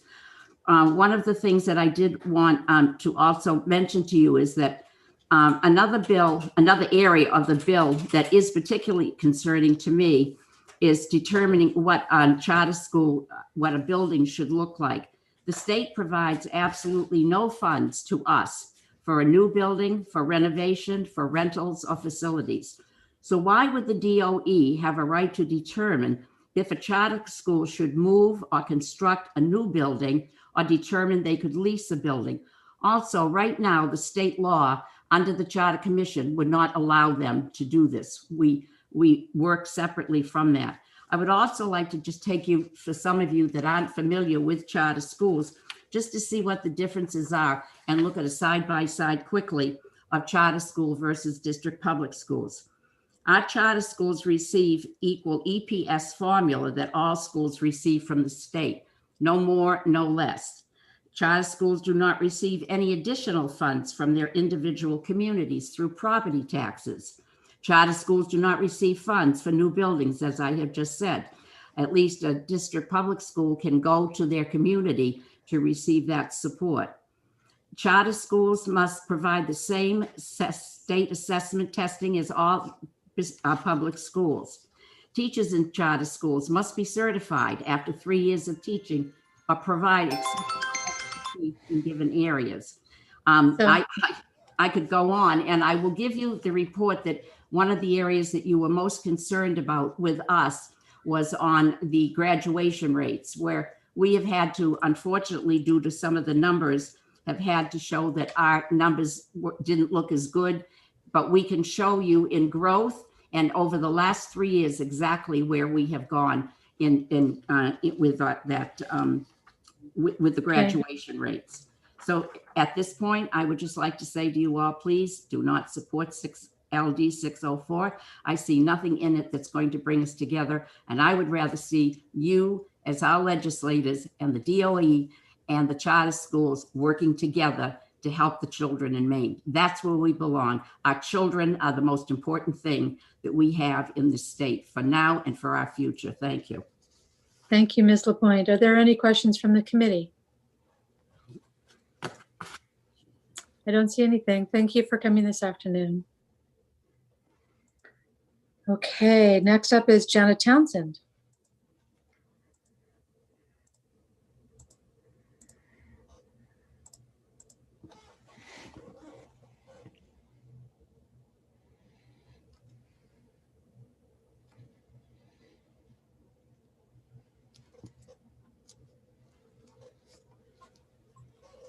Hello. Good afternoon. Good afternoon, esteemed members of the Committee on Education and Cultural Affairs. My name is Janet Townsend. I'm here representing Maine Arts Academy as the board president and opposed to LD 604. As a retired New York City public school teacher and developer of inclusive programs, who has worked for the United Federation of Teachers Union, witnessing private and public charter takeovers, I arrived in Maine vehemently opposed to charters. But when asked to help build a school for the arts with an educational philosophy I believed in, I researched Maine public charters. Maine's 10 charters are held to higher standards of review than other schools. They are financially accountable. They are democratic educational laboratories. Maine charters understand that unique, innovative curriculum transforms the classroom, which often addresses learning inequities and provides potential growth to high student performance. This is the definition of our school. Maine Arts Academy treats arts as integral to learning, Students can find or pursue their passion in dance, music, theater, or visual arts, while developing traits and skills needed to be successful adults. We are the only free public art school in Maine. This is why I've changed my view and now sit as president of the board. Over 200 students from 80 towns across Maine attend Maine Arts Academy. 489 students attend charters from towns you represent. If this bill, disguised innocently as a request for transparency, is passed, charter finance will not be more accountable. It already is. Instead, charter schools with their unique ability to provide innovative, equitable instruction will be lost. Politics has run away with our basic ethics and beliefs regarding free public education. We need to focus on what's best for students and teachers. This bill does the opposite. Thank you. Thank you. Jana, are there any questions? See none. Representative McCray, I actually saw a hand go up. Thank you, Madam Chair. Thank you, Ms. Townsend, for being here. You hit on a question I've had, and I was going to wait until the end of the whole thing and ask for the work session. You said something about 489 charter students. I assume that's actually attending charter schools and plus the virtual schools. Yes. That's accurate. Okay. Thank you very much. I won't belabor the point. I appreciate it. Have a good afternoon. Bye-bye. Anyone else? Nope, that's it. Thank you, Ms. Townsend. Have a good rest of your afternoon. Thank you. Okay, January Hapworth.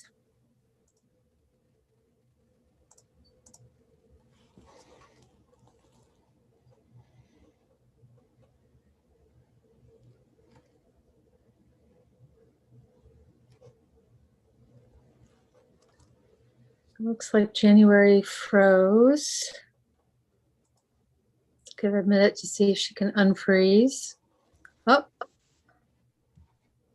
Is it all set? I think we're good. Okay, awesome.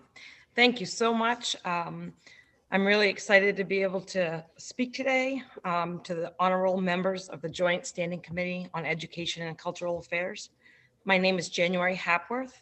I'm a resident of Clinton, Maine, and I am here to testify in opposition to LD 604. I am a teacher at the Maine Academy of Natural Sciences in Hinckley. I am opposed to this bill because I feel it will impair funding sources that allow Means to operate. Means serves students seeking an education that is filled with incredible hands-on experiences and allows for students to learn through natural sciences such as forestry, sustainable agriculture, and alternative energy resources. Means has meant a lot to me. As a teacher and a parent of a Means alumni, I have a deep appreciation for the unique learning opportunities that students are afforded at Means. As a parent, it was incredible to see the transformation in my son. He didn't enjoy school and was struggling when he came to Means. At Means, he took an interest in blacksmithing and several other hands-on activities. He started to interact with other students and to really have a positive self-image for the first time. He went from feeling uncertain that he would make it to graduation to actually graduating 6 months early. As a threshold teacher at Means, I continue to get great satisfaction from working with students and helping them to re-engage in their education. Having the opportunity to watch them grow and learn has been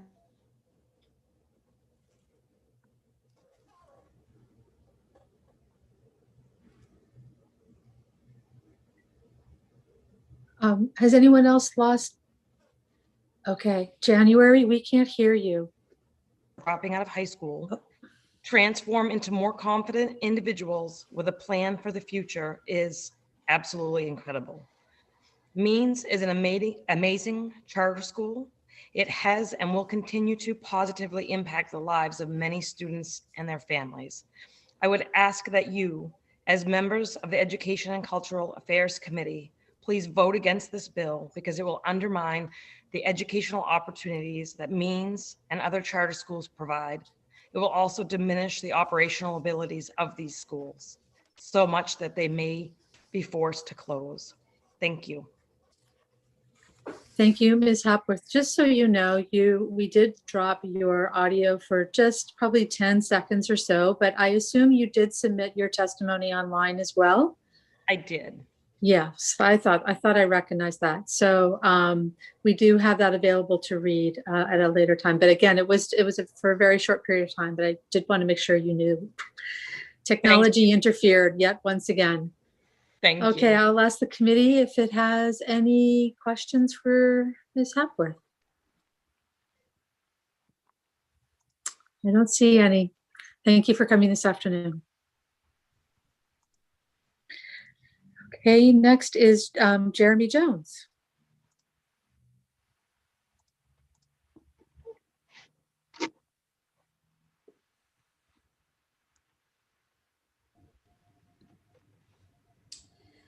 Representative Millett, Representative Brennan, honorable members of the Joint Standing Committee on Education and Cultural Affairs. I'm Jeremy Jones, the Executive Director of the Maine Charter School Commission, and appreciate the opportunity to testify in opposition of LD 604 here today.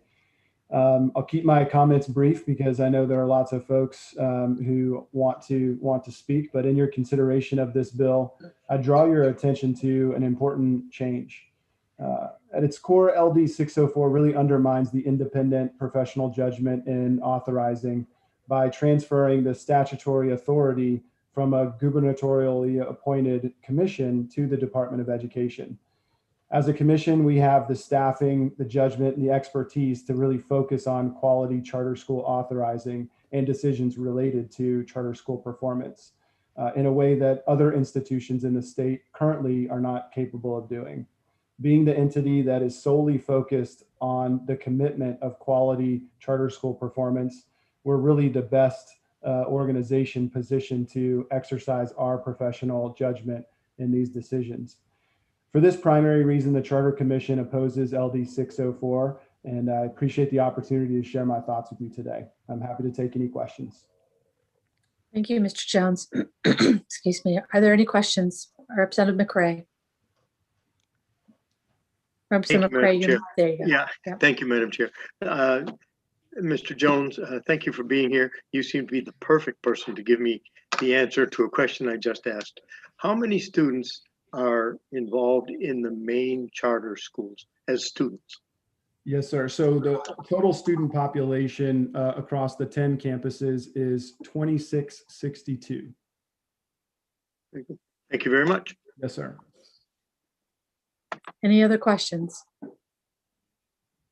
I don't see any. Thank you very much, Mr. Jones. Thank you. Oh, Representative Millett, Representative Stearns might have one. Representative Stearns with a late hand, for goodness sake. Thank you, Madam Chair. I have to be the slowest I'm also lousy at video games, so maybe there's a correlation there.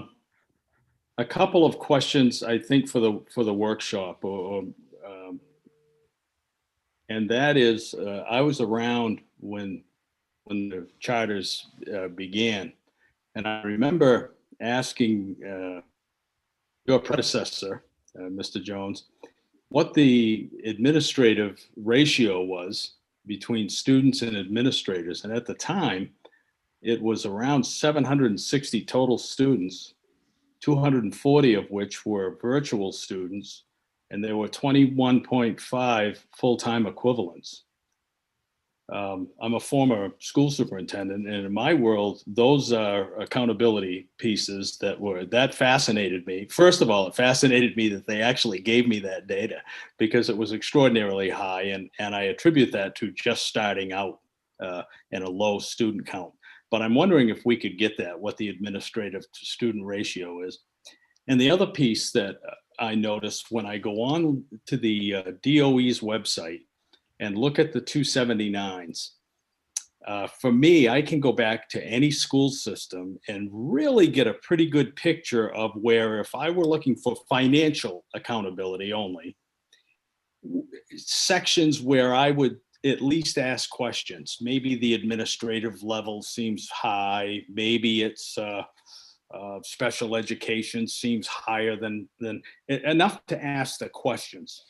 And I noticed when I go on and look at the charter schools, it doesn't have that detail at all. So I'm wondering if that type information goes to the charter commission, or if it's ever broken down like that into the cost centers. So again, I didn't want to put all the various heads of school, et cetera, on the spot, but if we could get that for the work session, that would be helpful. Thanks. We'll be happy to work on that for you. Yes, sir. Great. Thank you very much, Mr. Jones. I appreciate it. Representative Sampson. Thank you, Madam Chair. Hi, Mr. Jones. Hi. Just for a quick clarification, Representative Stearns brought something up about the beginnings of all this. Do you remember the date? What year did the virtual schools actually begin? It wasn't right at the beginning. I'm thinking it was 2014, but do you know? I don't know exactly. That predated my time, as you know, so I'm not sure when they actually officially launched. Okay, thank you. So for the work session, if we could get that information, that would be great. Anyone else? Okay, I don't see any other questions. Thank you, Mr. Jones. Thank you, everybody. Okay, now we are to John Mulaney.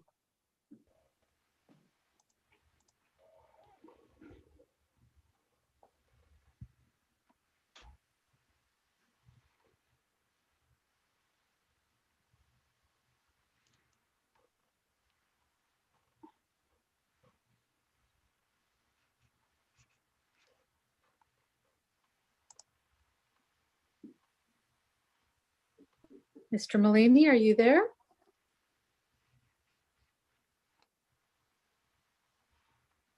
I know sometimes folks step away because we have such a long list. So why don't we just leave him there for a little bit, Sam, and bring in somebody else? Would you like to do John Neal next, Representative? Yes, please. I'm here. He is next on the list. I'm here. I thought Oh. there's been some problem. Can you Well, hear you me? are unmuted, so we can hear you. Okay, and I can start my video. There we go. So sorry for the problem. Thank you, Representative Millett and members of the Joint Standing Committee to allow me to speak. It's been a long afternoon for all of you, I'm sure. My name is John Mulaney. I'm Executive Director of the Education Action Forum of Maine. I'm going to try and speed through this to get my points through. I'm testifying in opposition to LD 604 because the bill does not enhance the accountability of charter schools as the title implies. It appears to have been drafted with little appreciation for the extraordinary accomplishments of the public charter schools and the extraordinary service charter school commission members have provided during this past year. It seems to have been drafted without appreciating the radical learning opportunities the pandemic has presented educators in Maine and the potential we have to share that learning, no matter what form public schools take place. Over the past year, the Ed Forum, the organization I represent, has been conducting conversations with innovative educators from around the state and the nation, whose efforts and innovations over the last year challenge us all to rethink traditional approaches to teaching and learning, and challenge us all to reimagine how education can be improved. Recognizing the magnitude of the pandemic's disruption, on March 23rd, 2020, Commissioner Macon herself stated that weaknesses in the educational system were emerging and that Maine would need to learn from experiences to create a post-COVID world-class education system. As the pandemic progressed, educators across the state, including those in charter schools and on the Maine Charter School Commission, made tremendous efforts to ensure that quality education would continue for all students and that families would be supported throughout this extraordinarily challenging time. Rather than applauding the excellent work of the Charter School Commission, LD 604 rebukes its efforts, implying that the Commission somehow has not met its statutory responsibilities. There's no evidence to justify the changes this bill proposes. The commission is comprised of citizens with professional education and finance backgrounds who have served as dedicated stewards of a transparent learning organization as demonstrated by 10 years of data and reports that are on the website. There's no reason to diminish this valuable resource. We urge the committee to consider the following.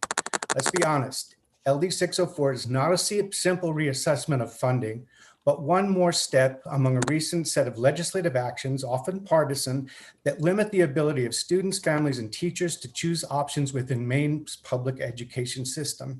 Since 2017, 8 bills have been discussed to erode the ability for charters to thrive and play an important role in the portfolio of public school options in the state. Improved communication between the legislature, the commission, and the DOE could solve many of the problems and concerns raised by the bill.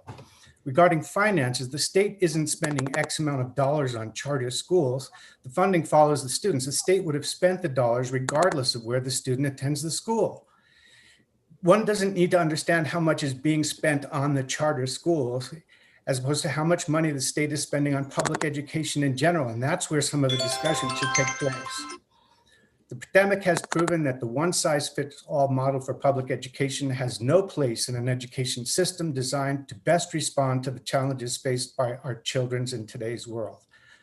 I'll stop there because I heard the bell going on, but I really do hope that we all learn that this pandemic provided an incredible, unprecedented opportunity for us to be very creative and not go back to the old ways that we've been able to talk with each other and often fight with each other, rather than reimagine a truly restructured, world-class education system for Maine.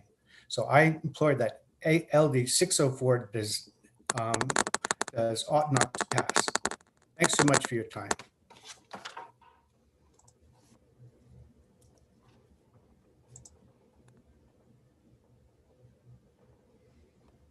I had muted myself to try to make it easier to hear you, Mr. Mullaney. Once in a while, we had some crackling noises, but I think we all were able to hear your testimony. So thank you. Do folks have any questions?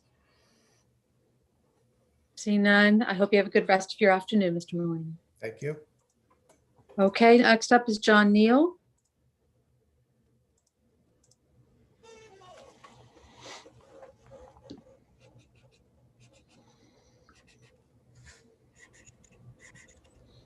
Good afternoon, Mr. Neal.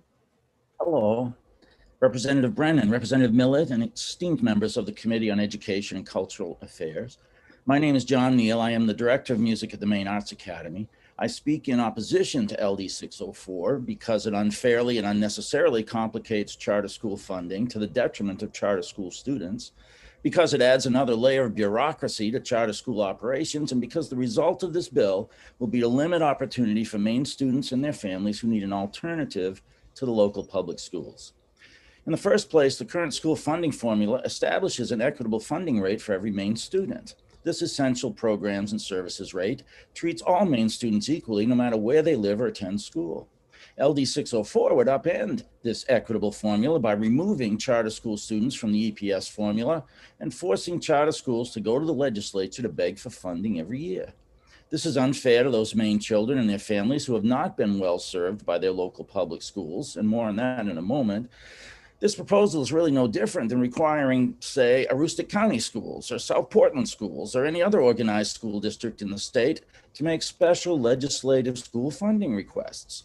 This is patently unfair, especially when one considers that charter schools have no local tax base from which to supplement EPS funding.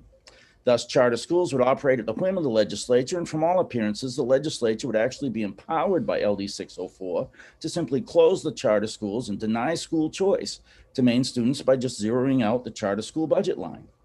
A decision of this magnitude should be subject to full legislative debate, not the pen stroke of a budget committee chair.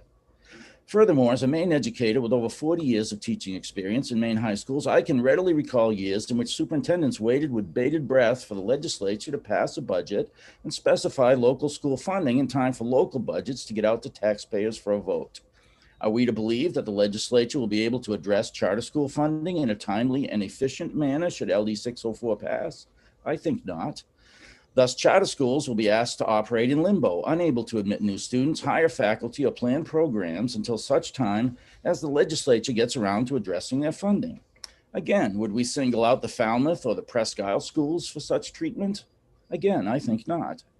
And speaking of admitting students, LD 604 would transfer responsibility for management and expansion of facilities and programs to the Commission of Education, taking such decisions out of the hands of the Charter Commission and charter school administrators and transferring them to Augusta. This is unnecessary. Provision for management of such decisions is already invested in the Charter Commission. And it is the Commission, and especially the individual charter school administrators, who are closest to the situation and are best qualified to make such decisions, not the Commission of Education. Which brings me finally down to brass tacks. We are not just discussing some arcane funding proposal here.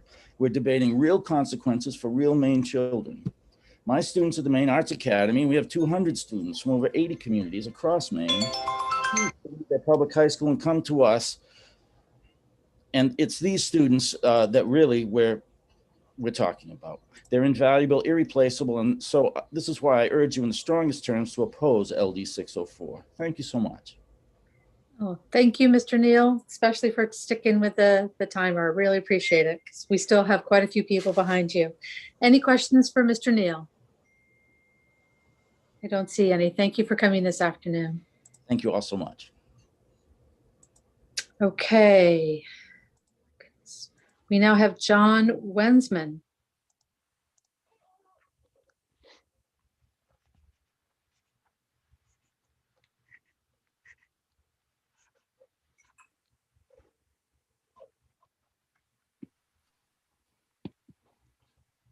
Good afternoon. Thank you, Representative Millett and Education Committee members. I'm John Wensman. I'm currently a teacher at Fiddlehead School of Arts and Science. I'm here in part to speak because I was part of the original effort in Minnesota, the first charter school law. And I want to speak to the history, some of the context that others have addressed here. The original efforts of charter schools was not just to create options for students. It was actually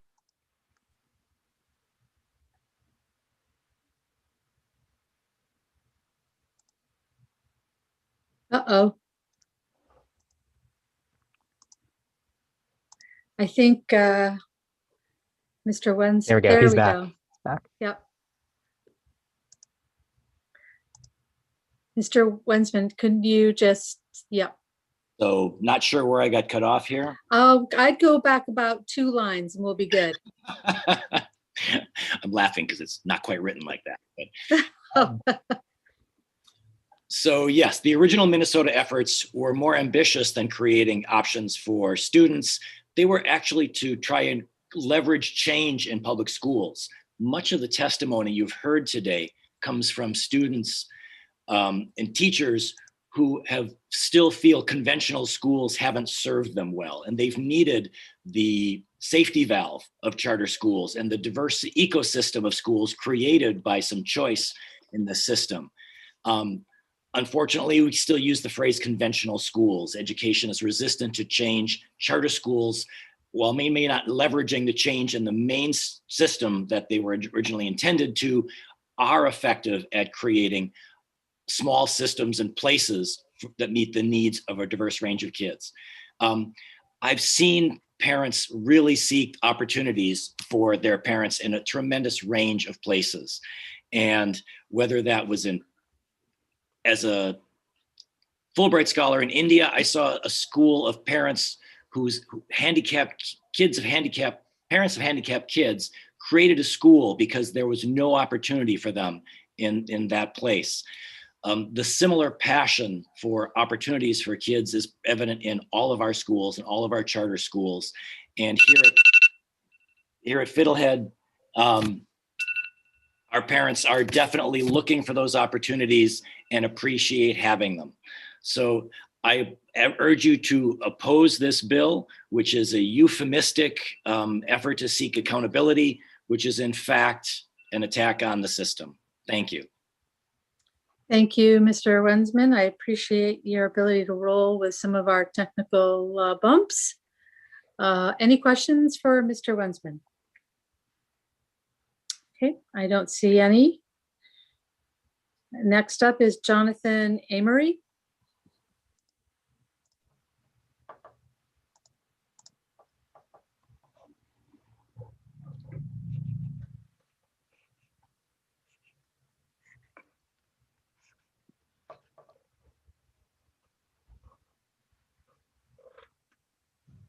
Hello, distinguished chairs and members of the committee. My name is Jonathan Amory. I'm a robotics engineer who spent 5 years working at Boston Dynamics, designing cutting-edge robots. I then taught engineering for 4 years at Freeport High School, and for the past 8 years at Baxter Academy of Technology and Science.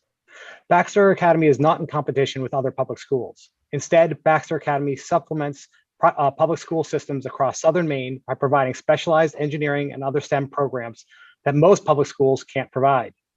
Baxter is for the very small percentage of students in Southern Maine, including students with special needs, who already know that they want to be engineers, biologists, designers, or programmers. Most schools don't offer comprehensive programs in these areas. They are expensive, require multi-year curriculum, and need specialized equipment and expertise, all to teach a small number of students. I learned this during my 4 wonderful years at Freeport. It's a fantastic school, but I only saw about 4 students per grade who took full advantage of my engineering program. There are probably only a few students per grade in each high school that would take advantage of a comprehensive engineering program. Baxter is a cost-effective regional resource that meets that need. Some schools, of course, have all the resources to do everything. Falmouth, for example, has a great engineering program. But if you're not lucky enough to live in Falmouth and want access to a strong engineering program, Baxter is often your only option. Why does it matter? Right now, as a state and as a nation, we are facing a crisis in workforce development. 60% of college freshman engineering majors drop out of engineering. Maine loses 231 engineers annually. As a nation, we are failing to prepare our students for the unique challenges of college engineering. And as a state, we desperately need more engineers, not only to maintain the industries we have, but also to grow new businesses. Baxter's engineering program is unparalleled in preparing students to succeed in college engineering programs. All of our Baxter students who have graduated from Baxter's engineering program are now pursuing or have graduated with degrees in engineering. Each of these students reports to feeling better prepared than their peers from around the country. According to SolidWorks, the industry standard CAD software, Baxter students pass the SolidWorks associate and professional exams at a rate similar to UMaine. Last spring, when the pandemic hit, Baxter students and graduates worked to develop an emergency ventilator that could be built right here in Maine.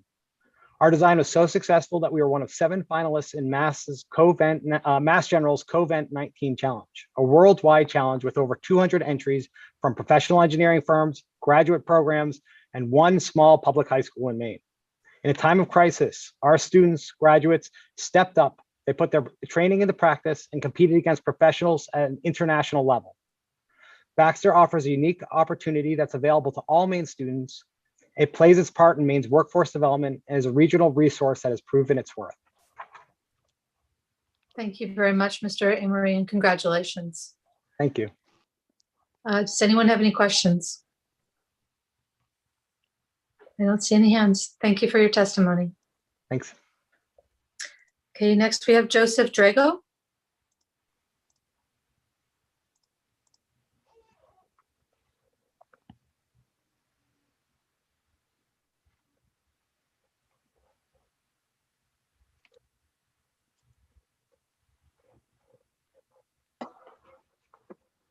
Good afternoon.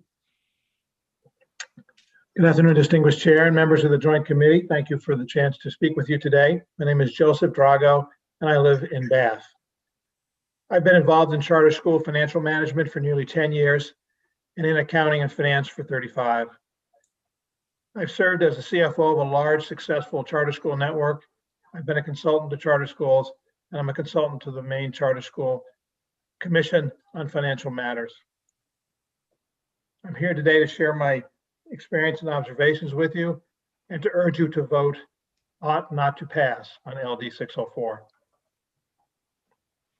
In terms of funding, using the EPS system, Maine funds public charter school students the same way it funds every other public school student.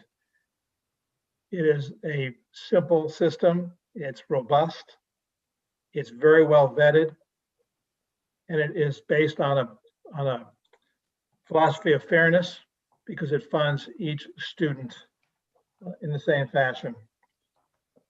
It is closely and capably administered by the Department of Education. In my view, EPS is the best option for administering public charter school funding in a transparent, efficient, and fair fashion. In terms of spending,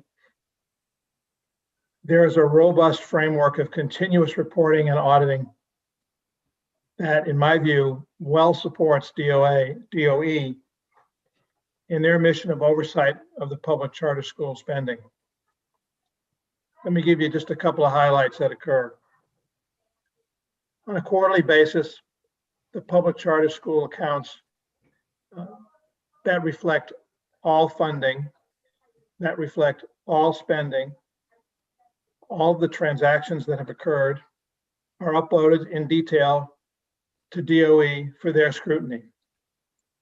Additionally, the Charter School Commission visits with each school and reviews financial and educational data with the school leaders and teachers and students and board members. Annually, there is an independent audit of each public charter school. The results of this audit are two reports. One is a report to DOE. It's required that the auditor attest to the accuracy of the numbers that the school gave to DOE. Make sure they're complete and accurate. The other report is a formal audit report, including a full set of financial statements. This is reviewed certainly by the school, by their board, their finance committee, and then it is also DOE and charter school. Let me just add that the commission requires that each school additionally provide a report that has a lens on it of financial performance metrics that are well-known financial metrics that will help us assess the financial stability of those schools. Each school provides this annually. There's nothing in LD 604 that would improve the existing oversight and accountability of the Maine public charter schools, and I urge you to vote not to pass. Thank you. Thank you. Are there any questions? I don't see any. Thank you very much for coming this afternoon. Thank you. Okay, next we have Judith Jones.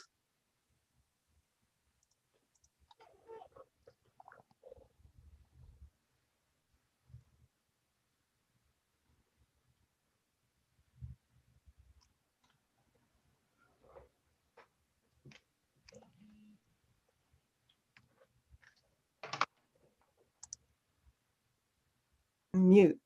There we go. Sorry. Hi, my name is Judith Jones, and it's great to see all the members of the Committee on Education and Cultural Affairs and to be part of this hearing with lots of really interesting information coming out. I had submitted testimony in writing, which I'll take some excerpts from because I also want to respond to a couple of the questions about the finances. I'm certainly here to oppose LD 604 because it would eventually reduce public education options that families need and want in Maine. And approving such a bill would have far-reaching implications for education, workforce development, in-migration, student aspirations, and teachers' willingness to be creative and innovative. Why? Because when a single politician can propose changes with no justification to legislation that has helped establish successful options for families, it sends a chill through communities. Those are the broader implications of this bill and this proposal. Frequent changes to legislation around issues of school options, innovative efforts in programs and governance make people wary of starting anything new. Implementation of innovative practices and action research about them can be interrupted and progress nullified. This is not a good way to manage our public education system. It would be better for education policy in Maine if there could be serious policy discussions in non-threatening formats, workshops, conferences, whatever you want, rather than informal sessions that are adversarial by design.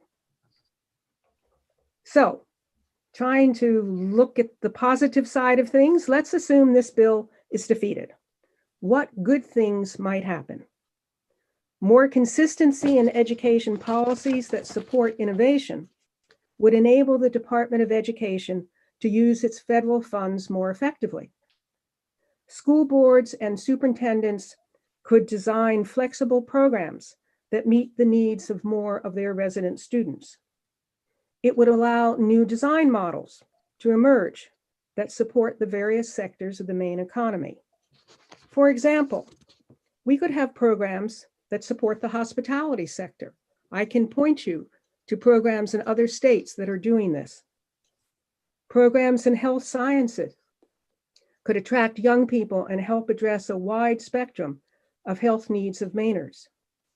Rural and small towns could start programs in agriculture, forestry, wilderness recreation, whatever made sense for their city. Examples of such innovative programs abound in the states around us. So there's a lot of experience to take advantage of and adapt in Maine. Thank you for your time. If there were time, I would like to address some of the financial issues that keep coming up because it's a little more complicated than seems. Thank you. Thank you, Ms. Jones. Are there any questions? Oh, see no raised hands. Hope you have a good rest of your afternoon. Same to you. Okay, next up is Juliana Rothschild.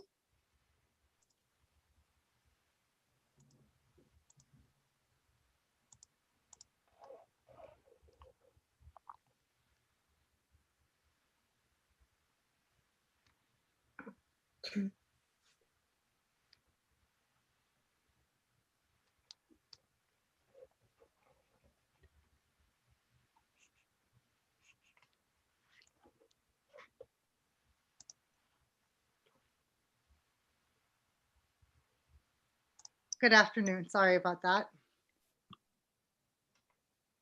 Good afternoon. Hi. Thank you for having me here. Thank you to the chair and the committee for this opportunity to speak. My name is Juliana Rothschild. I'm a resident of New Portland, and I've taught for the Maine Academy of Natural Sciences since the 2012-2013 school year, the first year of our charter and the very first year that charters existed in our state. I understand, and in fact, I share many of the broader concerns around charters nationwide, that they can serve as mechanisms for privatization, draining precious dollars and depleting public school enrollment numbers, particularly troubling in rural districts already stretched thin and facing annual battles over property tax appropriations, or that charters aren't subject to the same oversight or accountability for student outcomes. This has not been the story in Maine, however. The development of Maine charters has been capably overseen, as many have mentioned, by members of the Maine Charter Commission. I've helped collect and provide data on every aspect of our organization during their diligent reauthorization process. They scrutinized everything from the integrity of our academic program and measures of student growth to professional development and certification processes, to the fiscal health and sustainability of our program itself. LD 604 purports to offer greater accountability, but seems to impose only strangely targeted limitations on expansion or acquisition of facilities. In addition to Charter Commission oversight, we're already accountable to the DOE and subject to the same testing, monitoring, special education requirements, and reporting mandates as every public school. Before I joined the staff at Means, I attended and later worked in Maine's public elementary and high schools. I have great appreciation for the incredible dedication of so many of my own teachers and former colleagues. I've also seen a lot of kids suffer and too often fail in a rigid system that cannot accommodate their needs, adapt programming for divergent learning styles or interests, and meet struggling students where they are. Many of the kids I teach enter our program profoundly disengaged from the education system and from their own potential as learners. Until Maine authorized charter schools, there are absolutely no other options for families without financial means. Many of our graduates wouldn't have made it through high school, wouldn't have gone on to college. Others wouldn't have explored job opportunities and found employment and careers in vital industries. Some wouldn't have connected with mental health services in the midst of crises, or with housing resources or other community supports. Our program has quite literally been a lifeline. In this context, I'm deeply concerned about the measure in this bill to carve off funding for programs like ours, creating uncertainty, restrictions, and additional barriers. Charters already struggle to cover the inevitable shortfalls that come with having no tax base for municipal appropriation. I've helped our team secure grants, participated in fundraising campaigns, even helped organize student ventures to supply program costs. Our staff and students deserve the same commitment and security as every other free public school community in this state. Separate has historically not been equal. I would like to make one final point. Charter schools are not the only schools in our state. Charters offer students, families, educators, and communities unique flexibility and expanded capacity for innovation. Far from representing a plot to divert public resources into public coffers, charters can be a vital part of healthy public school ecosystems, a laboratory for piloting ideas and progressive approaches. If this last year of disruption and struggle through a global pandemic has taught us anything, it's a desperate need for this kind of flexibility, innovation, and relationship building in our communities. All our students deserve our commitment to provide the widest possible range of educational support and opportunity in Maine. I urge you to reject LD 604. Thank you very much.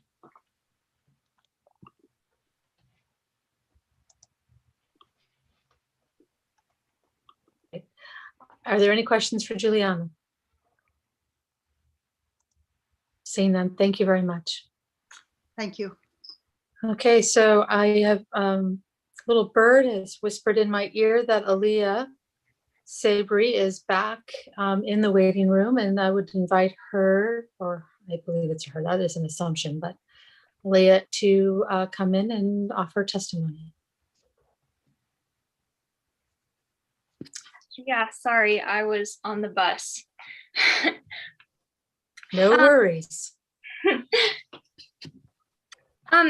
First thing I want to say is I get the impression that maybe not everyone is listening right now, and I would really like to commend your attention just for a few minutes because this topic is very important to me and my future. My name is Aaliyah Seabury, and I'm a sophomore at Maine Arts Academy. To start, I'd like to remind you of the purpose of charter schools as a whole. They exist to serve those who are not thriving in public schools. Not everyone learns in the same way. We know this. Following this logic, it makes sense that public schools work great for some people, but not for everyone. Charter schools are intended to support students, help us feel engaged, and prepare us for our futures. I personally am one of those students who cannot thrive in a public school. I tried my best for 10 years, and in a lot of ways, I did succeed. I was the top of my class, I was really involved, and I was a dedicated musician. But I burnt out because I could not function sustainably in a public school, no matter how hard I tried.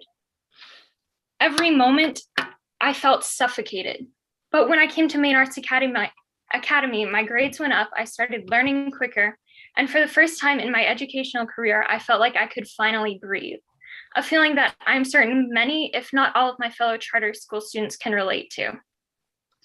Not only that, Maine Arts Academy is preparing me for my career in a way that no public school could. The opportunities in the arts as well as academics are truly exceptional.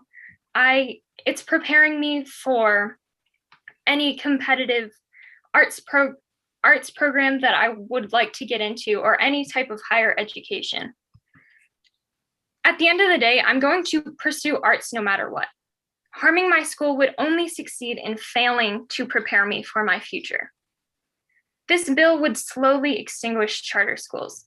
By separating and overmanaging our funding, it would become very difficult, if not impossible, to improve our school. You want us to have a better education, yes? This bill is an active attack on my education. You all became politicians to help people, I hope, to represent the unheard, to make things better for the next generation. Please, I am asking you to do your job. Thank you. Thank you, Aaliyah. And I just want to assure you that we do listen and we do care. One of the realities of being a legislator is that we often have other business, perhaps in other committees.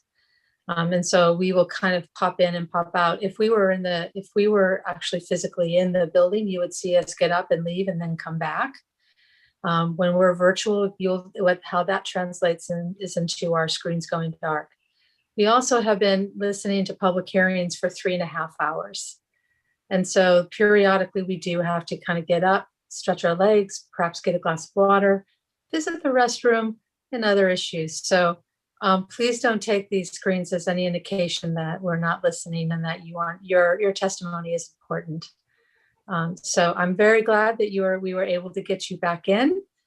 And at this point, I would ask any legislators in the committee if they have questions. I don't see any hands up. So thank you, Aaliyah. I think. Okay, so now. Okay. Senator, she put her hand back down. Okay. All right, I just have to work my way back down to where we were.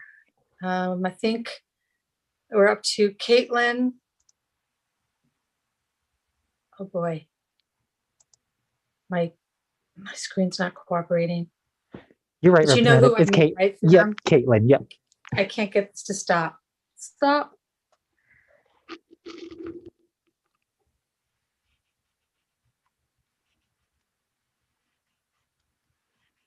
Hi there. I'm Caitlin Poliu. I'm the school counselor at Harpswell Coastal Academy.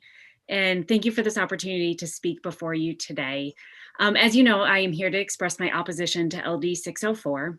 In my 5 years working as a school counselor at Harpswell Coastal Academy, I have seen the countless ways in which students are positively impacted by a public charter school education. This positive impact is not just limited to students' academics, although this is certainly a distinct component of it, but also through their social emotional development and their evolution of students as whole individuals. LD 604 would create an inequity in funding that would make it nearly impossible for public charter schools to do this critical work. As the child of career-long public school educators, I have always been a champion of public school education. I am the proud product of local public schools, and my own children attend their local public school. And while I believe wholeheartedly that local public schools should be well funded, it is also true that public charter schools and the students who attend them deserve to be funded in a way that is equitable to their peers at the local public schools. Much like any public school, we have students at HCA from a variety of marginalized groups at our institution. This includes students with learning disabilities, students from low-income families, and LGBTQ+ students, among others. These students have been drawn to our public charter school because of the unique and responsive education we are able to offer them, and they are able to flourish there. Please, I implore you to not set up a system that would further the disparities in funding for these students, making the inequities between them and their peers even more pronounced. Thank you. Thank you, Caitlin. Are there any questions? Seeing none, thank you for coming. Thank you. Okay, and then we have Carly Clark.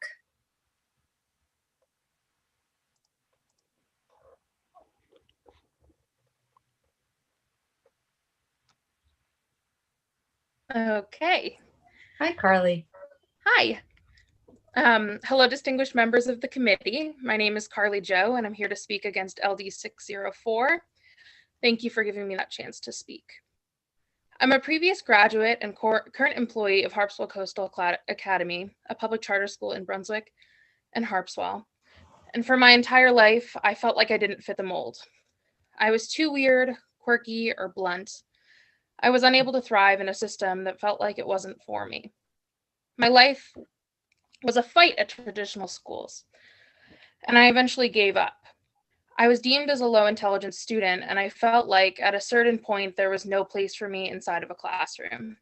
After a very large loss in my life, I decided at 15 that I was going to drop out at 16 as soon as I was able to. And this is things were severe enough that my mom proposed that I go to HCA. When I got to HCA, I felt like I was received compassionately. The teachers cared about me despite the boundaries that I would challenge, and they knew that I cared and that I was intelligent. So I played into that. It took me a while to trust them and to be open about who I was, to fully understand how they were there to genuinely help me. But once I gained that understanding, things were smooth. I started to excel because I felt like there was a point in trying. And I gained all of the high school standards in 9 months of study at HCA, and then I moved on to college courses. Through the dual enrollment program at HCA, I took more than six college level courses. That led me to saving nearly $10,000 in tuition once I did go to college. In a mere year, I went from wanting to drop out to having learned 2 years of curriculum. Fast forward to now, I'm 20 years old and I've just graduated with a bachelor's at an A+ average. When you think of changing the funding for programs, which would in turn make it harder for public charter schools to function, please think of the students like me. Maybe we never fit in the box, but that doesn't mean that we shouldn't have a place in a classroom. Please look to my story, a young girl who went through a world of trouble, who had almost given up on education until she could go to a public charter school. HCA is the reason I've become who I am today. Please don't make it harder for other students to have that experience. This bill threatens public charter schools. These are the lives of our future, and we do not all fit the mold. Please do not support LD 604. Thanks for your. Thank you, Carly Jo. Any questions? Thank you for making the time to be here and for sharing your story. Next up, we have Kaya Lesko. Representative, I don't think Kaya's with us. Okay. Kelly Pryor. Yes, Representative.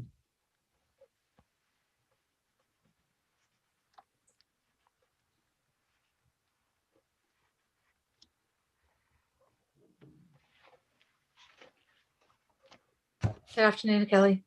Good afternoon. And thank you, distinguished chairs and members of the committee for this chance to speak.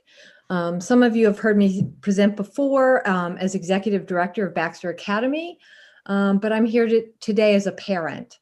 And also as a parent, I want to direct your attention to written testimony that was submitted by Baxter parent Simon McGurk, who is a STEM professional in the state, creating jobs, and he deserves your attention because he's driving innovation in New England, particularly around new therapy for COVID-19. So I don't want you to miss his testimony as part of the record for this. When I became board chair of Baxter, I met with Senator Angus King, who expressed his concern to me at that time about that charters would draw parents like me out of the public school system. And he knew at that point that I had run a heritage Chinese school program in Portland for over a decade, and I had organized many classes in the homeschooling community in Maine. And in fact, Baxter Academy drew me into the public education system in Maine. Senator King also said to me that he thought it was important that people like his wife and like me stayed in the public school system to create opportunities for all kids. And I'm here to testify today that that's what I've been doing for the past 10 years in the charter school movement and at Baxter Academy. I've done that work alongside other dedicated parents and students, teachers, leaders, and volunteer board members. My own twin daughters were the impetus for me to get involved in this movement because they wanted a STEM education. I want to share with you that this spring, my daughters and their Baxter classmates are graduating from college with degrees positioning them for advancement in materials science, biochemistry, economics, polymer chemistry, and national security, as well as in plastics, biomedical, mechanical, and chemical engineering. After Senator King saw a national news report last summer about the success of the school's ventilator project, he wrote to a proud Baxter supporter and said, "Those kids will never forget this experience of putting their skills to work in a good cause." And that's why we've all done it. I want to take a moment before I finish to address Representative Stern's question about administrative costs. I will tell you that these charter schools are put together with small teams of people who at Baxter, for instance, we have one operations manager who takes care of both the transportation for a map 4 times the size of Rhode Island, 3 school buses and lots of public transportation options, plus our school facility. There's not a single janitor on site. There's not any help. So he does everything from put on the plastic gloves and take care of the restrooms to design the logistics for the school. So I will tell you that I believed when we started these schools that the students would make the case for why they matter. And I hope you've listened with full hearts today, as I have, to the students representing their schools and the opportunities that it's given them. I would welcome leadership in Augusta who share my pride in the work that I've been able to do for public school students in Maine. Thank you. Thank you, Ms. Pryor. Are there any questions? Thank you for your testimony. Thank you. So Sam, it looks like we have another Sebree, Leanne or Sebree? Yes, Representative.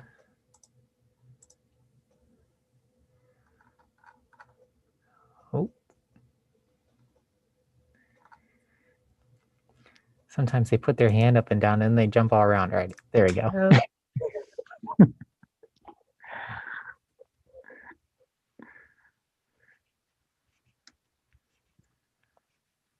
Good afternoon. And yes, you did get to meet our youngest daughter a few minutes ago. I will say that I am a supporter of public schools. Patrick, my husband, we have 4 amazing children. 3 have done a splendid job in SAD 40. Sean, actually, he's graduating from MBHS as a salutatorian this year. Adam and Mel also did very well in the public schools. Our youngest daughter, Aaliyah, was, I will say, as a mom, she was surviving, although academically, Aaliyah was really strong in the public schools. She is now a sophomore at Maine Arts Academy and knocking her academics out of the park. She has a GPA of 4.67. Her NUIAs, her MEA scores are 95 to 99th percentile. She's rocking it. There is now an inspired re-engagement in school through her voice, her stance, her musical theater, instruction in classes. Aaliyah is now thriving. Those of us that are parents, we know the difference when our children are surviving and when they are thriving. As the oldest state in the nation, our children are our greatest asset. And we must address the needs of all of our children, not just those 3/4, 75% that conveniently do well in the traditional venue. We must support and invest in our charter schools. We collectively need all of our children to thrive. And that's not an easy feat with what we've been through with COVID, with the pandemic. We have the chance to, again, invest and support our charter schools. 2 years ago, I did not have any skin in the game. I supported the charter schools because I felt that there was a calling and a need for them. I know firsthand the difference between surviving and thriving of our children. So, and that's what we've heard this afternoon. It is so amazing to hear the successes that our children are having collectively. And they are our children. We are Maine collectively, and these are our Maine children. And we need to do what we can to support them. So thank you very much for hearing both of us, and have a great day. Any questions? Thank you. I've asked the committee, are there any questions? Thank you for your testimony and congratulations on what sounds like an amazing family. Okay, up next we have Leslie Packard.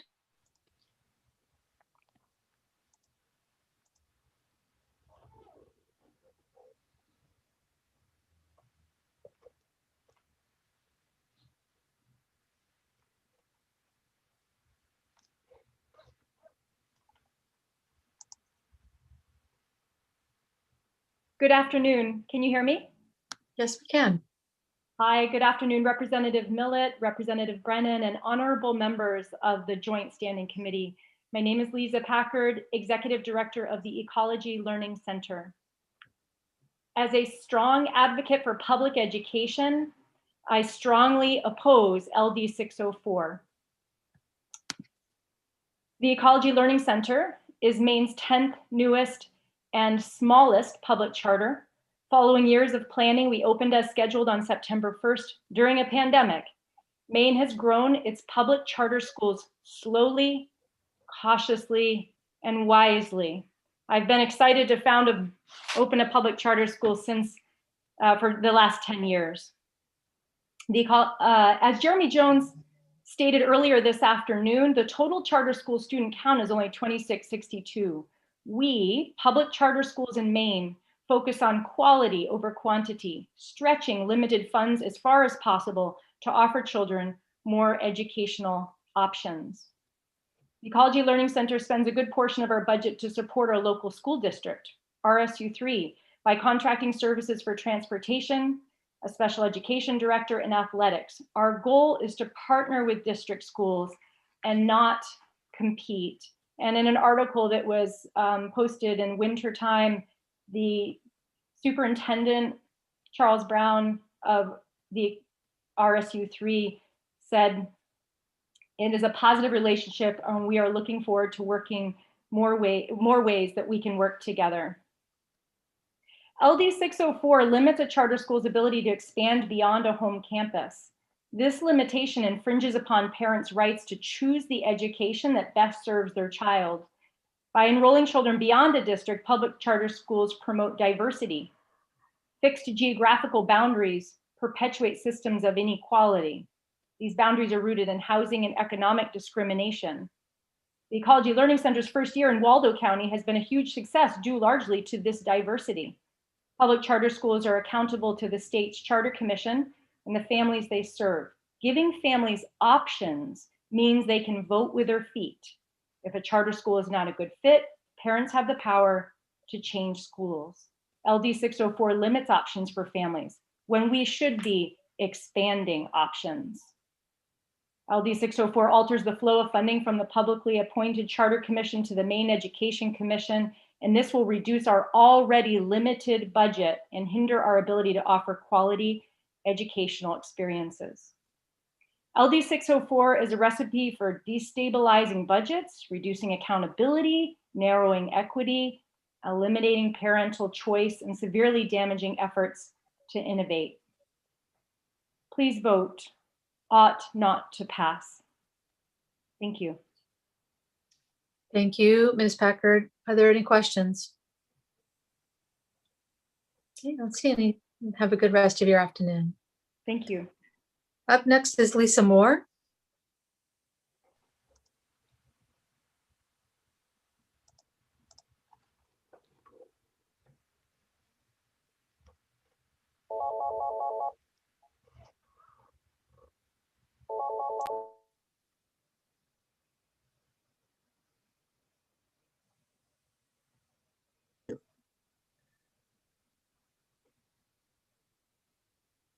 Oh, start video. Hey, Ms. Moore, we can see you and Hello. hear you. Oh, there I am. Hi. Sorry, I was trying to figure it out. I'm not real great on Zoom, so. No worries. You're good. First of all, I know I'm on a timer. Let me set it to help you guys out. I'm a talker, and I'm going to try to keep this short and sweet. Thank you all. First of all, I am just here as a parent speaking for my son, so to speak, because he wouldn't get on camera. I know he wouldn't. He's currently a student at Harpswell Coastal Academy. He is in the 10th grade. He has been there since the 6th grade. I am going to say fully, I hate to say it, but our local grade school failed him. Not failed him, but in his education, I feel like he did not get enough from what they were teaching because he's such an outside the box kid. He's like a hands-on learner, and they kind of shuffled him off to special education.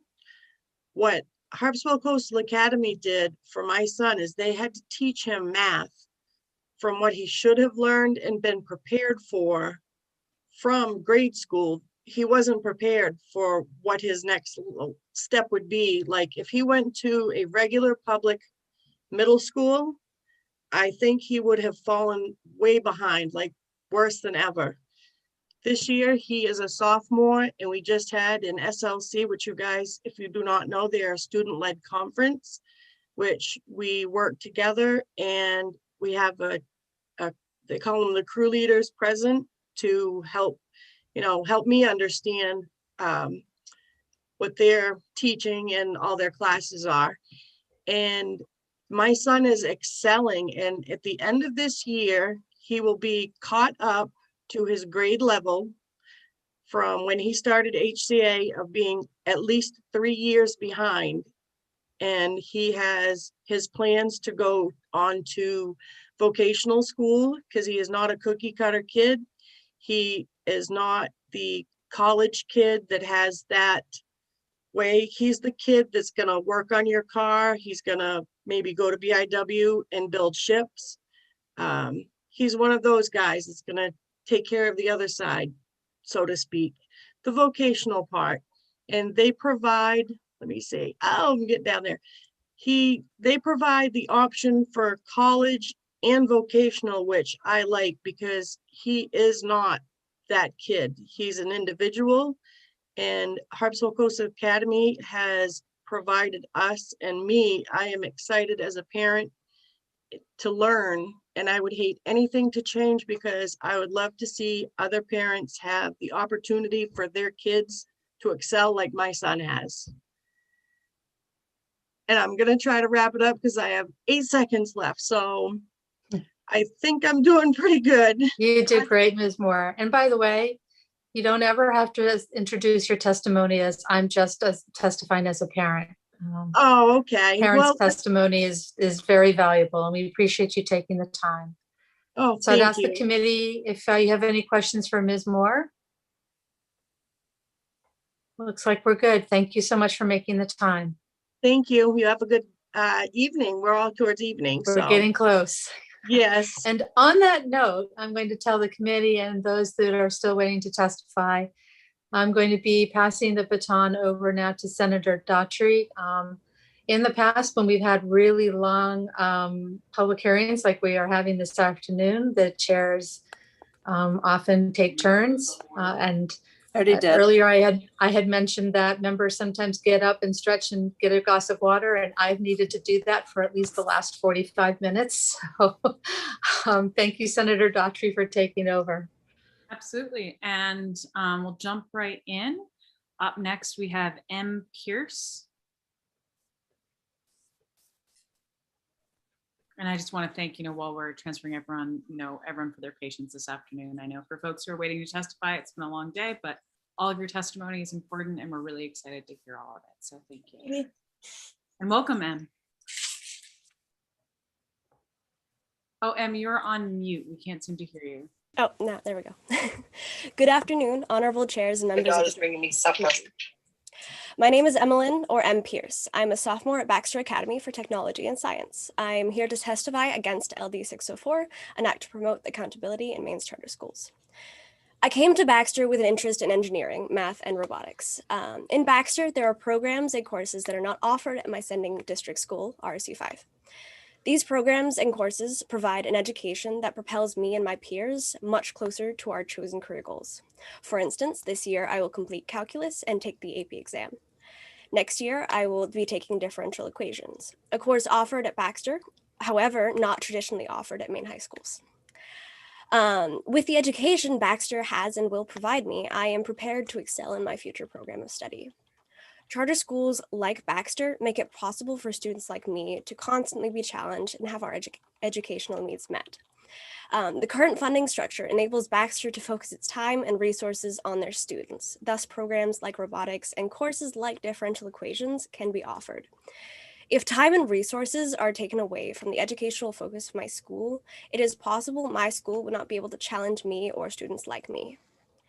LD 604 increases the risk that main schools will not meet the needs of their students. Thank you for your time and consideration. I am willing to answer any questions you may have. Thank you so much, Em. Any questions from the committee? Seeing none, thank you so much for taking the time to testify and for sharing your educational experience. Up next, we have May Applegate from Harpswell Coastal Academy.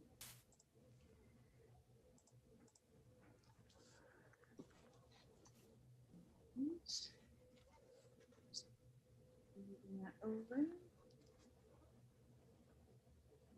Welcome, May.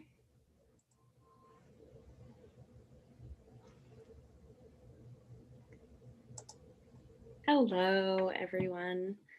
Thank you for your time. I am here to speak as a mother of 2 students attending a public charter school and as a public charter school administrator.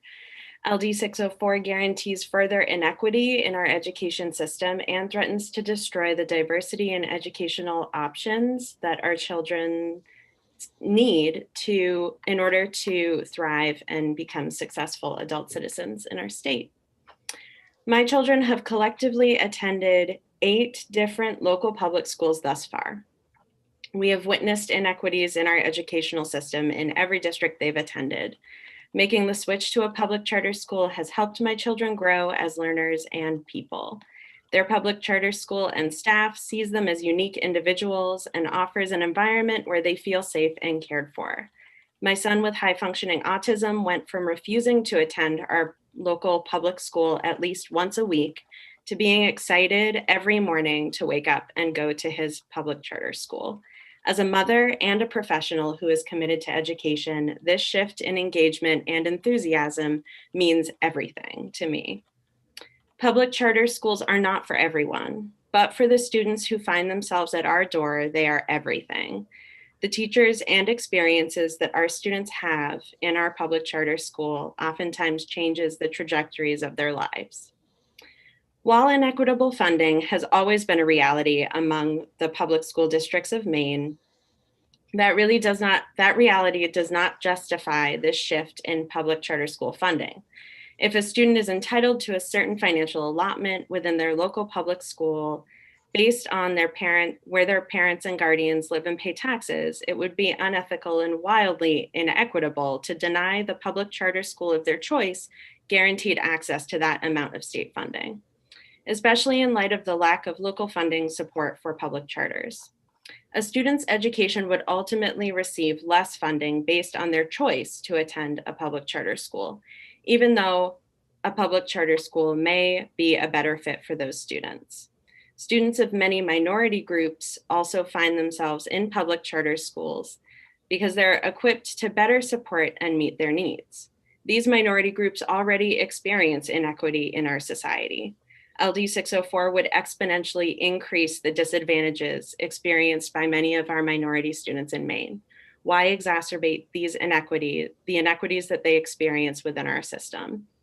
The current public charter school funding model is not broken. Please do not support LD 604. Thank you. Thank you so much, Ms. Applegate. Do you have any questions from the committee? Seeing none, thank you so much for taking the time and for your testimony. Up next, we have Mara Wiggin.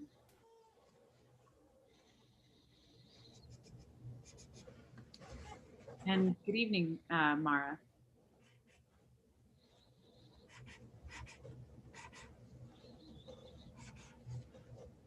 Hello. Oh, we can't hear you.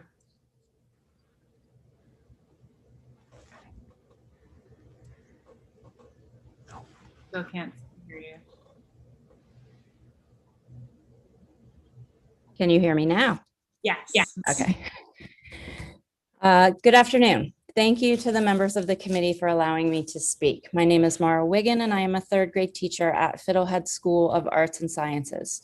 I am presenting testimony against LD 604.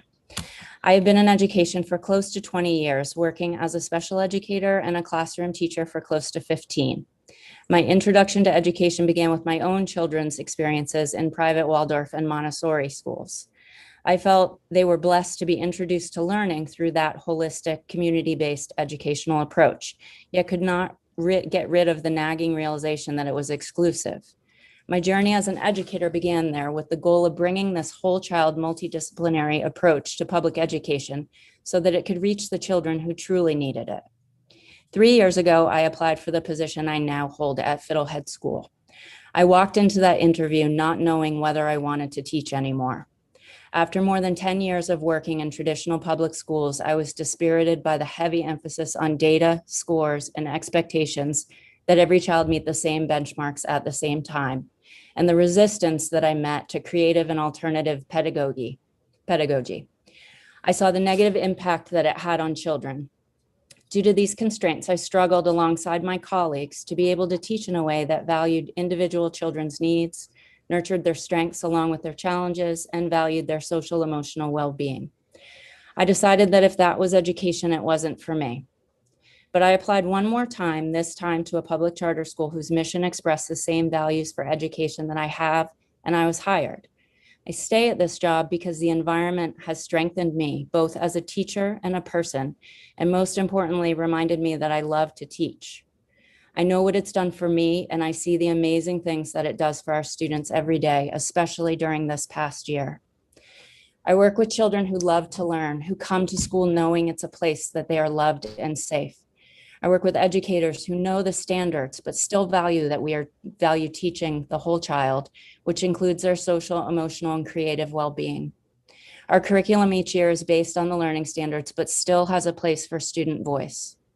Through the pandemic, we've also learned how important it is to have outdoor learning spaces for education and how it's allowed us to keep our communities safer, and we plan to continue our outdoor education program. We've been able to do all of this with the support of the Maine Charter School Commission. This bill, LD 604, not only damages that successful and effective relationship, it potentially takes away the right from every Maine child, especially those who need an alternative approach to get a fair and equitable education. This bill puts charter schools at the whim of whoever the governor and education commissioner are. State politics should not play a part or potentially jeopardize any child's public education. I urge you both as an educator and as a parent of 2 adult children who were successful at traditional public schools, to reject this bill. Thank you. Thank you, Ms. Wiggin. Do we have any questions from the committee? Seeing none, thank you for sharing your experience and your testimony. Up next, we have Matt Newberg.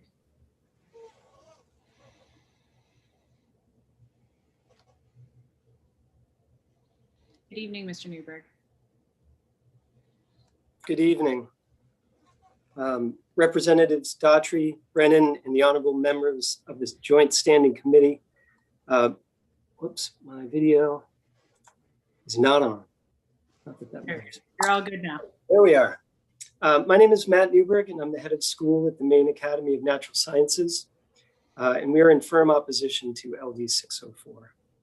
This committee has heard the specific details of opposition in a resounding echo from bipartisan stakeholders, elected officials, students, families, school employees, community members, and school board members. My intention is to do something different. I hope to illustrate the vital role the Maine Academy of Natural Sciences plays in helping students and families in central Maine. Means is located in the town of Hinckley in Somerset County. It is a largely rural county with the following unfortunate statistics: 19% poverty rate, only 40% of people age 25 have finished high school, and the median household income is $13,000 less than the state average. Our school has the highest percentage of special education students in the state of Maine at 36%. Our school has one of the highest rates of economically disadvantaged students at 72%. Our students come to Means because of its unique curriculum and relational approach. We focus on project-based, hands-on learning that appeals to students that don't flourish in a traditional classroom setting. Our themes of agriculture, forestry, and the environment directly relate to the culture of Central Maine. In 2017, Means launched Threshold. This innovative program is geared toward dropouts, teen parents, and other students that have become profoundly disconnected from their education. Many of these students struggle with social anxiety and other challenges that make traditional schools and classrooms difficult. It combines home-based one-on-one instruction with remote learning and has been a great success. Threshold has led 36 students across the podium to receive their high school diploma, something that would certainly be unlikely without its existence. LD 604 is a threat to the existence of our school. The changes to funding and ability to expand are unnecessary and detrimental to the charter school system that is thriving and, most importantly, serving thousands of students across the state. I appeal to the conscience of this committee to honor what is in the best interest of kids, the expansion of options versus narrowing them. I ask you to vote ought not to pass in your report to the House. And with the few seconds I have left, our freshmen just had an intensive. They made 17 gallons of this stuff. Where else are they going to do that? Thank you, Mr. Newberg. Do you have any questions from the committee? Seeing none, thank you so much for your time and congratulations. That's an awesome amount of maple syrup. It sure is. Thanks, everybody. Up next, we have Melinda Brown joining us.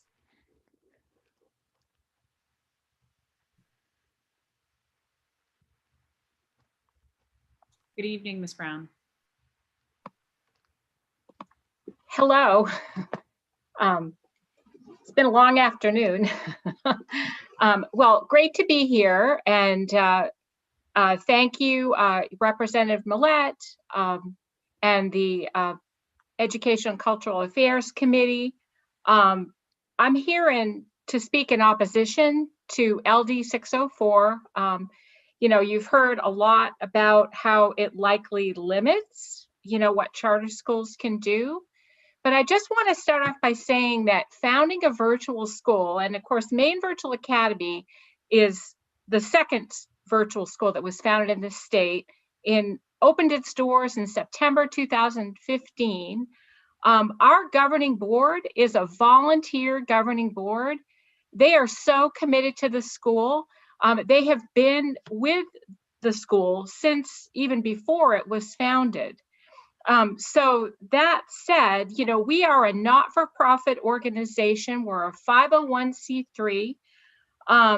We have a tremendous amount of interest that has grown over the years. So again, addressing Representative Brennan's concern about, why did the funding go up for these schools? Well, when MEVA was founded, we were serving only 270 students. That has grown to 430 over the past 6 years. 430 was our count on October 1st, 2020. So that's a pretty big increase. And along the way, and I've been with the school since the first year, we've increased our teaching staff from 14 teachers to 33. And we've gone from only 3 administrators in the beginning to 8. So that said, we are utilizing our funds to train a 100% virtual teaching staff that are so focused on our students' needs, providing them with a highly personal and very frequent virtual instructional program. Our classes meet throughout the week, just like any other school in the state. So they're getting a lot of instruction. They're getting a highly targeted and individualized approach. And that's great for roughly a third of our students are either on Section 504 plans or IEPs. So it's just what those students need. And not to mention the fact that 56% of our students are economically disadvantaged. So we're aware that, we serve students with many challenges, and, we've been really continuing to increase our efforts to meet their needs.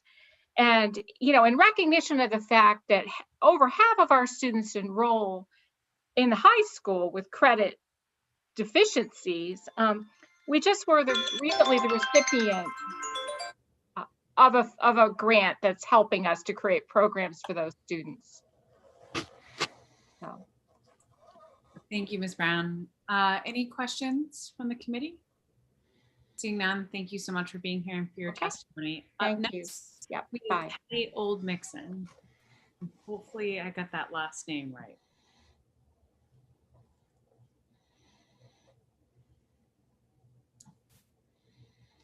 Good evening.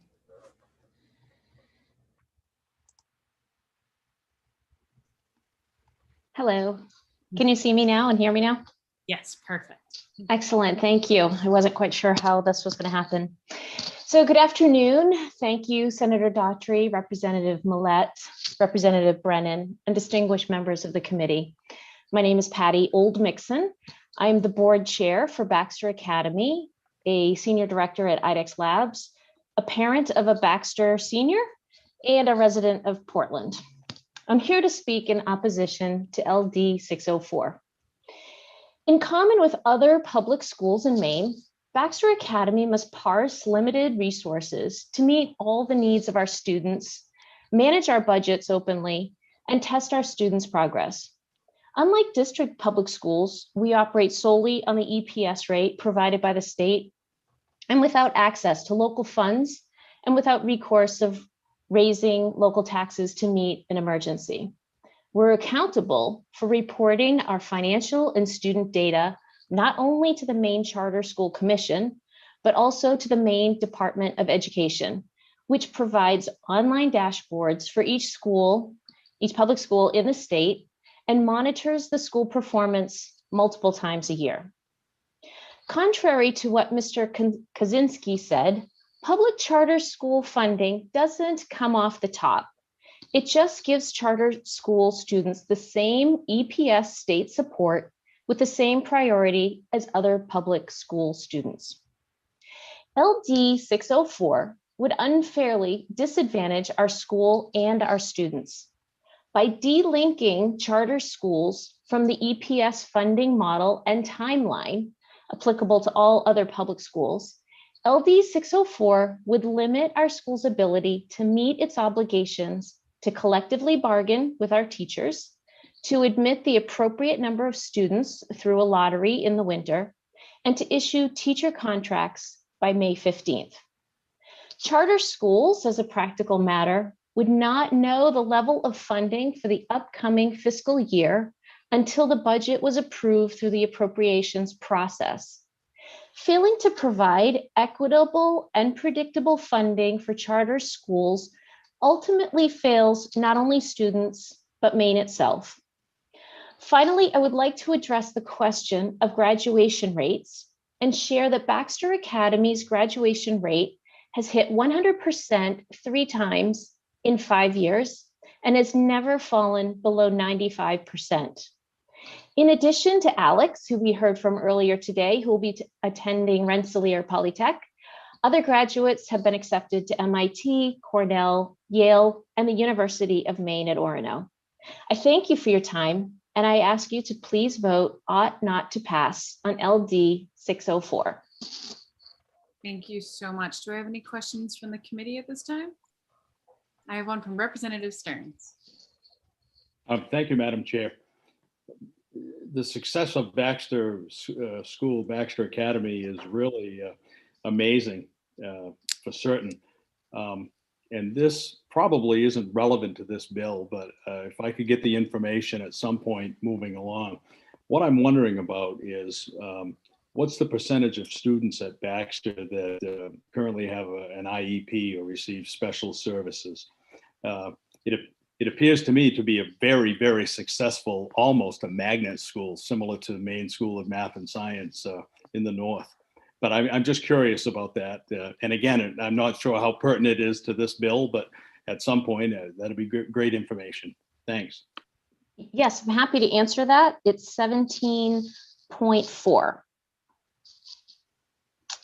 That's the number. Mm-hmm. Oh, very close to, I would say, state. Yeah, right. That's what I believe. Very good. Thank you very much. Yes, my pleasure. Any other questions? Seeing no one with their hands raising up virtually or waving at the screen, I think that's it. And thank you so much for your time. Oh, is it Old Mixon? Did I get that Old right? Mixon, I know. It's a tough one. And I'm so happy. 2 minutes and 53 seconds. We very much appreciate Have a great evening. Have a great evening. Thank you. We have Penny Collins.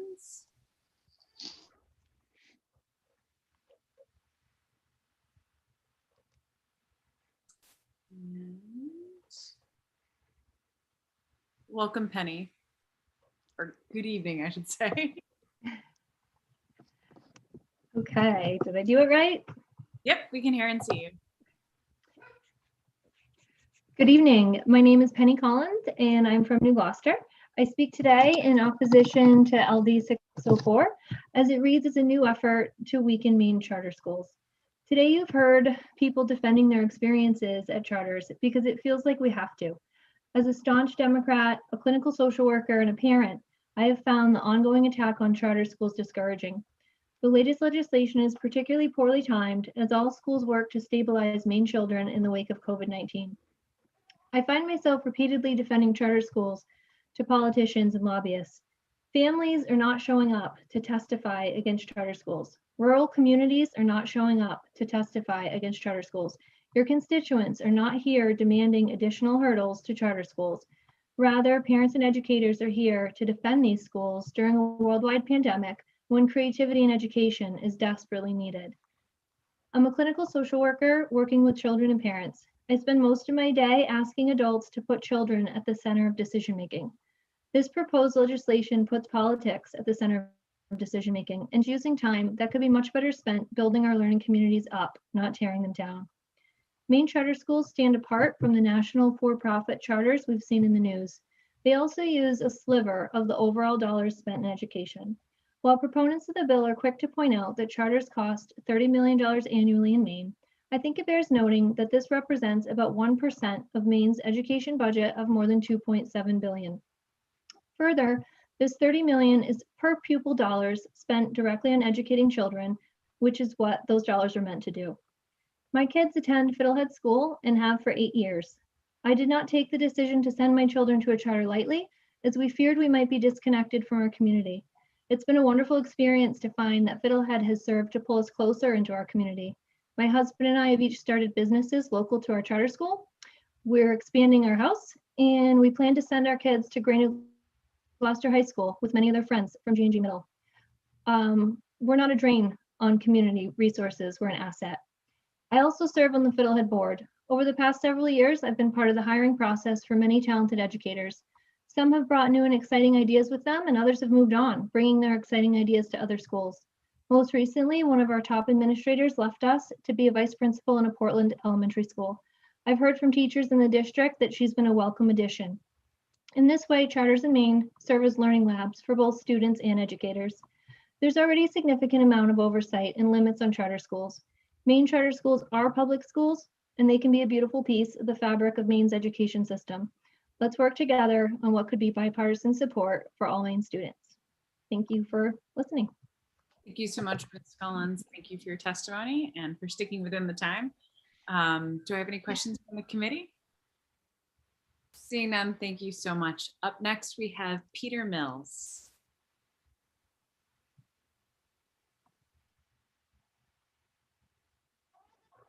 Good evening, Mr. Mills. How's that? Do you hear me? We hear you, but we can't see you. Oh dear. Wait a minute. I'm starting my video. There we go. Perfect. Now we can see you. I even got a suit and tie on for you. I say, and we have the same poster, so we're off to a great start. Yours. All right. I've listened in all afternoon. I just wanted to say a couple of things that I had not heard previously mentioned, if I could. I wanted to start off by saying that the two virtual academies in this state are not for-profit institutions. We are a 501c3 organization. We do contract for certain services and help from various sources, including a for-profit company that does supply some of the services. But we have 33 Maine resident teachers employed directly by our school and by our school administrator, who reports directly to a Maine board. I've been on that board for 7 or 8 years, ever since before we got the charter to start the school, and we have 8 administrators. We do have, I think, a few more administrators per capita than you might see in other settings. That is largely because we have attracted a lot of students who need a lot of outreach and help. And we have been trying to figure that out since, our student population is spread from Fort Kent to Kittery, and we are on the phone, we're on the screen, and we have 4 people that spend a great deal of time reaching out to engage students who, we are not Baxter Academy. We have a lot of students coming to our school who have given up. Either they have given up or the school system has given up on them. We get a lot of kids who are in the 10th or 11th grade who've got serious jeopardy of not graduating. We are a rehab school in many ways, and we're proud. That's the mission that somehow fell to us, and we accept it, and we accept that challenge, and we work hard at it. We spend a lot of emphasis and time on the NWEAs, which we administer 3 times a year because we're trying to measure growth, and we live and die by growth. And I think we've done well if stats are looked at. When there is adverse criticism of a charter school in Maine, whether it be us, and we've been well, our record is very good, but there are other schools that have had adverse reviews. Think about the fact that these 10 schools are under scrutiny by a very competent commission. That is not true of all the brick and mortar schools. It is this model of measuring growth and tracking educational achievement is something that the rest of the educational world should learn from. It's been a very, very valuable experience, I think. I'm going to quit because it's late, and it's been fascinating to listen to you all afternoon. And Madam Chairman, I thank you for recognizing me. Absolutely. Thank you, Mr. Mills. And just for our record keeping, if we could just have you, I mean, we're familiar with you, but for those. Oh, I'm sorry. I'm so unused to this process after only 16 years in the Senate and House. Peter Mills, I'm from Cornville, Maine, and I'm also in Portland a great deal of the time trying to run the Maine Turnpike Authority. And I was a member of your committee many years ago, and I frankly worship all of you for sacrificing the way you do. Well, thank you, Mr. Mills. Thank you for your service before and now. And we actually have a quick question from Representative Stearns. Thank you, Madam Chair. I just wanted to make sure that Mr. Mills was aware that we've set up a PayPal account, because it's customary when you return to the committee that you once served on to furnish some candy or delightful things like that to committee members. So I'll be looking forward to receiving that. I can't think of a committee who deserves it more. Well said. We absolutely agree. Well, thank you so much, Mr. Mills, for your testimony and for clarifying for the record. Have a wonderful evening. And up next, we have Sally Morris joining us.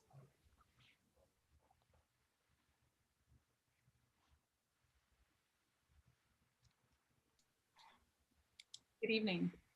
Hi there. How are you? Good and welcome. Thank you. So my name is Sally Morris. I live and work in Portland, Maine, and I am the vice chairperson on the Fiddlehead School of the Arts and Sciences. I've been listening all afternoon as well. And so I've submitted some written testimony, but I mostly want to address my concerns as I listen to this all afternoon. I'm speaking, and I've submitted the written testimony in opposition to LD 604.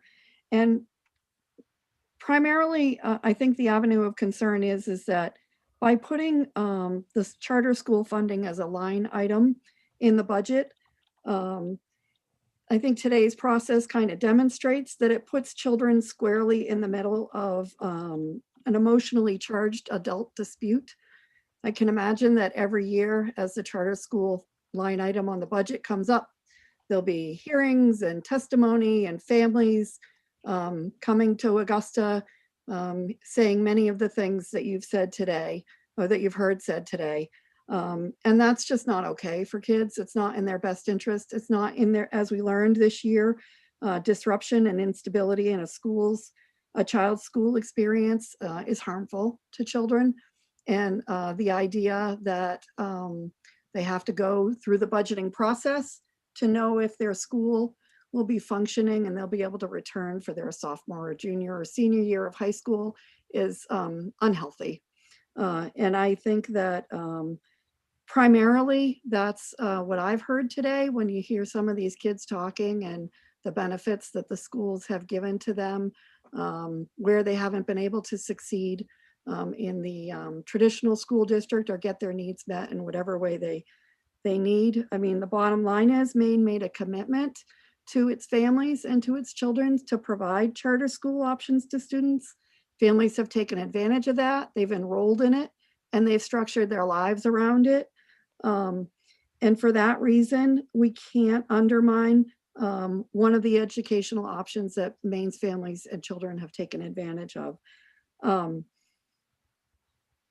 Most of the things I had prepared to say have been said, so I'm going to stop there and thank you for your time. Thank you so much, Ms. Morris. That's where we say, and ditto. Right. Do I have any questions from the committee at this time? Seeing none, thank you so much for your time and your testimony. I know it's been a long wait. And up next, we have Samuel Kimos from the Great Senate District 24. Hello, everyone. How are you all doing? Doing well. Awesome. I want to thank you for your time today and for allowing me to speak. My name is Sam Kimos. I live in Brunswick, Maine, and I'm currently a junior at Harpswell Coastal Academy. I've always been a good student. I consistently score above the 90th percentile on my standardized tests, and I attended local public schools from first grade through half of my 7th grade year. Local public schools were never a good match for me and my learning style. I was constantly picked on. Even in 7th grade, when several of my classmates would routinely block my entry into the classroom, demanding to see my green card. I became increasingly anxious about going to school, and frustrated by the lack of support, I started seeing a therapist. We decided it would be best for me to complete my 7th grade year through a combination of homeschooling and tutoring. So at the start of my 8th grade year, my parents encouraged me to visit Harpswell Coastal Academy to see if it might be a good fit. Honestly, I was skeptical due to my past experience and only agreed to check it out because I was so certain that I wouldn't be making any changes. We decided that I would visit and shadow with students so I could experience a typical day at the school. And immediately I felt welcomed. Everyone was smiling. Students were totally engaged in their classes, and I was enrolled within a week. Before I attended Harpswell Coastal Academy, I would only talk if absolutely necessary. I was timid. I was afraid of what people would think of me or say about me, and I really felt uncomfortable asking questions or seeking dialogue with teachers in class. Due to class sizes, my teachers were often unable to answer questions that didn't fit in with the schedule or demands of managing a larger class. In contrast, by the end of my first year at HCA, I was elected by my peers to give a speech at our graduation ceremony, and I have really fond memories of that. As I studied this legislative proposal, I realized that this is not about cutting a school's funding, it's about cutting a student's funding. Currently, the funding per student that my local public school would receive from me is allocated to the public charter school that I attend. If LD 604 is passed, then the money that is allocated on my behalf for my education may be decreased. I think it is unfair to penalize students who attend public charter schools for making the choice that best fits their educational needs. And as a matter of fairness, funding on a per student basis should be the same whether that student goes to a local public school or a public charter school. And finally, I'd just like to say, since attending Harpswell Coastal Academy, I've become an accomplished musician. I've received my black belt in martial arts, and I'm studying to take the Maine Guide exam when I turn 18. I'm looking forward to visiting colleges with my family this summer, and I feel really confident advocating for myself. And I feel that I have grown academically, socially, and personally because of my experience at my public charter school. Thank you very much. Thank you so much, Sam. Do I have any questions from the committee? Seeing none, thank you so much for your time, and please say hi to your mom for me. Will do. Yeah. Have a great night. Thank you. You as well. Up next, we have Sarah McKenzie.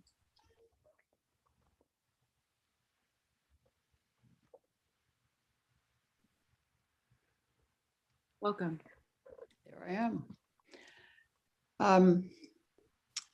Chairperson Daughtry, members of the committee, thank you for this opportunity to speak to you. And I have to say that I admire the patience, perseverance, and courtesy the committee members have shown through this long day. I really salute you. I'm Sarah McKenzie, Secretary of the Board of Directors of Harpswell Coastal Academy. I wish I could say I'm adding something new, but I'm probably not. But anyway, I'm going to bull through this. Charter schools were authorized in Maine after many other states had taken the plunge.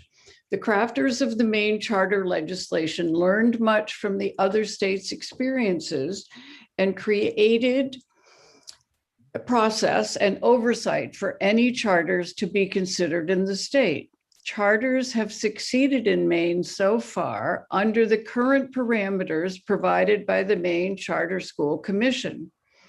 As someone who's been involved in Maine schools in many capacities for my entire career, public school teacher, teacher preparation educator, cheerleading coach, university professor, I was thrilled to be involved in the launch of charters in Maine. I was a founding member of the HCA Board of Directors. The school's focus represents much of what I believe is important in schooling. Students develop into active citizens, helping to create a sustainable society through involvement in authentic investigations of the immediate world of Mid-Coast Maine. Each of Maine's charter schools, as we've heard, has a unique approach to teaching and learning. They expand and enhance educational offerings available to public school students. All students deserve the opportunity to learn in ways that fit their learning needs and address their individual visions of their futures. Schools and children should not be political footballs to be thrown around depending on the whims of politicians. Please don't let the good work of charter schools be deflated and ultimately kicked to the ground by incremental hits represented by bills like LD 604. Thank you. Thank you so much, Ms. McKenzie. Do I have any questions from the committee? Seeing none, thank you so much for your time and especially for your patience. Thank you. Up next, we have Scott Barksdale.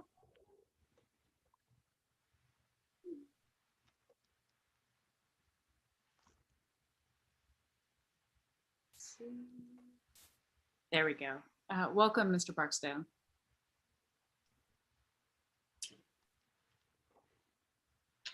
Thank you. Good afternoon, Chairperson Daughtry and members of the committee. My name is Scott Barksdale, and I'm the head of school at Harpswell Coastal Academy. We're a public charter school with 2 campuses, and we have a focus on social change, entrepreneurship, and the environment. Our mission is to prepare lifelong learners who will be successful in college or career, and most importantly, to be successful as good people and good neighbors. In his opening remarks, Representative Brennan characterized creating a line item for charter school funding as transparency. And I want to give some words that better describe it. Discrimination, systemic inequity. The line item would create systemic inequity by putting in place a mechanism to fund one group of students differently and most likely less than another group, solely dependent on what kind of public school they attend, a public charter school or a public local school. And this would be regardless of that student's individual need, regardless of their geography, regardless of the barriers that our society puts in front of them. It would be another barrier put in front of them. The existing statute guarantees equitable funding. Representative Brennan's proposal would guarantee discrimination and systemic inequity. Also, this bill would reduce stability in our public charter school system by making funding and facilities decision dependent on who is in the Blaine house. Our schools need to be insulated from the one blind extreme that charters are the answer to every problem in education, just as much the other blind extreme that charter schools are the problem in public education. Finally, it seems that one of the big unspoken issues that's of genuine concern is graduation rates. And as you continue your discussions here in the Ed Committee and with the DOE, I want to encourage you to be thinking systemically about this problem. How do we work together as a system to keep all of our students engaged in their educations? And how do we work together to re-engage students who are at risk of dropping out? Charter schools are one part of the solution to this systemic problem, and they are certainly not the cause of this problem. So let's move forward as equal partners, public charter schools, local public schools, and public education advocates like yourselves in Augusta to actually solve that problem together. Thank you. Thank you so much. Do I have any questions from the committee at this time? Seeing none, thank you for being with us and for your patience, Mr. Barksdale. Thank you. Up next, we have Stacy Stevens joining us.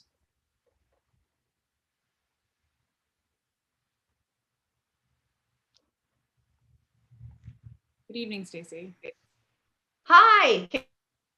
We can't see you. Can you see me? Now we can see you. Perfect. Oh, can you see me now? Yep. All right. Hi. Hello. Oh, thank you so much. Hello, distinguished members of the committee. You all have great stamina. I am highly impressed with all of you this evening. As a kindergarten teacher, I appreciate that level of energy continuing through the evening.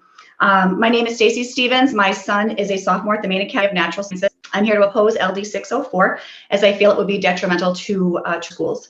I've also been a public school teacher for the past 28 years, and I can say from experience that traditional public schools aren't always a good fit for every child, and charter schools are a wonderful option for students that need a different approach to education. My son has a learning disability, and every day has been a severe struggle for him. By the time he was in junior high, he didn't feel like he had a place to fit in. And at 12 years old, decided he was thinking that maybe his life wasn't worth living. So I apologize. So we quickly sought help with the therapist and a doctor, and everything worked out wonderful. I knew at that point I needed to do some research, that keeping him in a traditional public high school was not going to work. I'm blessed and so grateful to have found the Maine Academy of Natural Sciences. My son got a spot in the 2019-2020 freshman class. Immediately, he felt wanted, he felt needed, he felt valued. At his first initial IEP meeting, the first thing one of his teachers said was, he's exactly the kind of kid we want here at Means. He loves outdoors, he loves learning, he's kind, he's respectful to his classmates and teachers. They accepted him for who he was and knew what he needed to be successful. Obviously, at that point, I couldn't hold back the tears either. A little emotional about my son. Without Means, I'm honestly he'd be at this point in his education and in his life. The teachers hold my son accountable for his work and his actions. They truly care for him and have his best interests at heart. They work as hard for him as he does for them, and they do not give up on their kids. Thanks to Means, he's been involved with the outdoor club. He's been hiking and fishing with staff members. He helps staff in the greenhouses and the sugar shacks that are located on campus. Recently, he met an arborist and actually put the safety equipment on and climbed a tree, made it about 10 feet. He's a big guy. It was a great success for him when he came home. He was very excited about that. Matt Newberg, who you heard earlier, also took him to visit a mechanized logging site which was extremely exciting for him as well. He was also involved in a group called Teens to Trails and was taken to a leadership conference in the fall of freshman year. He came back from that experience, I want to say maybe a new kid. He looked at me and he said, my teachers at Means look at me as a leader. And he was shocked. We've always seen that in him as his family. He has a very supportive family, but he didn't see that in a traditional public school. I'm not blaming, I'm just saying this was kind of his experience. Please let charter schools do their jobs and allow every student the choice they all equally deserve. Please vote LD 604 ought not to pass. And I so appreciate your time this evening. I apologize for my emotional. Thank you so much. No need for an apology. You did absolutely excellent. And I know that it can always be very hard to share your personal story. So thank you for your courage and thank you for being willing to be here and share it. So, and we know you're welcome. So thank you for your patience as well. Any questions from the committee at this time? Seeing none, have a great rest of your evening. And up next, we have Travis Works.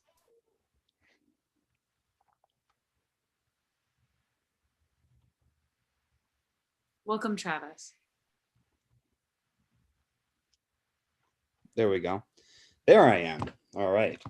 My name is Travis Works. I'm the executive director at Community Regional Charter School, formerly known as Cornville Regional Charter School, resident Skowhegan, here to testify against LD 604. Many of my colleagues have already testified, so I'm going to be diligent not to be redundant. I'll try. CRCS started with 60 students in 2012. We had an original cap of 120 students.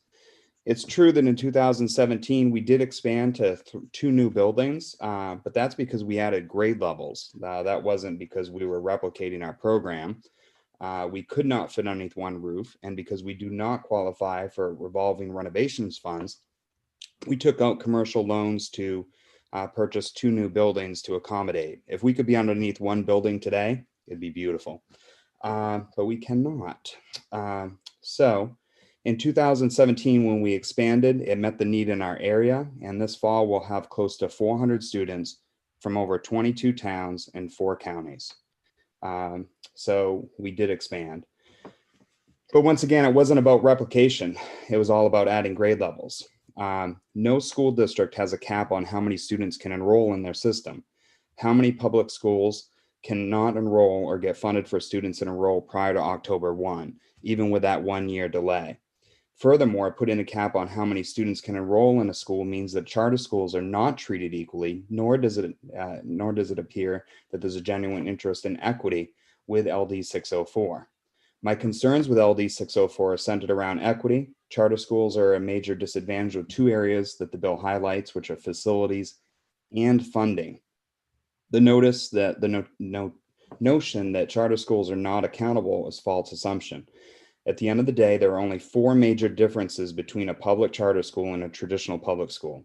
The school board at a charter school is not publicly elected. That is true. The funding follows the child across district boundaries because it's state funded, so it doesn't come from a local source, which means that charter schools cannot access local funds or go to voters for out-of-cost placements or increased costs. Enrollment is based on openings and slots, but the only requirement is residency in the state of Maine and that there's an opening. Charter schools are held accountable to both the MDOE and Charter Commission, which is another level of oversight and a lot of extra reporting. Charter schools in Maine are public schools, are public schools. And to answer Representative Stern's questions that he raised earlier, I'll answer from our school. Charter school funding is very transparent, posted like any other public school on the MDOE website, the ED 279. Board meetings are open to the public. Agendas are posted in advance. We follow all legal requirements of a public school board. And each charter school has to follow the same chart of accounts and cost centers of any other public school, and our budgets and financials can be requested at any time. Our administrative to instructional ratio is between 65% and 35% and 70-30, which is in line, if not better than some school systems similar size. Oh my goodness, the limit is up. So anyway, despite these limitations, we have unique ways to save money. whether it's health insurance or whatnot. And basically, we are held highly accountable, and recommend that if any one of you can visit our school or get more information, especially about finances or facilities, I welcome the opportunity to have you guys give me a call or stop in. So if you vote ought not to pass. Thank you. Thank you so much, Mr. Works, and thank you for your testimony. Do we have any All right. questions from the committee at this time? Seeing none, thank you very much. Have a great evening. And up next, we have Vanessa Levitt. I think, hopefully saying the last name right. Welcome, Vanessa. Hopefully I didn't massacre your last name too much. Levitt, though it is often read as Levat, but I'll take either. Good evening, Senator Maddie Dougherty and the whole committee. My name is Vanessa Levitt, and I am a parent of a child who attends Fiddlehead in New Gloucester in kindergarten. My husband and I both, oh, and just to start off, we do object to this bill. My husband and I both attended mainstream public school. I transferred to a private high school. It was a better environment for me to personally thrive.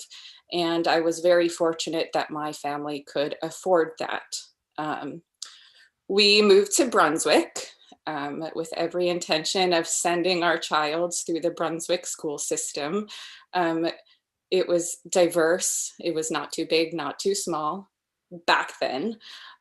We originally had sent our child to a public nursery school because public pre-K was not an option for us.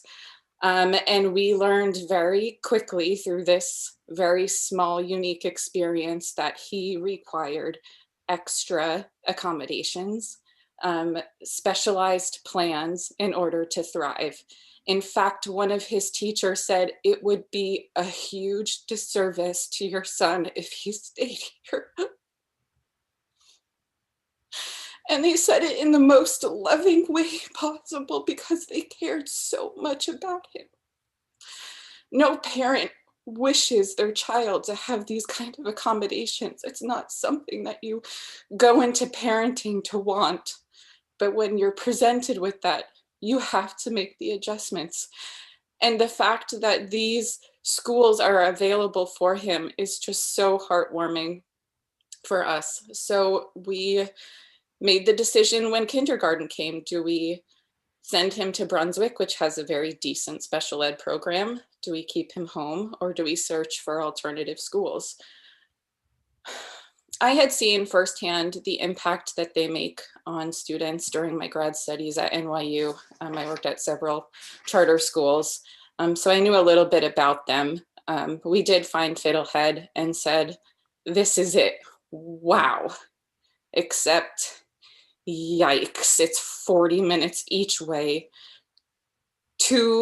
each way times 4. Like that's a big sacrifice just in commute for our son's education. Too bad, there isn't a Fiddlehead closer, is my train of thought. The physical space is perfect for him. He gets very overwhelmed in small spaces. The method of teaching, the strong philosophy of the school, we knew that this environment was best. But because of the lottery, we were waitlisted. A spot eventually opened a week before school started, and I felt sad. I felt sad for the other waitlisted families, but of course I felt overjoyed for my son. To give you an idea of his academic and overall growth so far during the last year of a pandemic, he went from entering kindergarten barely knowing how to count to 5, and now he counts to over 100. And he can compute basic math skills.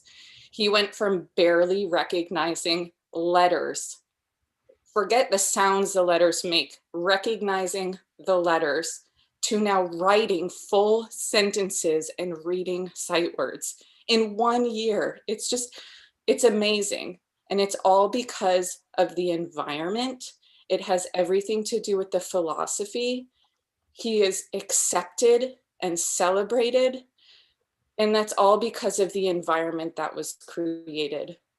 And as parents, we could just not be any more grateful. We Thank love you. that his teachers sing Happy Days of the Week, right? What a great song. You know, they can go outside and they can measure this perfect like mud pie ratio of water and dirt. And that's just how they learn. And it's wonderful and it works. It works for him. Ms. They're, Levitt, I am gonna have to ask you to wrap it up. We do. oh, okay. Sorry. The timer just went off. I didn't That have was to hear so it. fast. Wow. Okay. So I will leave it in that I agree options do need to be available for everyone, and that I do disagree with this bill.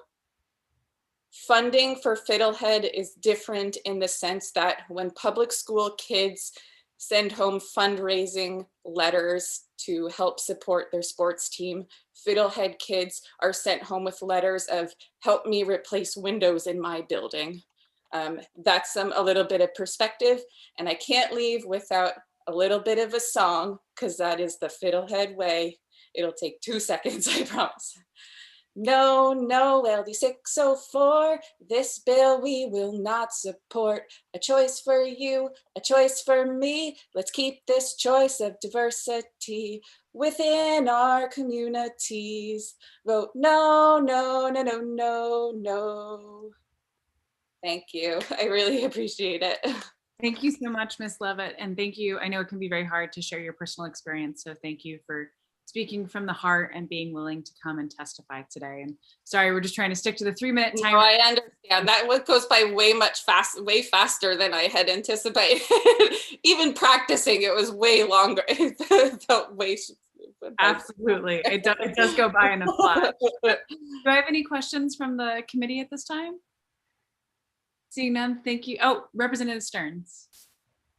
Thank you, Madam Chair. This is not a question, but I did want to point out, particularly for Hillary, the previous speaker, Travis, pointed me in the right direction on the 279s. And sure enough, that data is there. I wasn't navigating the spreadsheet correctly. So I appreciate that. And I will no longer need that for the work session because it's alive and well, and I just couldn't access. Thank you, Representative Stearns. Any questions for Ms. Levitt? As I just totally messed up your name after saying it 2 times. With that, thank you so much. Have a lovely evening. And up next, we have Walter Wallace.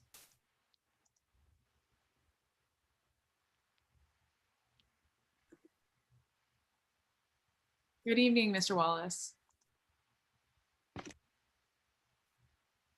Good evening. Y'all hear me okay?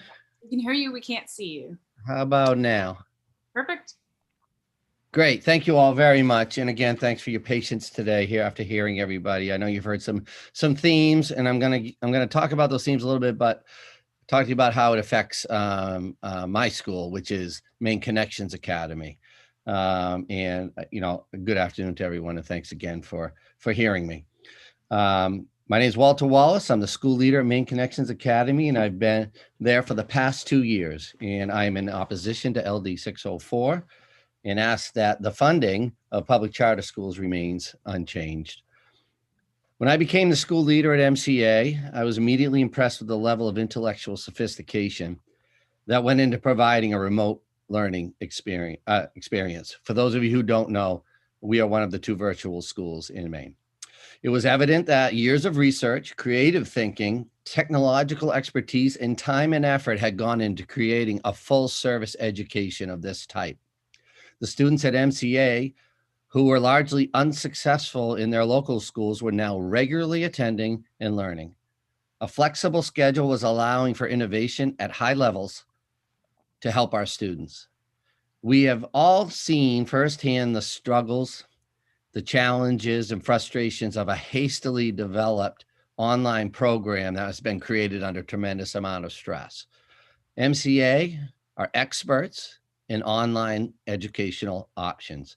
So having the ability to have a consistent and predictable funding formula allows the experts to plan for this type of need. And the fear is if we don't have that predictable type of funding, that will hurt our students. At MCA, we receive students who are on the brink of dropping out of their local schools or not graduating. And that's just a simple fact. For some, we are the final attempt to get that immensely important high school diploma. We often get students that are so credit deficient, it will be impossible for them to graduate in 4 years. A recent analysis showed that over 46% of our students who enroll in high school come behind in the necessary credits to graduate. I just want to say that one more time. 46% of our students who enroll in our high school are already behind. They're coming to us credit deficient, and it's our job and it's our challenge, and one we take seriously and with enthusiasm, is to get them to graduate, hopefully on time. Some students will take 5 or 6 years to graduate. They don't count in some of the formulas that are used. They don't count in some of the criticisms that are given towards schools that don't have that 4-year grad rate. At MCA, we celebrate all our graduates, no matter how long it takes them to get there. And again, a predictable funding is essential for us to be able to program for the needs of those students. Finally, the main charter. Am I time up? Okay, I will let you go. I might be the last speaker, so I don't want to hold you any longer. My final comment is the Maine Charter Commission is the most system that makes schools accountable. I've been in education for 30 years, and I have never seen such a level of accountability that we have. We welcome it. We love the oversight, and we love the communication and support we have from them. So thank you very much, and please, we urge you to vote ought not to pass. Thank you, Mr. Wallace. And we have one person after you. Do we have any members of the, you're almost the end. Do we have any members, any questions from the members of the committee? Seeing none, thank you so much, Mr. Wallace. And up next, and potentially last, we have William Dowdy. At this point, I would say for anyone who's in the attendee portion, before we have Mr. Dowdy give his presentation, if you are in the attendees portion, you wanted to testify on this bill and we have not called your name, please use the reaction button to raise your hand. Just want to make sure that we don't miss anybody who wanted to testify on this. Not seeing anyone, I want to welcome. Yeah, I'm pretty sure I'll double check T-Center for this testimony. Okay. Welcome, Mr. Dowdy. Thank you.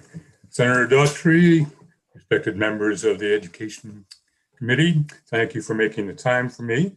My name is William Dowdy. I live in Scarborough right now, and I am also a former Maine school superintendent, principal, and curriculum director. It's nice to know, Representative Stearns, that there is life after serving as superintendent. And currently I serve as the chair of the Fiddlehead School board, and I've been on the board for 4 years. My granddaughters go to the school. So it's a cause, as you've heard from lots of people. If you want to hear what I intended to say, you can just read that because you've had a long day. I'm going to skip all of that and just say one or two things that might not have been said before and leave you with one final thought. First off, I have great respect for Representative Brennan. We have worked together on other issues. We're just on a different side on this issue. There are really a couple of themes you've heard this afternoon. One is charter schools are already accountable. The Maine Charter School Commission does a great job of that. I've been uncomfortable with how much they hold our feet to the fire, both financially and academically, but it's the right thing to do.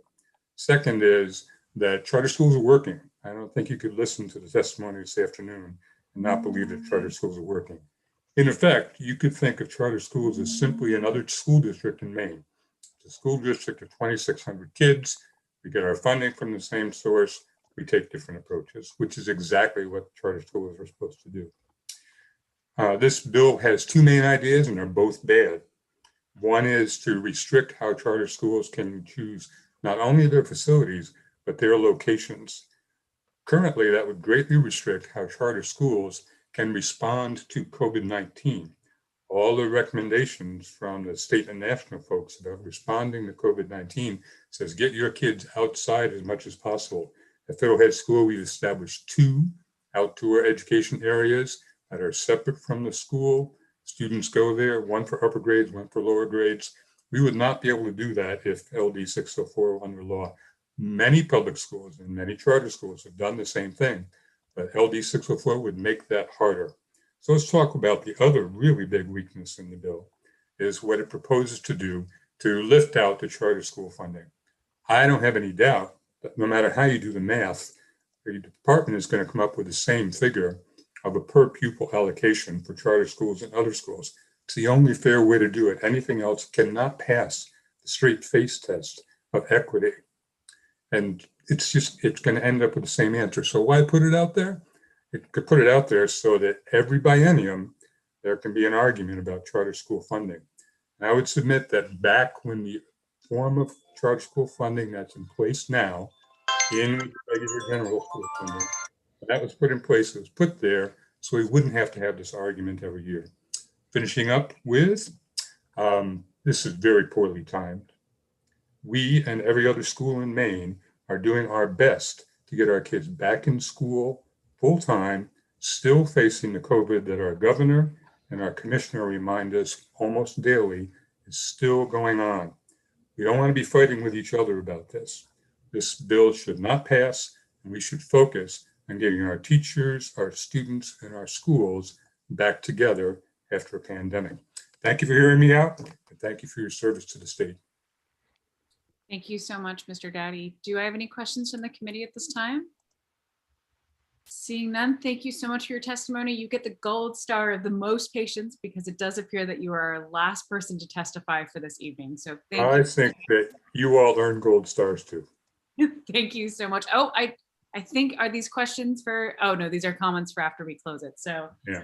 Mr. Crockett, or Representative Crockett, do you have a question? No, for after. For Comment after. Yeah. So with that, Mr. Dowdy, thank you for your time. I'm going to switch you back. And with that, I am very excited to say that I will be closing the public hearing on LD 604. Thank you to all the members of the public who have joined us this afternoon for what has to be our new record for longest session of the Education Committee thus far. Senator, I would like to point out that it is 6:04. Oh, it is 6:04. It's a sign of some sort, some kind of strange omen. With that, Senator Woodson, followed by Representative Crockett. Thank you, Madam Chair. I was wondering if Sam could reach out to Judith Jones, who testified earlier. At the end of her time, she mentioned finances is a little complicated, and she just didn't have time to express what she was going to say. If he could contact her and ask her to file that in written form for the workshop. Yes, Senator. Yeah. Okay, thank you. Representative Crockett. Yeah, I just wanted to admit that when I heard we had over 50 presenters on this bill, I was kind of dreading today, but I must say I thoroughly enjoyed the last few hours. I put every speaker on full screen and listened because I had a lot to learn about this bill in particular and what's going on with the charter schools. And I just want to say, and I know most of the speakers are probably gone, but I've been inspired by all the young people that came in front of us today and learned so much from the educators and parents who took the time out of their day to hang in there with us. I just want to really thank them for their time and their passion. Thank you so much, Representative Crockett. And I think I would echo that. I think most of us on the committee would say the same. Ms. Rissler? Thank you. I just wanted to let the committee know that Joanne Allen from the department was furiously emailing me data and links based on some of the requests that were being made, as well as the link, Representative Stearns, that you found. So I'll just compile that quickly tomorrow and get that out to you sooner rather than later, so that if there are any additional questions based on that, that you can let us know ahead of the work session. Thank you so much, Ms. Rissler. Representative McCray? Yes, I just wanted to tell the committee, I will be away for the rest of the week, heading downstate to Connecticut. So I don't think we have any more votes to take. That's a good thing. I don't have to catch up with any work session votes. So I will see you Monday. Safe travels. Safe travels. Thank you. Representative McCray. Thank you, guys. With that, I just want to say real quick before we all adjourn, a huge shout out, obviously, to Ms. Rissler for being our diligent analyst on this, but I really want to give a special round of applause to Sam, our clerk, who, from what I've been hearing, may be the record for the most largest amount of testimony thus far for a bill. So thank you so much. I know this was definitely a team effort, as we all saw from the musical chairs. So also a shout out to all of you and our members of our committee sticking to 608. And with that, I need to go chair a caucus. So with that, have a great night.